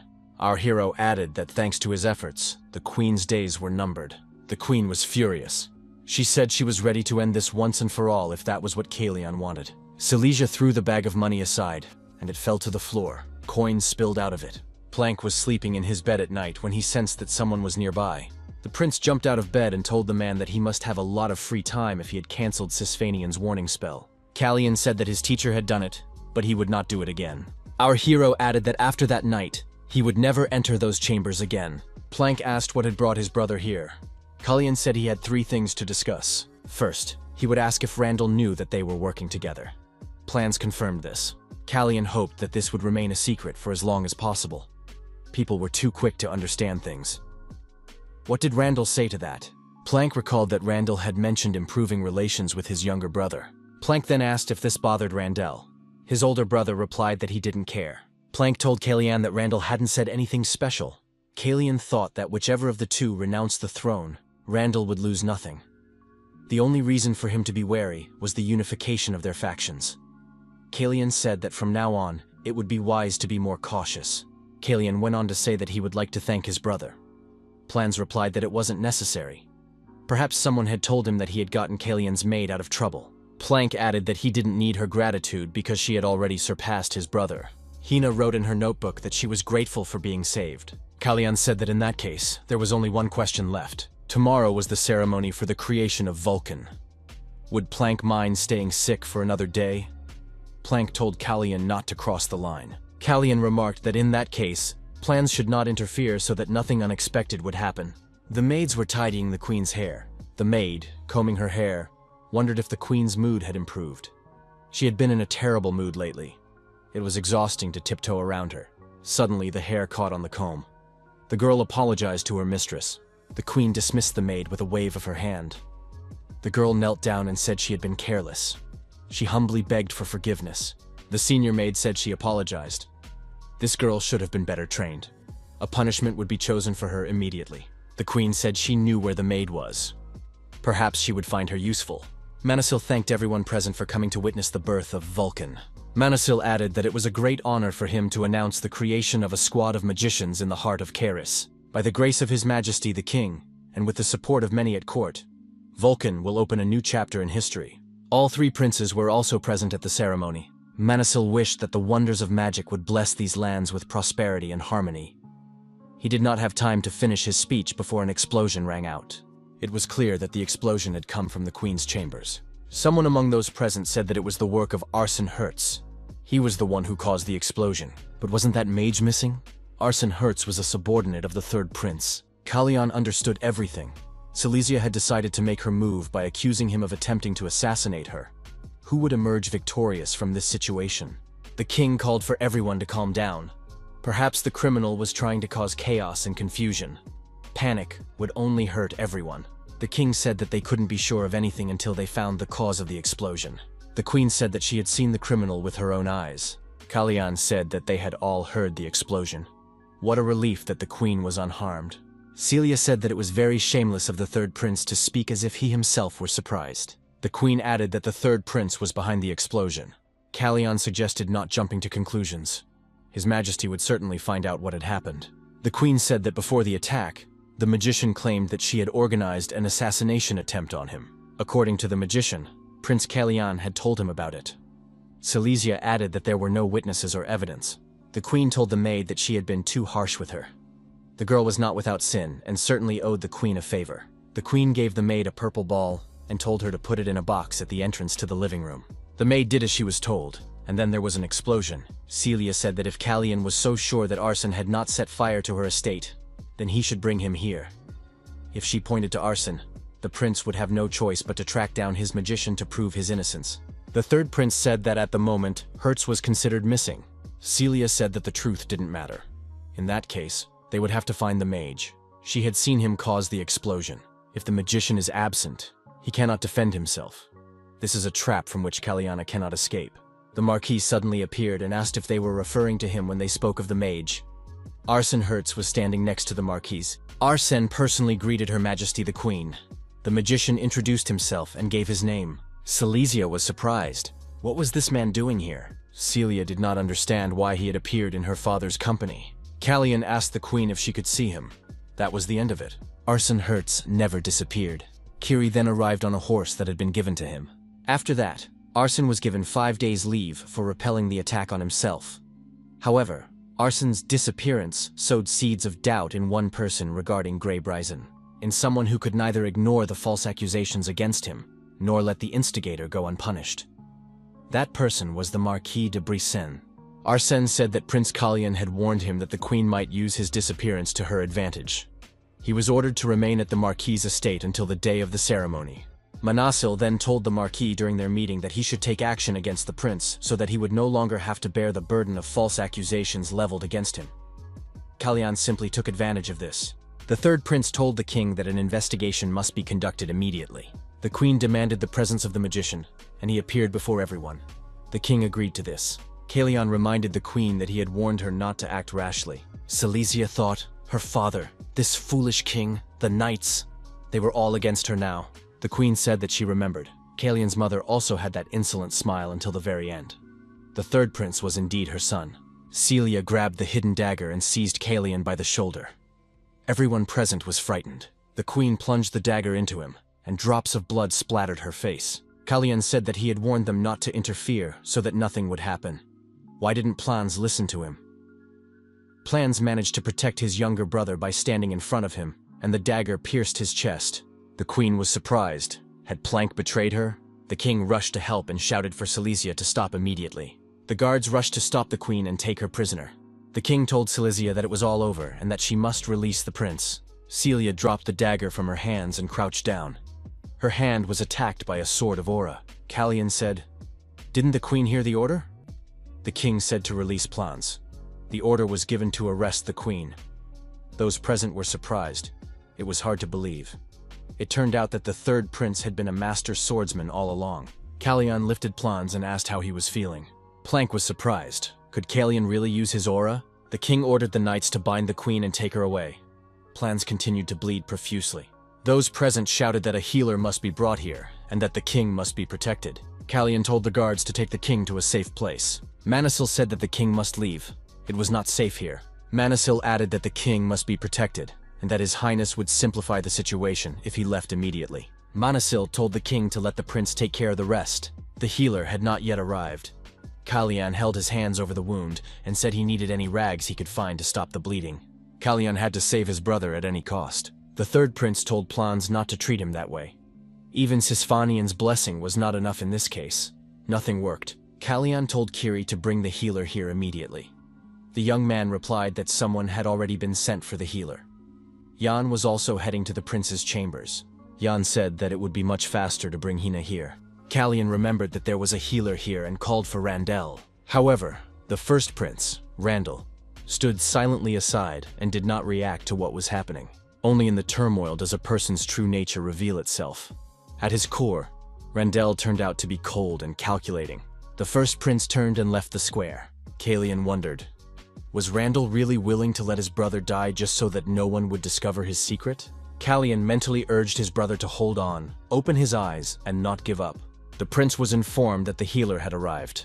It was Hina. Kalian asked the queen, who was sitting behind bars, if she wanted to see him. Silesia said that the question had been on her mind for a long time. The queen asked if Kalian was hiding something from her. The third prince said that every person has secrets they are not ready to reveal to anyone. Silesia said she knew that. Kalian said he also had a question.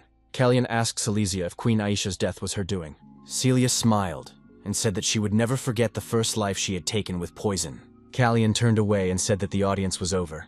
Celia reminded him that they had agreed to be honest with each other. Wasn't that right? The prince stopped. Kalian said he had assumed Silesia's first question would be about her son's well-being. Celia said that Plans had been an obstacle in her path until the very end.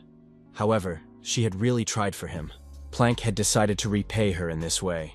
He was a fool who made the worst choices possible. She had received no help from him, only obstacles. Kalian said that people tend to run to those they want to protect with all their might. Silesia remembered how Plans had rushed toward her. Did he really want to help her? The queen's blow was slow. She had obviously never even practiced. Our hero didn't need to block it. He could have just stepped aside. Besides, the teacher had raised his shield before Silesia got close to him. Plans couldn't have not known that, but he did it anyway. Celia couldn't believe it. Was Kalian trying to say that Plans wanted to protect her? But why would he do that? Kalian said that it wasn't necessary to follow the chosen path. Celestia could have stopped and turned around at least once. Then she would have understood her son's actions. Plans had previously said that she was meddling in his affairs. Plan said it was funny. He hardly recognized many of the people around him. Meanwhile, some people were completely incapable of change. Silesia said she had no regrets and would not apologize for anything. The nobles, who had previously been loyal to the House of Brisson, quickly turned their backs on Silesia in accordance with an agreement reached through threats during the hunt. The king's wife's serious crimes became public knowledge, but no one ever found out who had revealed this information to the world. Celia's execution took place immediately after the sentence was pronounced. No Renaissite leaves were laid on the stone slabs, as the execution was not carried out with steel instruments. Instead, the queen met a slow and painful death. On that day, no red flowers were thrown into the river to bid farewell to her soul. Observers said that they had started a week ago, but the dismantling of the greenhouse was still not complete. This was yet another indication of how extravagant the former queen had been. Young people decided it was better not to talk about her, because anyone found to have had ties to her was either in chains or in exile. However, it is now the hottest topic of discussion. No one could have imagined that Prince Kalyan was a master swordsman. He is only 15 years old. He is the youngest master swordsman in history. On top of that, he also possesses magical powers. However, he has not left Prince Plan's side since that day. Plank finally regained consciousness after being seriously wounded and asked what Kalyan was doing there with his mouth full of fruit. Kalyan replied that he was still thinking about how to explain his sword skills without arousing suspicion. Kalyan added that Plans should not pay any attention to him and rest. Plans said that Kalyan could get ready and go back to his quarters. Kalyan was surprised. Where had his brother's hospitality gone? After all, he was the one who had caused this mess. Plank said that Kalyan had revealed his aura in front of everyone. Kalyan thought that he would not leave until he came up with a plausible explanation. Manasil saw the third prince and said, "Finally, they kicked him out of the chamber." Kalyan added that Plans had kicked him out with a look of utter contempt. Manasil assumed that the student would hide for at least another week. Kalyan replied that that was the plan. Those around them noticed the third prince and immediately began to discuss him. They say he possesses the sword of the aura. Manasil said he doubted that his older brother's anger had forced him to leave the prince's room. Perhaps he had decided to stop hiding. Kalyan said that he was a terrible liar. But there was one person who must not be allowed to learn the truth about this body. The prince peeked into the king's study. Hearing the mage's explanation, the king was surprised.